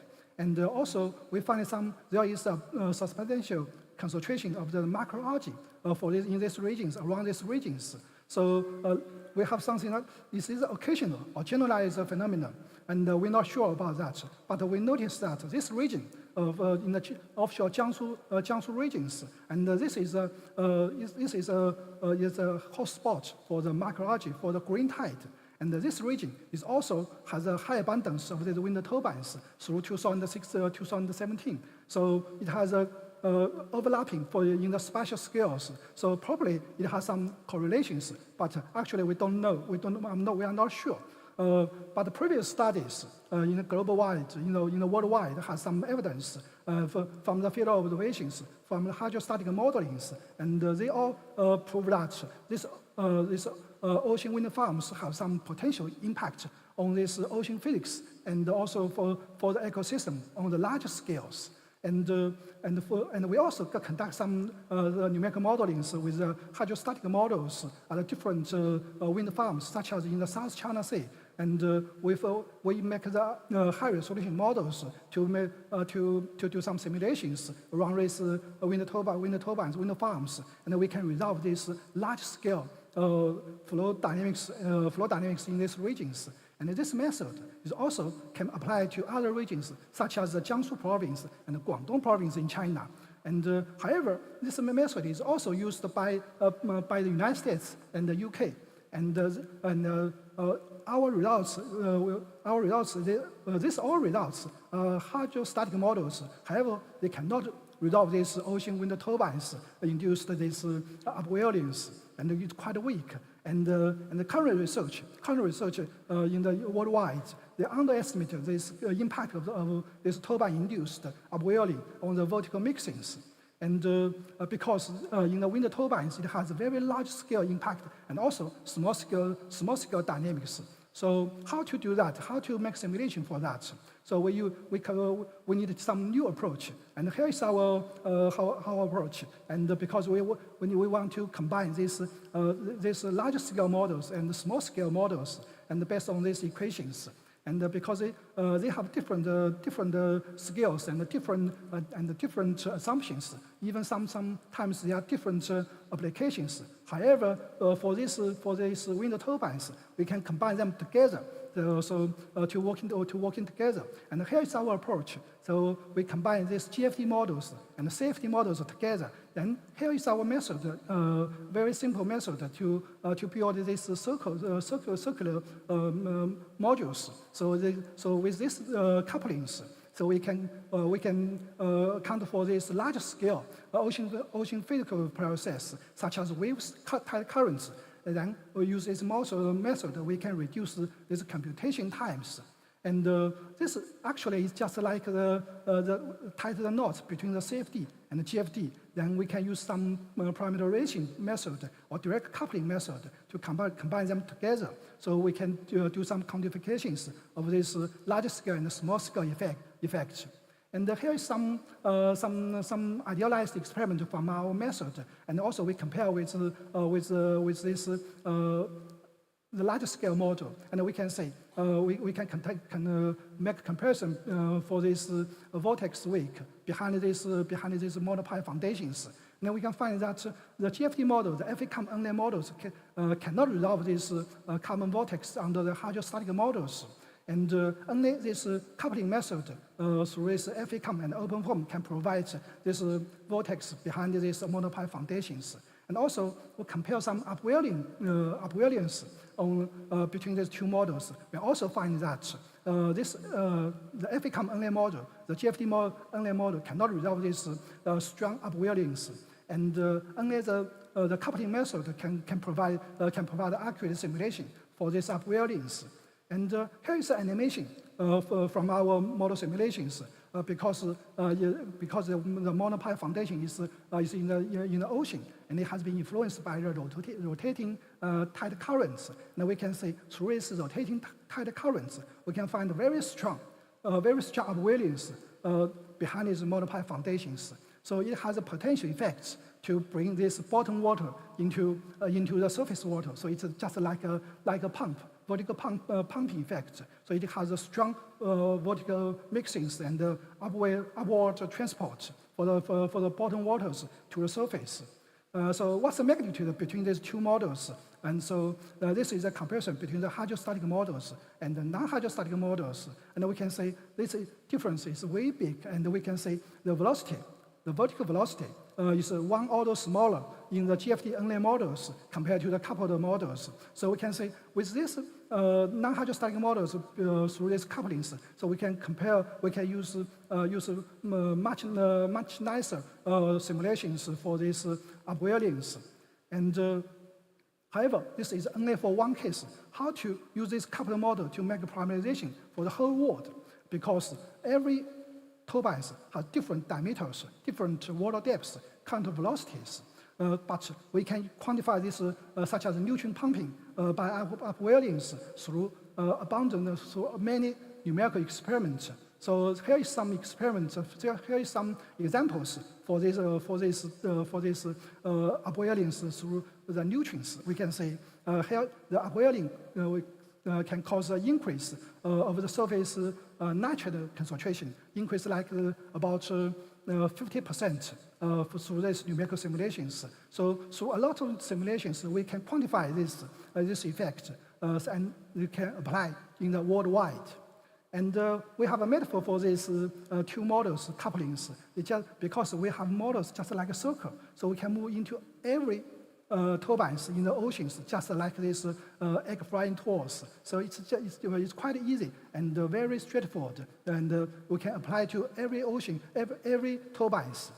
And we should mention that this method is only right now is only working for the fixed turbines. However, the wind farm has been moving further offshore into the deeper regions, just like the floating offshore wind projects, such as the Hywind Scotland and Hywind Taipans. And so to understand this effect of this floating wind farms, we need to do new projects, new simulations, and new observations. So here we just launched a new project focusing on the floating offshore wind effect on the pelagic systems. And it is funded by the Norway government and working with China. So we have a team to make observations and numerical simulations for these floating offshore wind farms. And we selected this Hywind Tampen as a study area. And I think in this room, everyone should be very familiar with these farms. And although this is offshore floating wind turbines, however, it still has a significant extension into the water of the pipe foundation. In this case, it's about 80 meters. So it still has a potential to enhance these vertical mixings into the water columns through the bottom through the middle layers to the surface layers. So how to measure this physical effects and the ecosystem effects? So we need a new tools. So here's a traditional ADCP moorings and the instruments to measure this physics, water velocities in the water columns, and that's for the physics. And we also have some hydrophone moorings, and it has integrated a lot of sensors, the CTD sensors in these moorings, so they can capture this high frequency of these water properties, such as the density, salinity, temperature, and even for some nutrients, so we can capture these variations of these water properties. And also we have some different platforms, surface platform, and the diving platform, such as the glider. So we can make a detailed measurement in the surface and also in the water profiles. And additionally, we have some acoustic kayak drones which can look at the fish abundance, and it can reach as close as possible to the monopile foundations. So we can say that. And additionally, we have this electric outboard engine, and it's very silent, so it can look at the fish abundance, and it has using these acoustic sensors. And moreover, we also have some ROV, so we can determine, we can capture more videos and even pictures in the bottom layer, in the water bottom, so we can determine the effect of the offshore floating wind farms on the bottom environment. So that's how we are working right now. We are working on this project. So in the future years, I think we have some new knowledge, new tools, and new numerical method results for this from the coastal regions to the offshore region, even to the floating wind farms. So to conclude, and here is several results from this talk. And the first, we have released a global offshore wind turbine dataset with high accuracy, and is for popular applications. And also, we have proposed a new capital modeling approach, so we can resolve this multi-scale dynamics around these wind turbines and the farms. And our simulations and also some previous studies also suggest that this has some potential effects on the pelagic systems. And we have a new project integrating these new observations and modeling technologies to working on this ecological process of this floating wind turbines. Thank you. Thank you very much. 네, 풍부한 내용이 가득했던 시간이었습니다. 교수님의 발표 함께 하셨습니다. 잠시 후에 저희 토론 시간에 다시 모셔서 더 많은 이야기 나눠보겠습니다. 궁금한 점 있으시다면 여러분 의견이나 질문 남겨주시기 바랍니다. 자, 이제 두 번째 주제 발표 이어가 보도록 하겠습니다. 이번에는 오스테드 코리아 프로젝트에서 개발 총괄을 맡고 계신 소렌길름 프로젝트 디렉터님께서 발표를 준비하고 계시고요. 인천 지역 해상폭력 생태계 구축이라는 주제로 발표해 주시겠습니다. 자, 프로젝트 디렉터님 모셔볼게요. 박수로 맞이해 주십시오. Thank you very much. Good afternoon, everyone, and also to those online. It's an honor to be here today to share a little bit of insight into our company, what we are doing, what we historically have been doing, and what the future looks like a little bit for us, also when we speak about our entry into the Korean market. I chose this picture simply just to put a little bit of a perspective on what a finalized wind farm can actually look like. This is a very recent photograph from an operational wind farm that we have built in Taiwan called Changhua 0102A. This has been in operation for a few years now and is our second operational wind farm in Taiwan. We are currently constructing another project in Taiwan, and we are in development in Korea for our first project here, which I will come back to in a moment. My name, as seen here, is Søren Gyllund. I'm a project development director for our Incheon 0102 project. I am with Ørsted, and I will give just a short insight into the company that we are. Ørsted is one of the world's leading energy companies, and we have been through a very big transformation. We were usually, or historically, we were actually an oil and gas company. But the Danish government and the company together decided that we needed to transform and follow the modern world and become a green energy company. So even within 1 decade, we completely transformed the company from being a 100% oil and gas related company to being a 100% green energy company. We develop and construct and operate different types of renewable energy assets across 4 continents.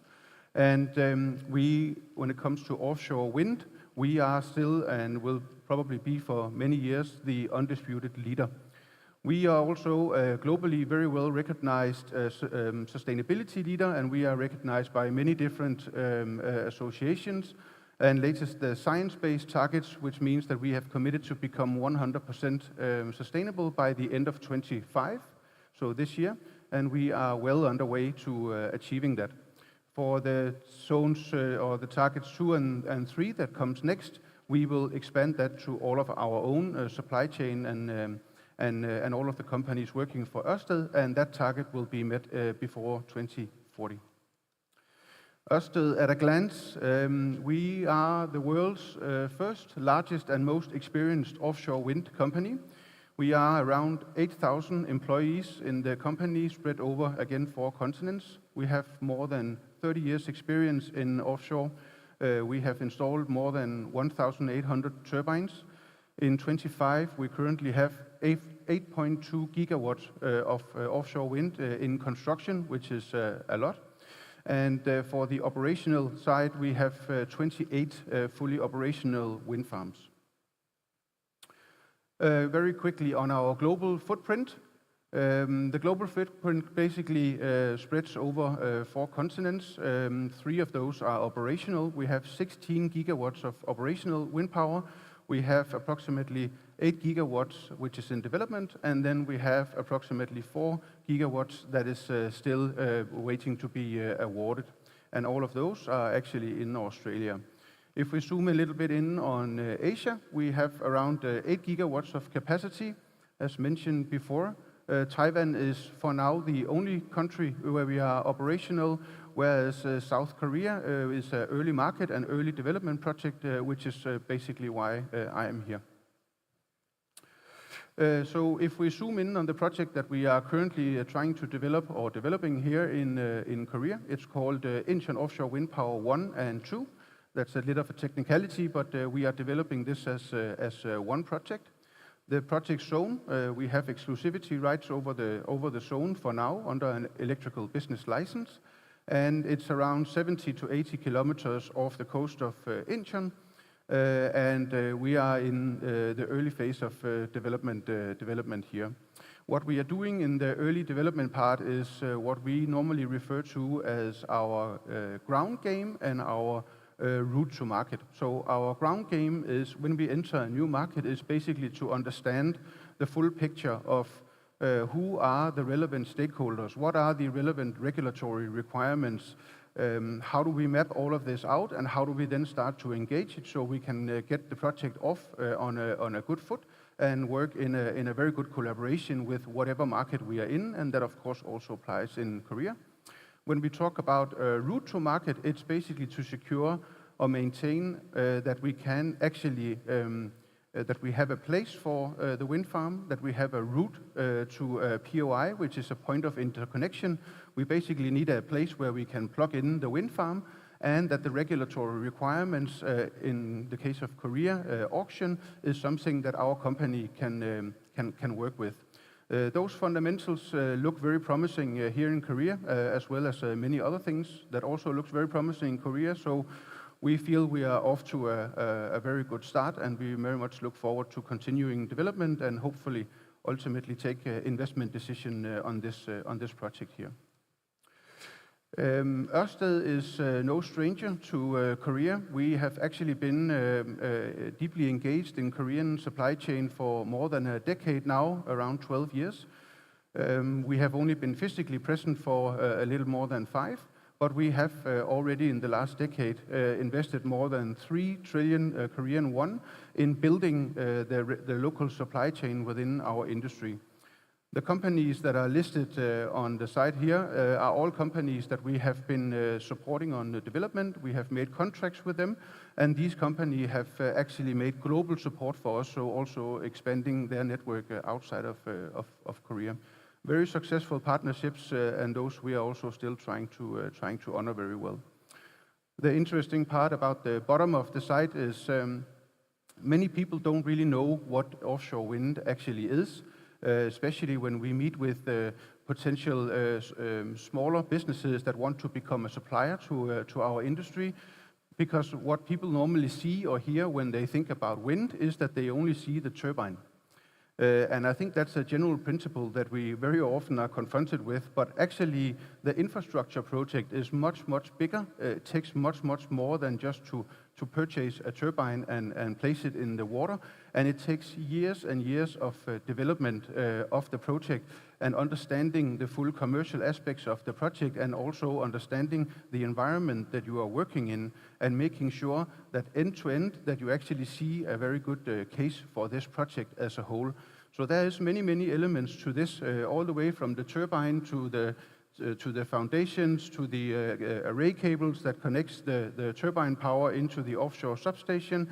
Then it's being transformed into an export cable, and the voltage level is being increased. And endingly, we have to go to find land somewhere where we can connect into our onshore substation, and then ultimately connect it to the market grid. As a very important part of getting to this point where we can actually start to construct the wind farm, we need data. We are deeply relying on data, and this is also part of the phase that I am responsible for, the early development phase. We need the data basically of the seabed, we need a lot of data on the water column, and we need a lot of data above the water column. These are very, very fundamental for us to initiate the design of the wind farm, and that is of course because this is a very complex infrastructure project, and we have to be very, very detailed when we do especially the electrical design, which is kind of the heart of what we do.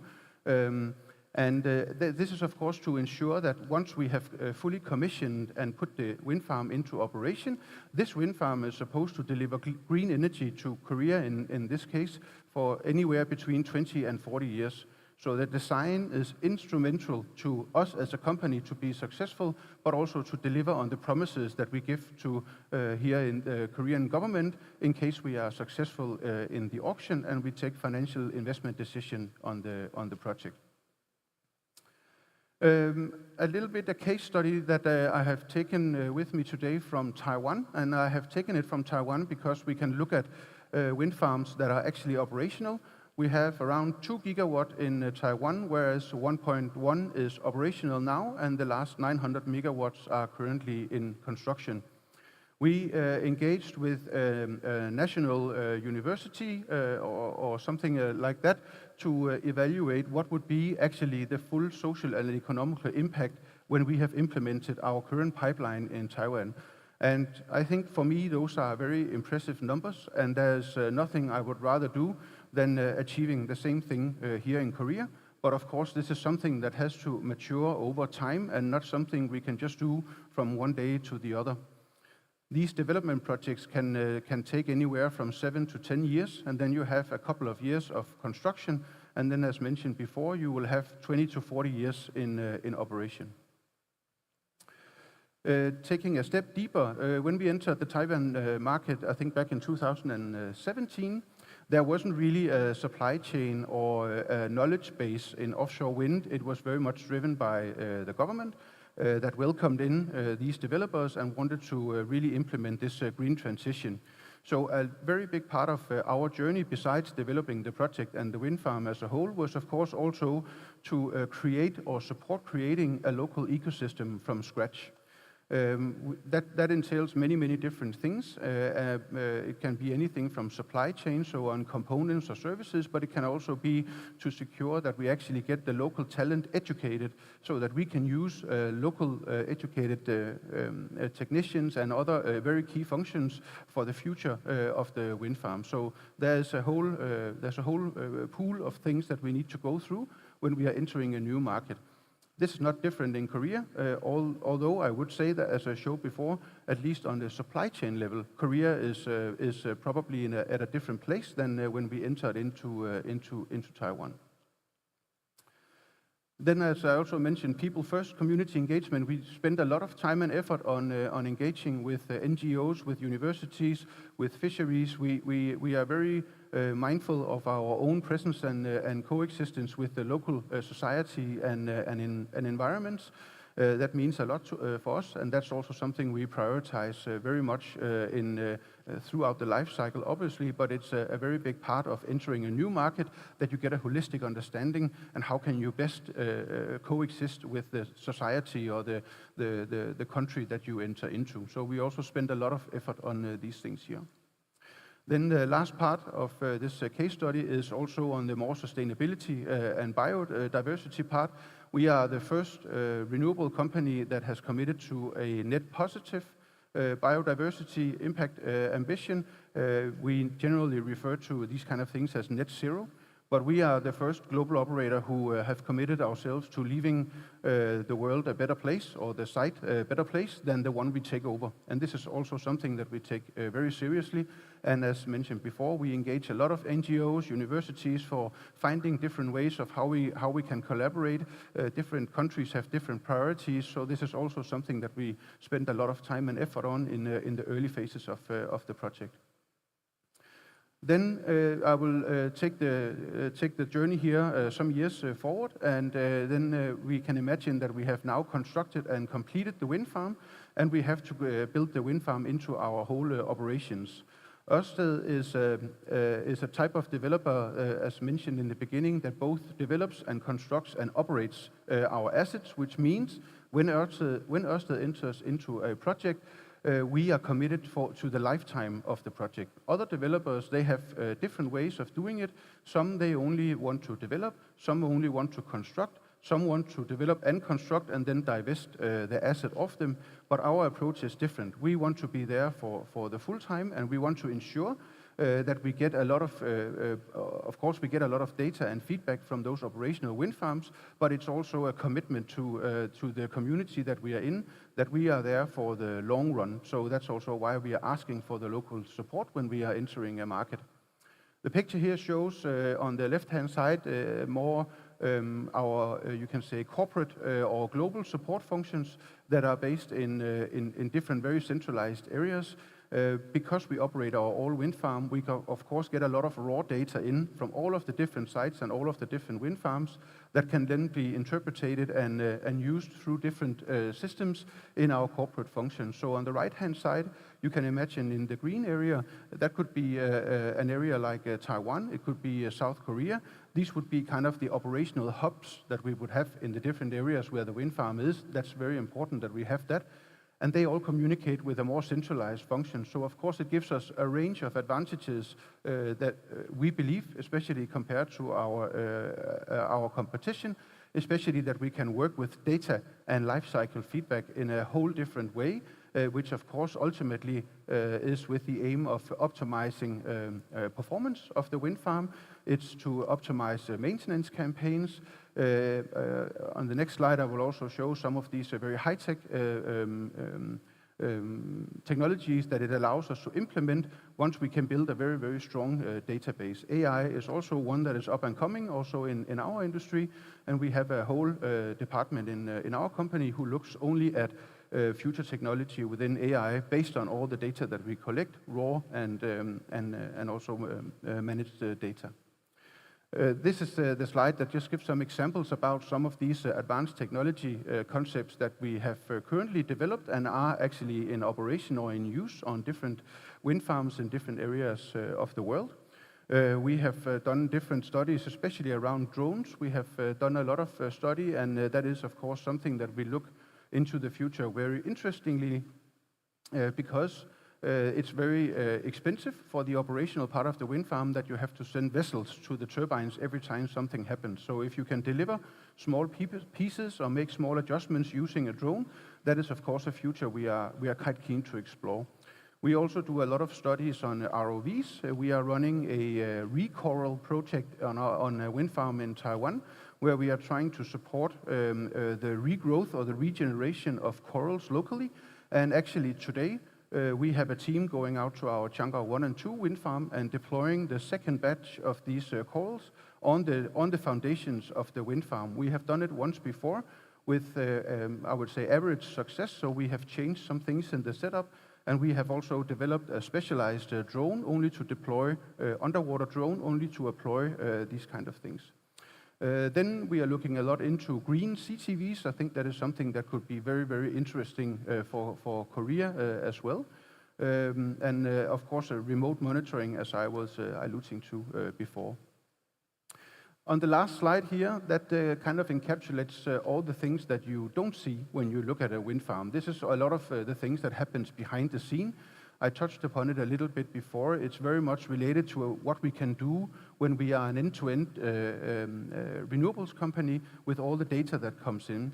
It helps us to really transform and mature the business and make things smarter and better and faster, more environmental friendly, in better balance with the markets that we operate in.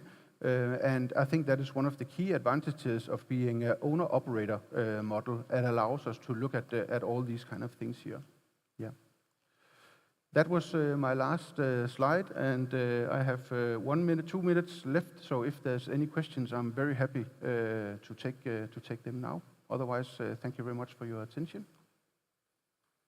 Yes. Thank you. Thank you very much. 고맙습니다. 소렌길름 프로젝트 디렉터님께서 발표해 주셨습니다. 실제 프로젝트 경험을 바탕으로 구체적인 사례와 전략을 함께 나눠주셔서 더욱더 흥미로운 시간이 아니었나 싶은데요.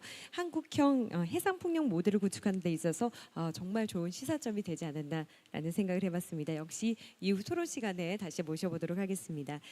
자, 이제 해양에너지 세션의 마지막 발표만이 남아 있습니다. 이번에는 국립대만해양대학교 해양생물학연구소 명예석좌 교수이시자 중앙연구원 생물다양성연구센터 연구원이신 광자오 샤오님께서 해상폭력단지와 어업 간의 공존 및 상생 방안이라는 주제로 발표해 주시겠습니다. 그럼 바로 연구원님 모셔보도록 하겠습니다. 네, 큰 박수로 맞이해 주십시오.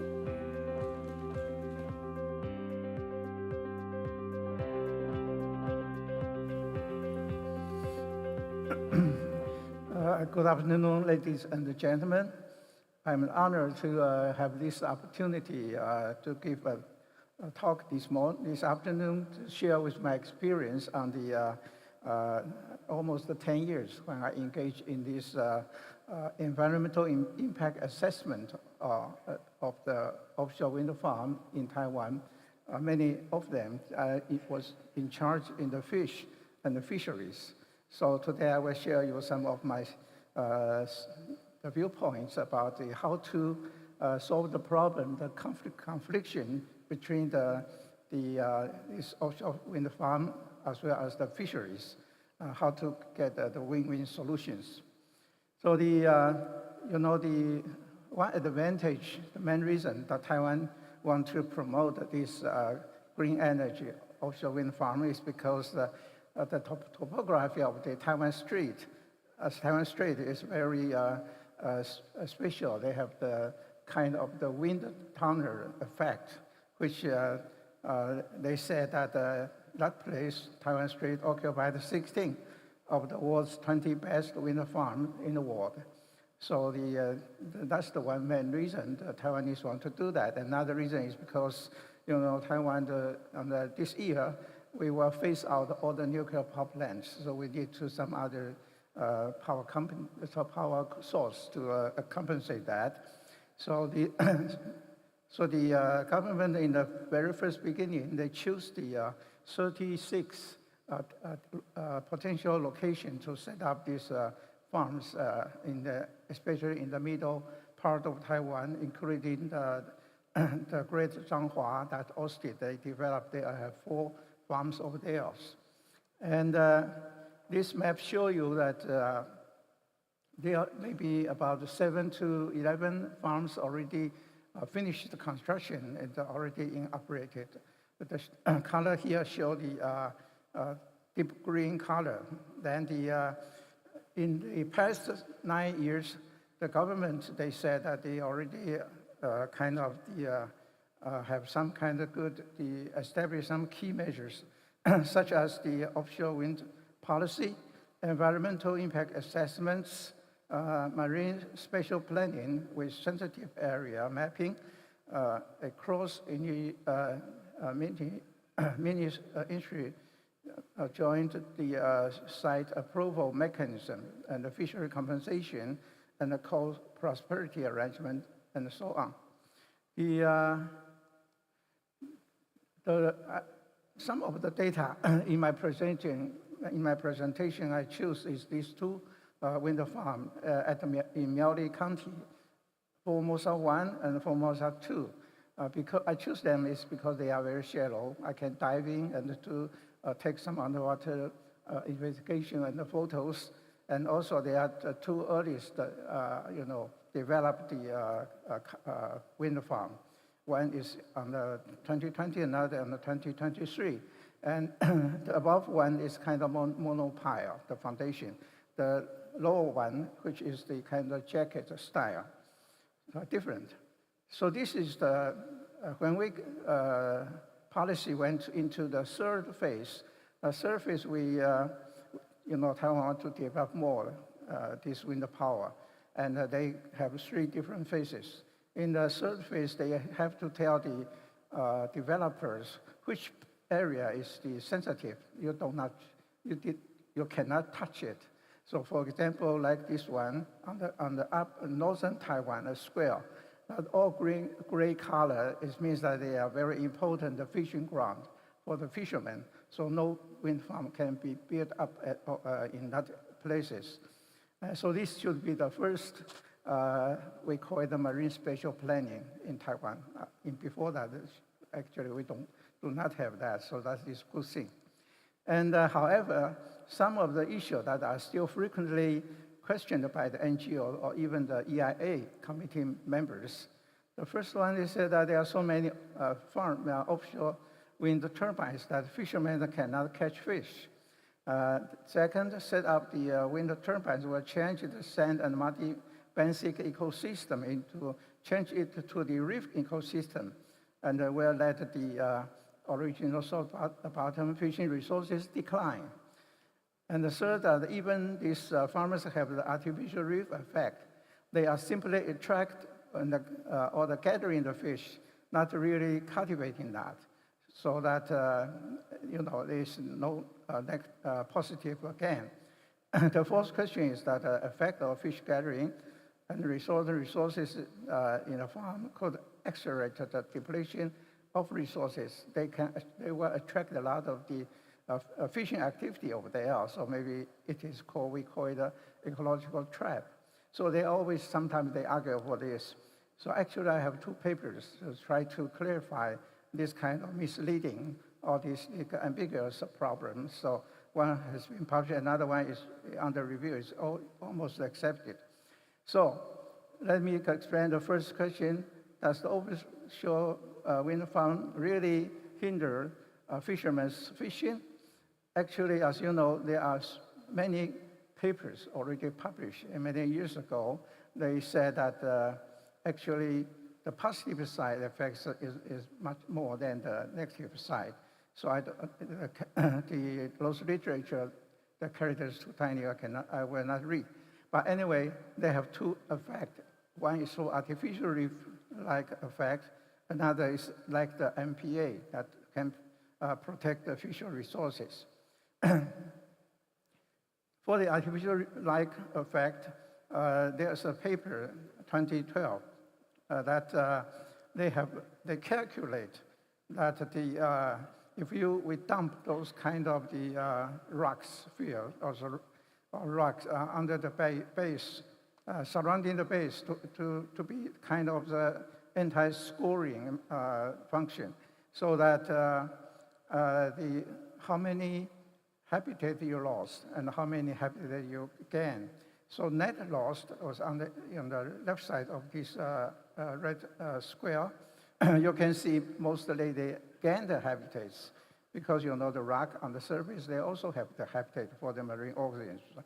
However, for the biomass, their calculation tells you they will gain the biomass, increase the biomass much, much more than without these turbines from the kind of anti-scoring the rocks. So this is based on my own project diving to see the reef effect in Taiwan at Sunan Formosa 1. I have two. One is Ministry of Science and Technology, gave me 2 years to study the Formosa 1. You can see a lot of coral grow out there and a lot of fish. And actually, here is I cannot play the video on the right side. Let me try. No, I don't know how to do that. On the right side, that they have their videos. But anyway, I calculate how much the cost for those fishes. I only calculate those fish body length longer than the 15 centimeters, and their price for each different species. So my estimation was about in the each turbines, maybe every year you can have the fish production value maybe around $500 US. That farm have 22, and so you can times 22 to get the whole farm. How much the economical, the value that you can get from this fish farm. So, but the point is that all those tiny fish, young fish, or the juvenile, smaller than the 15 centimeter, I didn't count that because they will grow up. When they grow up, they will kind of spill over, swim outside the farm, and to recruit into the fishing ground nearby for the fishermen to use that to fish it. And those tiny lava fish, they actually, or juvenile, they are kind of dispersed, especially for those demersal fish, or we call most of them are coral reef fishes. Anyway, but certain species that also have high economic value. So they can disperse, they can migrate into, disperse to the far distance, okay? Then what is the MPA like? Actually, a lot of turbine, the fishermen, they are not really use those gill nets or the trout net, etc. Within the farm, because it was easy to get entangled with the termites, so that he will get lost. So that is the one good thing, because it performs like the MPA, so that fishing will not be catch all until to the last fish. So a lot of paper here also their conclusion that wind farms. So actually it's performed like a marine protected area if they exclude fisheries, but it is kind of impossible to exclude all different fisheries, like angling fish. They still they are they are very eager to get into the farm area, and so on. So Because MPS, you know, this is the kind of global trend at the moment to promote the marine conservation. It's much better, you know, so maybe you heard about the 30 by 30 target, right? Before 2030, 30% area should be designed, designated as the MPA. So every country is trying to, you know, to pursue that target. The question too is, well, offshore wind farm change basic ecosystem and damage fish resources. Recently, in my study, I used the pole and line fishing, and bottom gear nets, and ROV, and scuba diving, and all of which we found that at least in that place, we increased 60 additional reef-associated species. Before the construction, there is no that kind of species. So those reef species, actually, they have, you know, species, more species, numbers, and also their economic value is much higher than the sandy-muddy bottomless fish. So most of them are already, the resources decline very seriously. So they really need to be restored, to be protected. So I think turbines, offshore wind farm is a very good kind of tool to play that functions. And you can see following the pictures, some of the anglers, they fish in they can collect a lot of the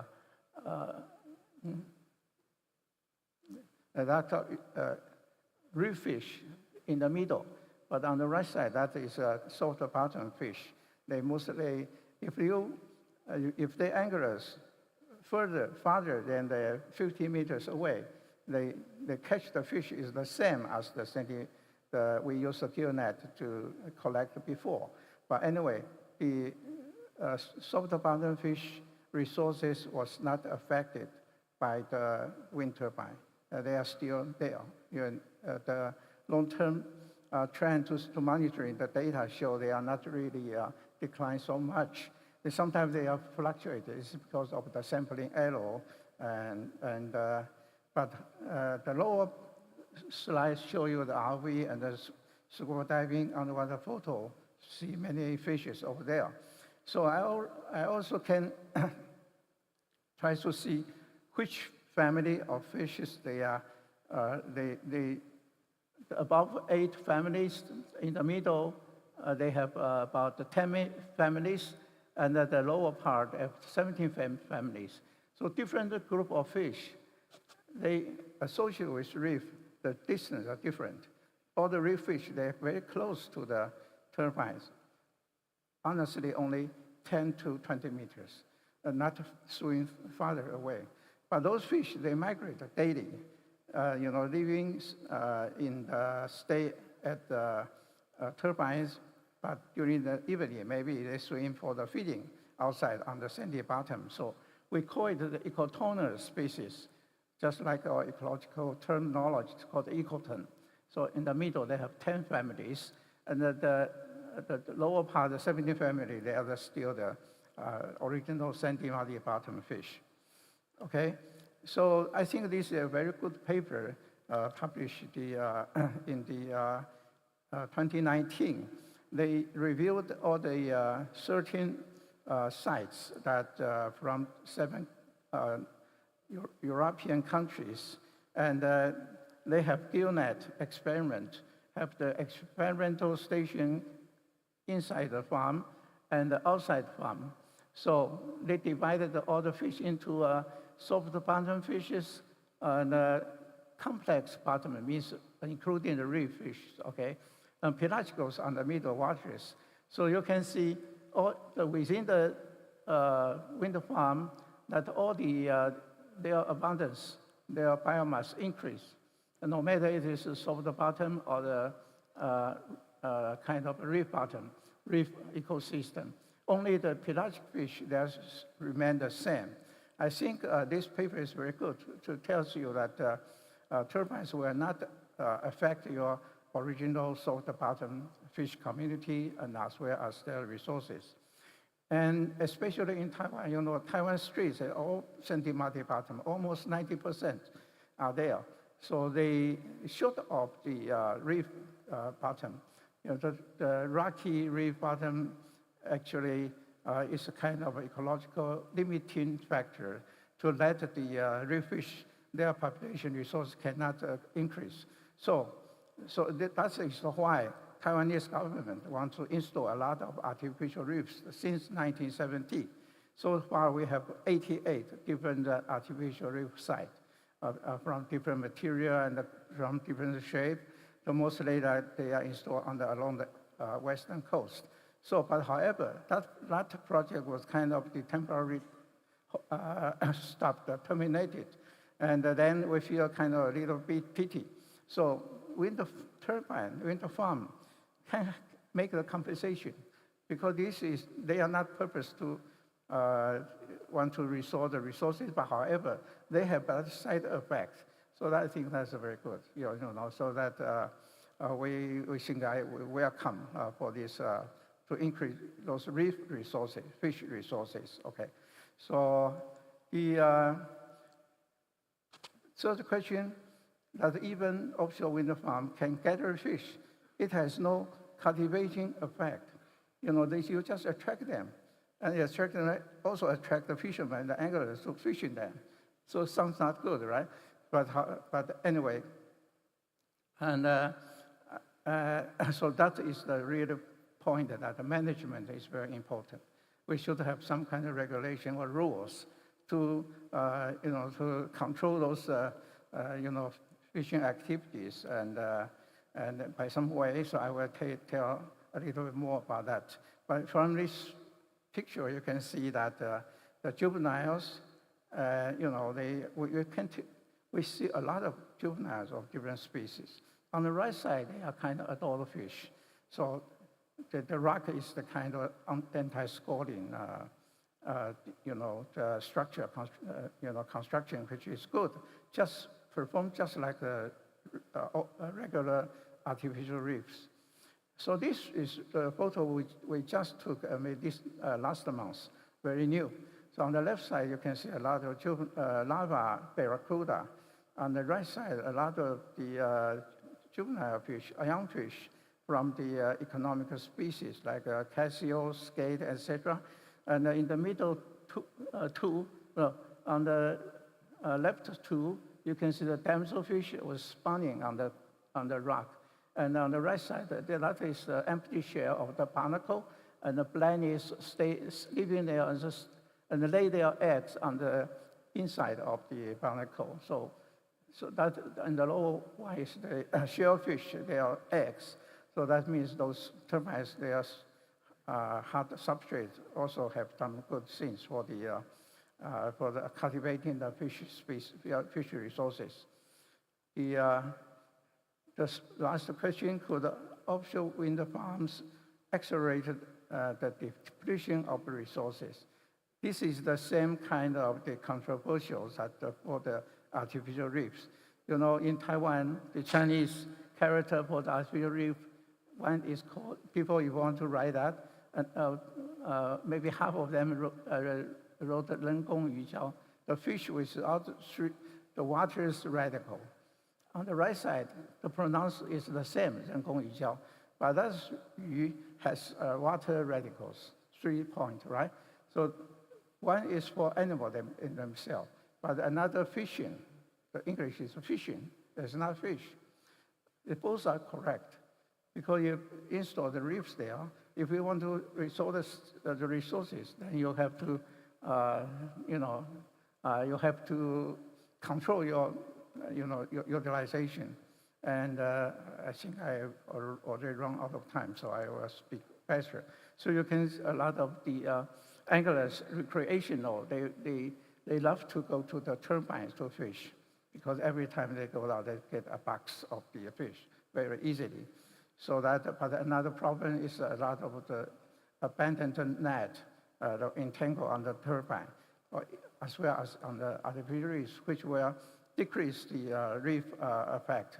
You know, so the government has to pay another additional money to hire the divers to clean that, so that is kind of, it's not good. So anyway, in Taiwan, we are trying to educate the people that actually there's a way that offshore wind farm and artificial resources, they can be coexisted and co-prosperity if we have some kind of a rule to let the control the farm. My suggestion is that maybe 50 meters away, you should not have, you can fish by angling, by what we call the pole and the line fishing.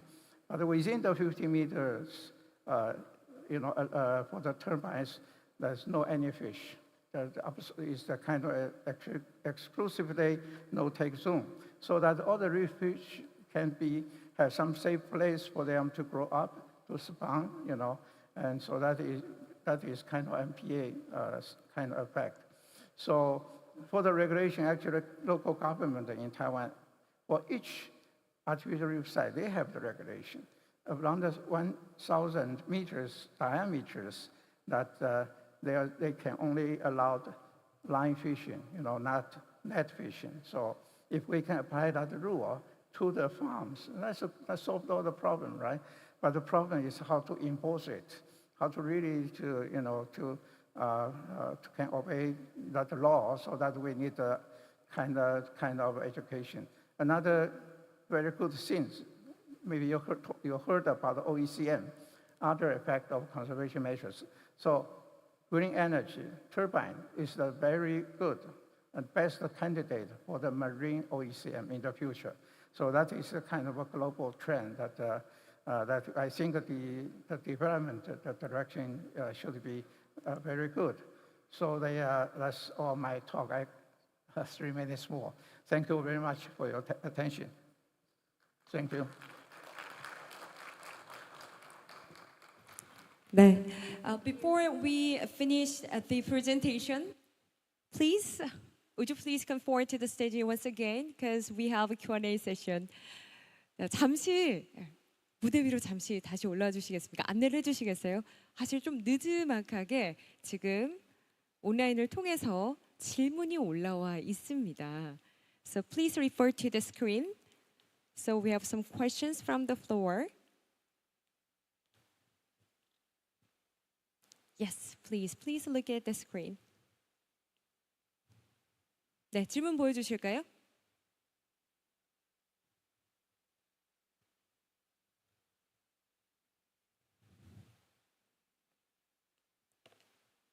Yes, please look at the screen.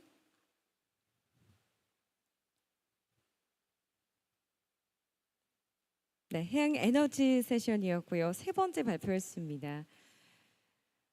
중앙연구원 생물다양성연구센터 광재호 셔님의 발표 들으셨고요. 2분 정도가 지금 질문을 올려주셨다고 들었는데요. 지금 읽어보겠습니다. Would you please answer the question?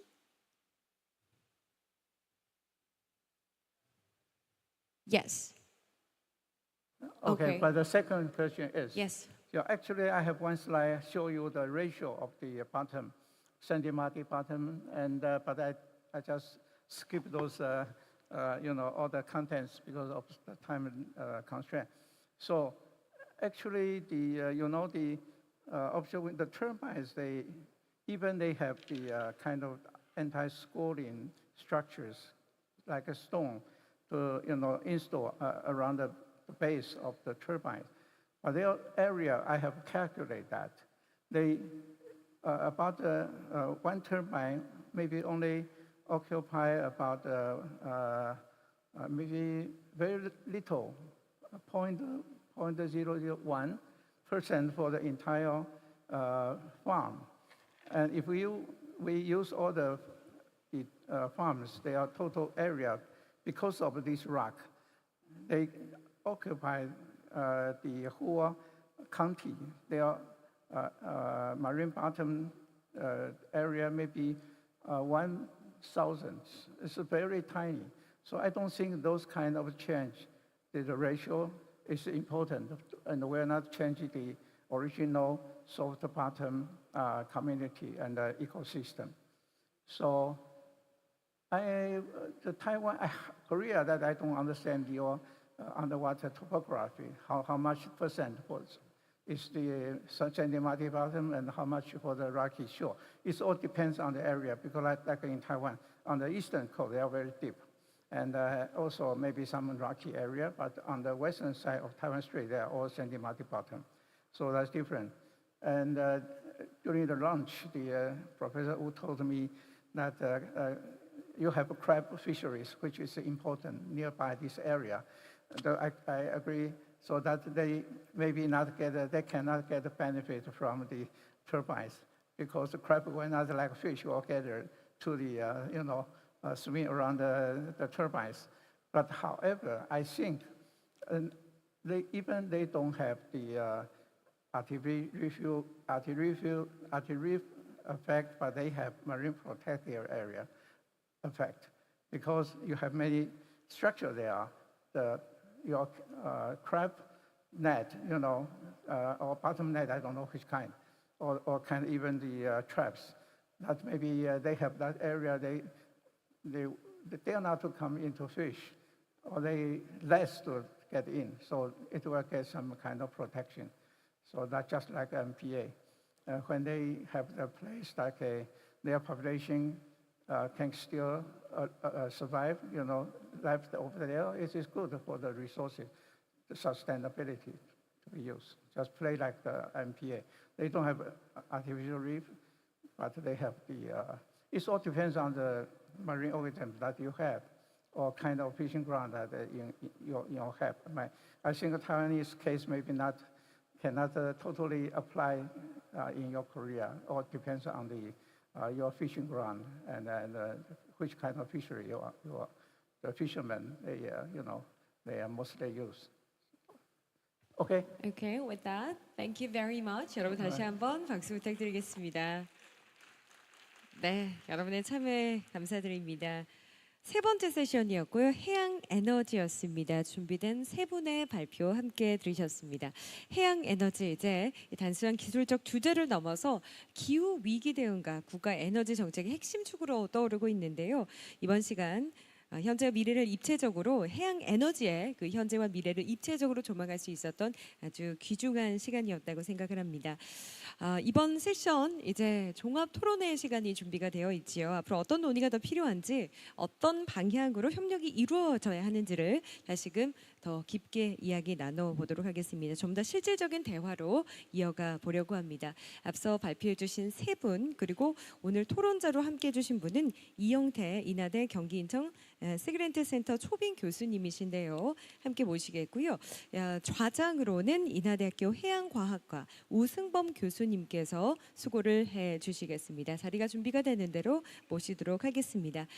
다시 한번 여러분 궁금한 점이 있으시거나 의견 나누고 싶은 내용이 있다면 주저하지 마시고 저희 온라인 플랫폼을 통해서 참여를 해 주시기 바랍니다. 여러분의 그 시각도 너무나 궁금하고요. 여러분의 의견과 참여가 더욱더 이번 세션을 풍성하게 만들어 줄 것입니다. 준비가 되었습니다. 앞서 발표해 주신 세 분, 좌장님, 토론자 모두 모시도록 하겠습니다.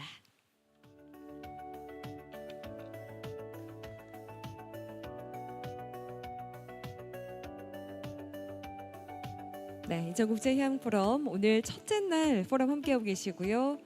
오늘로서는 이곳 홀에서 진행되는 마지막 세션이 되겠습니다.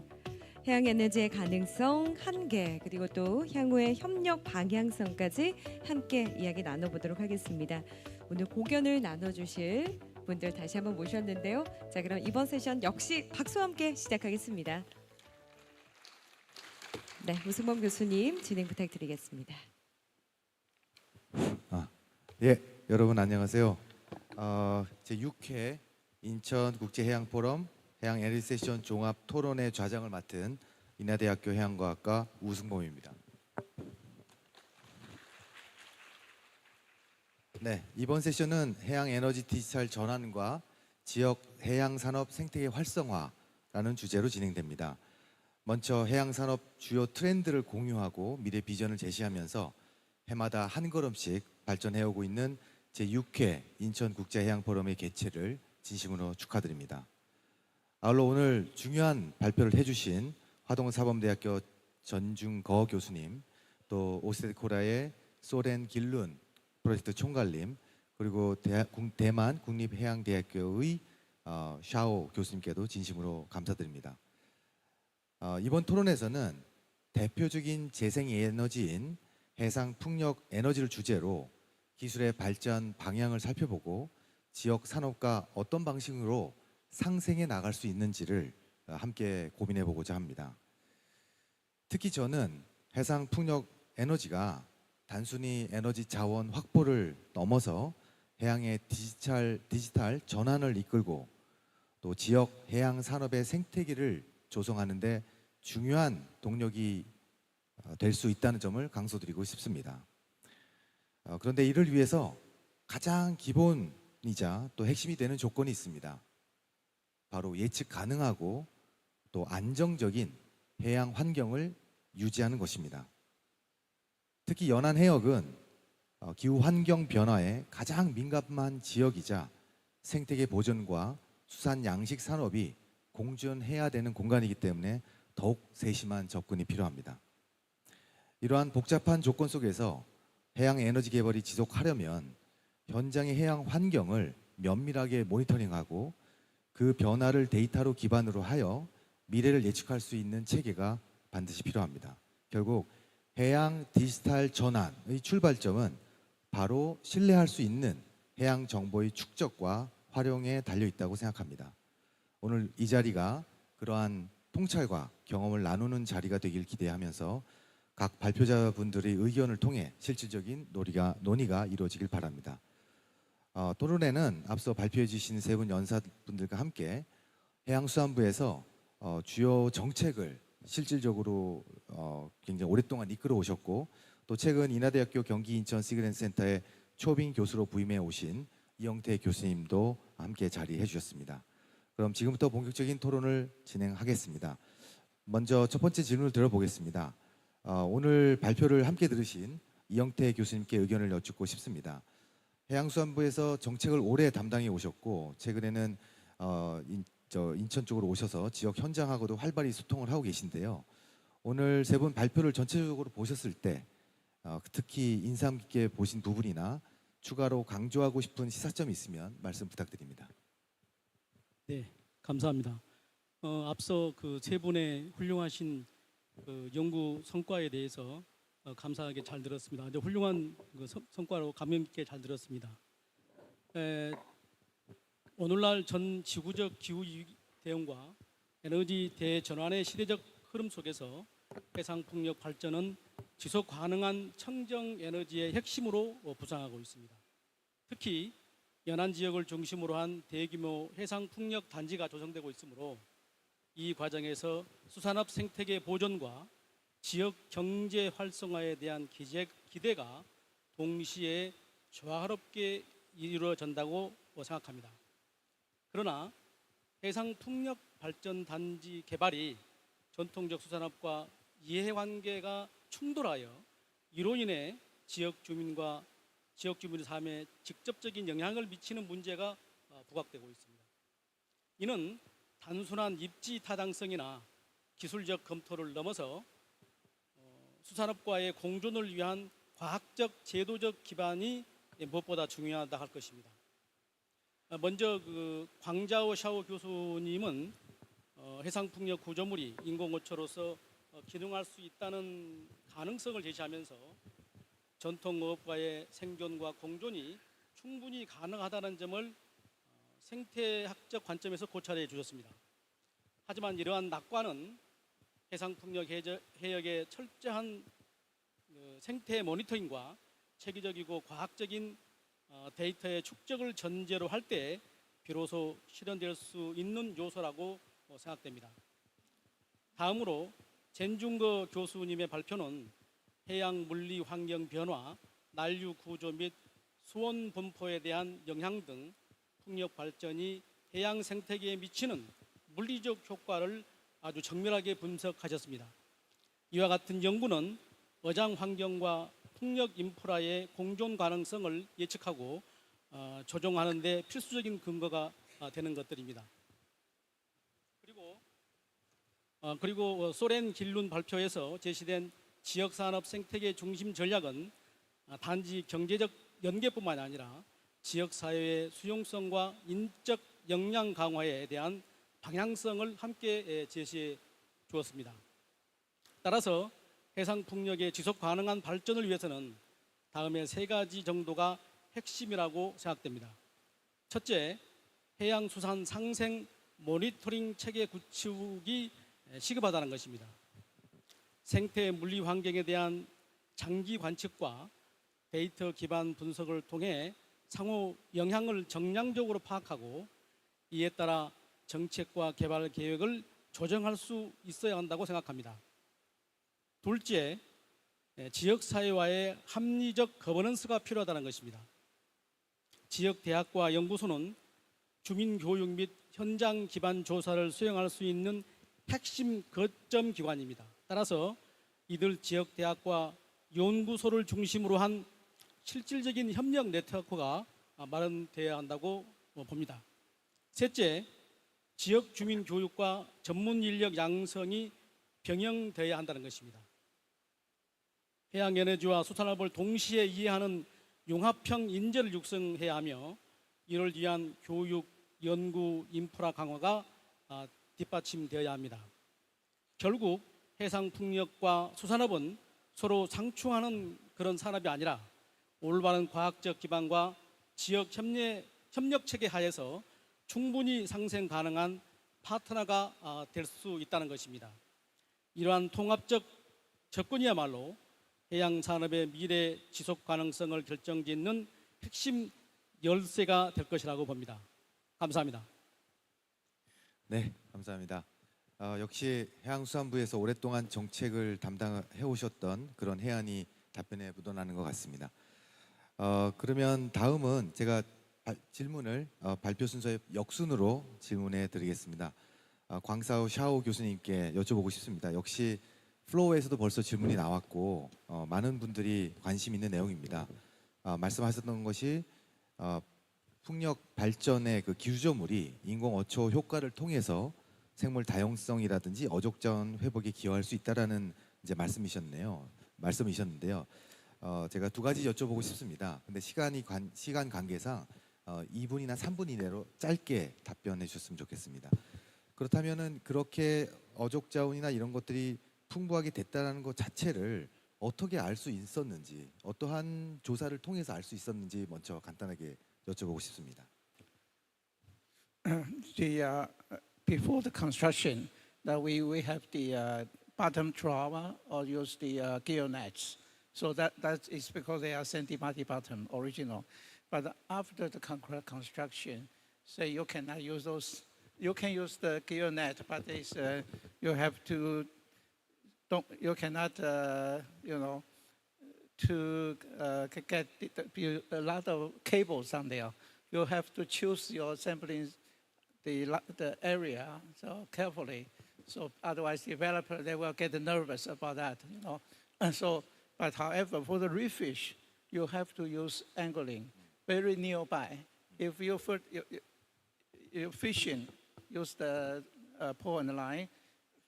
More than 20 or 50 meters, you cannot get the reef fish because they swarm just around the turbine very close. Yeah. 그 컨스트럭션 전부터 모니터링을 하셨다고 하셨는데 얼마의 기간 동안을 하신 걸로 하신 건가요? Because most of the farms they only use the gill nets or bottom net. They have no line fish. But I do that experience only 2 years. The data was collected only 2 years, but the result is very obvious, And also, diving is more directly. For certain farms, they are very deep. You cannot scuba diving more than 40 meters, like hosted your Great Zhanghua projects. They are very far away from the shoreline, very deep. So we can only use the ROV. Yeah, but that is not. We use scuba diving in the shallow waters to get those results. Yes. 두 번째 질문은 그 환경영향 평가에 대한 내용입니다. 한국은 EIA 환경영향 평가를 의무화하고 있고 개발 사업 이전에 사전 조사를 하고 있습니다. 그런데 실질적인 조사는 1년 이내에 보통 그치고 실질적인 공사 시작되기 전까지 5년에서 6년 동안은 별도의 모니터링이 법적으로 요구가 되지 않고 있습니다. 교수님이 말씀하신 것처럼 생태계 변화를 보려면 이런 모니터링이 필요하다고 하셨는데요. 대만 같은 경우에는 이러한 환경영향 평가의 그런 조사 기간이라든지 후속 모니터링에 대한 체계, 그런 기간 이런 것들이 어떻게 되시는지 궁금합니다. Yes, we do. A very long time ago, we have EIA kind of policy, so that's very strict.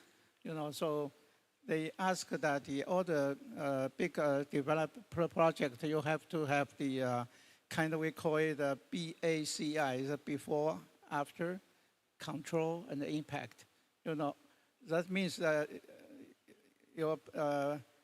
before your construct and during your construction and after your construction was completed, you are operating. So you should continue to monitoring. So not only fish, but many other items like zooplankton, phytoplankton, basic organism, and so on. Because all ecosystem, they are all important components. So we have this very strictly. Even after you decommission, you still need to have monitoring. So that is our policy. So that is good things that we can collect the long-term data. If you don't have a long-term data, you cannot tell which mechanism let the fishery resources decline. We recently found one problem because a couple of the fish farms, they already operated maybe 3 or 4 years. We thought during the constraint, because of high noise, we'll scale, as all the fish was escape. But they will after you finish construction, they should come back. But we don't see the comeback very significantly. So I start to worry about that. But however, fortunately, we to have kind of control station. Control station was those stations that's outside the farm, which is a certain distance without any noise problem. So their community structure and resources also decline. That means it's not because of the noise, because of what? Overfishing. 네, But people want to, accept those. They just, like maybe pollution, maybe climate change, who knows? But whole fishery production in Taiwan, inshore, is decline. 네, So you have to have very careful design for this monitoring project. 감사합니다. 장기적인 모니터링이 중요하다. 또 건설되는 지역 이외의 점에서 그 건설 지역과 비교할 수 있는 점이 또 계속적으로 지속해서 데이터가 있어야 이런 판단을 할 수 있다 하는 점을 강조해 주셨습니다. 정말 감사합니다. 네, 두 번째는 우리 소렌 길렌에게 여쭤보겠습니다. 오스테드는 세계적인 해상 풍력 개발사로서 상생을 굉장히 중요한 가치로 삼고 있다고 알고 있습니다. 조금 전에 사오 교수님이 말씀하신 그러한 장기적인 환경 모니터링을 지역사회와 같이 구축해야 된다는 것에 대해서 회사 차원에서는 어떻게 생각하시는지, 어떤 방법으로 기여할 수 있다고 생각하시는지 그러한 전략이 있다면 말씀 부탁드리겠습니다.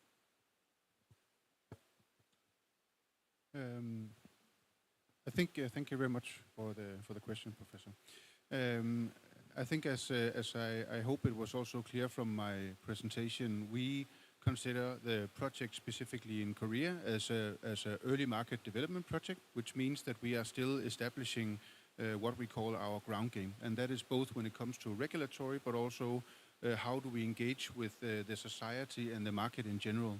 And I think we are making very good progress. I think we are getting a very good comprehensive picture on what we need to do to be successful in Korea. That may not be the same things as we needed to do in Taiwan or in US or elsewhere. So it's very important we understand the dynamics to that extent. we're currently ongoing with our draft EIA that also gives a lot of important feedback to us and also helps us to understand the engagement level that we need to do. But I think it's maybe just important for me to say that we have no intention of not being compliant with the local regulations, right? So that is of course a very big effort to start with. And if there is changes in regulation, now we see Special Act and other things is happening, then of course we would be compliant with this, yes. Okay. 감사합니다. 한 가지 더 질문이 있는 게 그러한 이제 생태계 조성과 관련해서 지역 일자리 창출, 지역 청년들에 대한 교육, 그다음에 또 지역 경제 활성화가 매우 중요한데 지역 경제에 실질적인 활력을 불어넣을 수 있는 어떤 구체적인 전략이 있을까 궁금합니다. I think this is a strategy that is in the making, and it is something that takes a long time to build up. When we are in a very early stage of the project, of course, the developer, not only us, but any developer, also has a very conservative approach to capital deployment. And I think that is the approach we also have. I mean, until you have some project certainty, for example, after the bid, if you have successful PPA, then of course the company behind will also have more flexibility in terms of starting to increase some of this divestment. But we are using, in Korea at least for now, we are using very much the examples from Taiwan, see what can fit, and we are of course very happy to discuss with our stakeholders if some of these are good ideas or if there's other even better ideas, then we are very happy to have that dialogue. 네, 감사합니다. 다음으로 마지막 오늘 발표해 주신 거 교수님께 여쭤보겠습니다. 저는 개인적으로 거 교수님의 그 연구 성과에 대해서 굉장히 감명을 받았습니다. 또한 이 중국이 맞이하고 있는 이런 서해 황해라고 하는 환경이 또 특히 우리 저기 인천 지역에는 매우 밀접한 부분들이 있기 때문에 서로 많은 교류를 하면 상당히 도움이 될 것 같습니다. 거 교수님 발표에서 해상 풍력 터빈이 해양 물리 환경에 여러 가지 요소로 영향을 미친다고 했는데 지금 앞선 토론에서도 얘기 나왔던 것처럼 결국 궁극적으로는 이러한 물리 환경이 생태계에 어떤 영향을 주는지까지 예측하는 것이 정말 중요한데요. 교수님이 보시는 현재의 수준으로 봤을 때 그러한 생태계의 영향까지 판단하는 연구 수준이 어느 정도까지 와 있는지, 그러한 연구를 통해서 우리 대규모 해상 풍력 발전을 할 때 이러한 생태계의 영향까지 우리가 좀 그러니까 믿을만하게 예측을 할 수 있는지 어느 수준인지 그걸 한번 여쭤보고 싶습니다. Thank you for this question. And right now, for this current research studies for these predictions, and not only for physics but also for the ecosystem, a lot of studies is mainly on the short-term predictions for numerical modelings, and for physics, such as scorings, probably just several cycles and seasonals. But actually, such as in China or even in worldwide, there is a very significant scoring around these multiple foundations, and it was unexpected before these constructions. So that's a failure of these predictions. So we need some new numerical modelings or algorithms to determine long-term predictions. And that's for physics, and also for the ecosystem. And I just mentioned that in our presentations, many studies have found that there is a vertical pumping of these nutrients, and especially for these stratified regions, in the coastal regions, stratified regions, and it is quite sensitive to the surface with additional input of these nutrients and the sediment, which can influence on this turbidity. So it will have some strong impact on this ecosystem, on the like the low trophic levels of the ecosystem, and it will also influence on the ecosystem. So right now we need to do some long-term predictions, and I think every community is working on that. Thank you. 감사합니다. 한 가지만 더 또 여쭙고 싶은데요. 굉장히 첨단 수준의 해양 물리 또 지질 변화에 대한 예측을 보여주셨고 또 그로 인한 생태계에 대한 영향도 어느 정도 예측 가능하다고 말씀해 주셨는데요. 궁극적으로 이런 예측 모델은 하지만 어쨌든 현장에 있는 데이터를 기반으로 해야 그 신뢰성이 갖춰진다고 생각을 하는데 그러한 디지털 트윈 기반의 통합 해양 환경 예측을 하기 위해서는 어떠한 자료들이 실질적으로 축적이 되고 준비가 되어야 하는지, 중국은 어떻게 준비하고 있는지, 중국 사례에서는 어떤 식으로 모니터링을 하고 계시는지 그런 거를 간단하게 말씀해 주시면 좋겠습니다.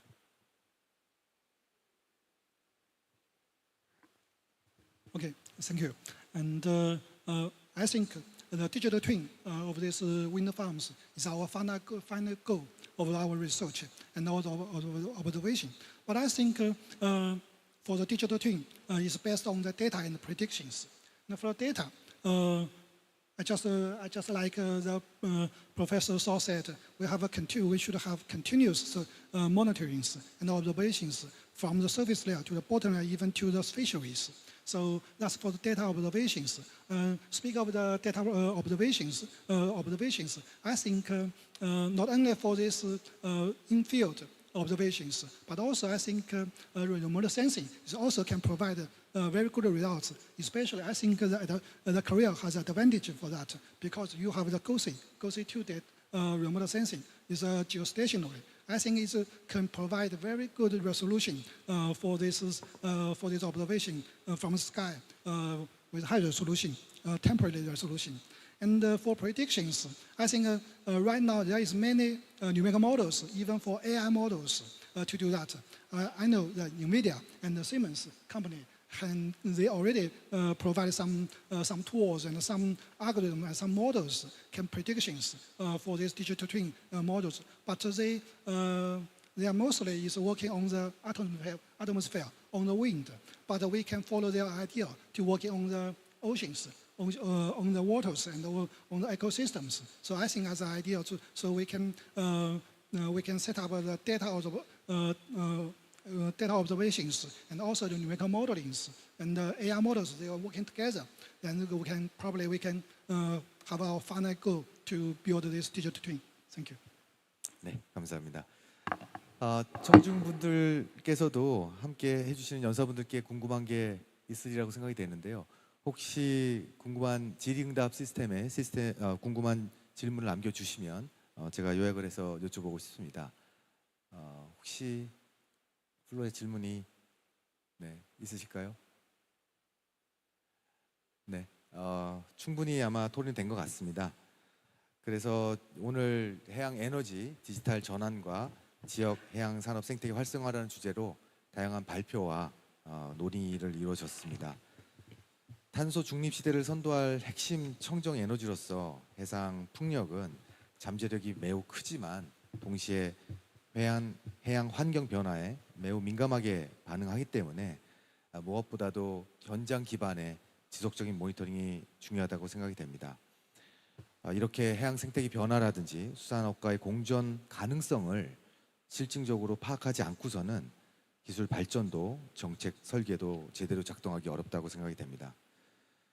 그래서 이 해상 풍력에 대한 그것을 단순히 기술적인 과제로만 보지 말고 지역 사회와 협력하는 방식, 즉 지역 중심의 거버넌스를 구축해서 공동으로 추진하는 체계가 필요하다고 생각합니다. 정부, 지자체, 기업, 연구기관, 어업인들 다양한 주체들이 연결돼서 데이터와 기술, 인력과 자원들이 유기적으로 순환하는 구조를 만들어야 될 것 같습니다. 오늘 이 자리가 그런 변화의 출발점이 되기를 바라면서 이것으로 해양 에너지 세션 종합 토론을 마치겠습니다. 함께해 주신 패널 여러분과 청중 여러분께 진심으로 감사드립니다. 감사합니다. 네, 고맙습니다. 해양 에너지 세션 종합 토론까지 함께 하셨습니다. 이제 자리로 모시도록 하겠습니다. 네, 이 발표자 세 분의 다양한 시각과 현장 경험, 토론자의 심도 있는 의견까지 더해져서 이번 해양 에너지 세션이 더욱더 풍성하고 또 입체적인 논의의 장으로 완성될 수 있었던 것 같습니다. 바쁘신 일정 속에서도 오늘 끝까지 함께해 주신 여러분들께 감사 말씀을 드리고요. 또 종합 토론 아주 멋지게 이끌어 주셨죠. 우승범 교수님, 좌장님께도 감사 인사를 드리도록 하겠습니다. 자, 이렇게 해서 인천국제해양포럼 오늘 첫째 날 일정을 마무리하도록 하겠습니다. 그리고 내일도 포럼이 이어지죠. 내일 이곳 그랜드볼룸 BC홀에서는 오전 10시부터 해양 산업의 중요한 축을 담당하고 있는 해양 관광 세션이 이어지겠습니다. 여러분 역시 내일도 많은 참여 부탁드리고요. 저는 내일 10시에 또 인사드리겠습니다. 함께해 주신 여러분 고맙습니다.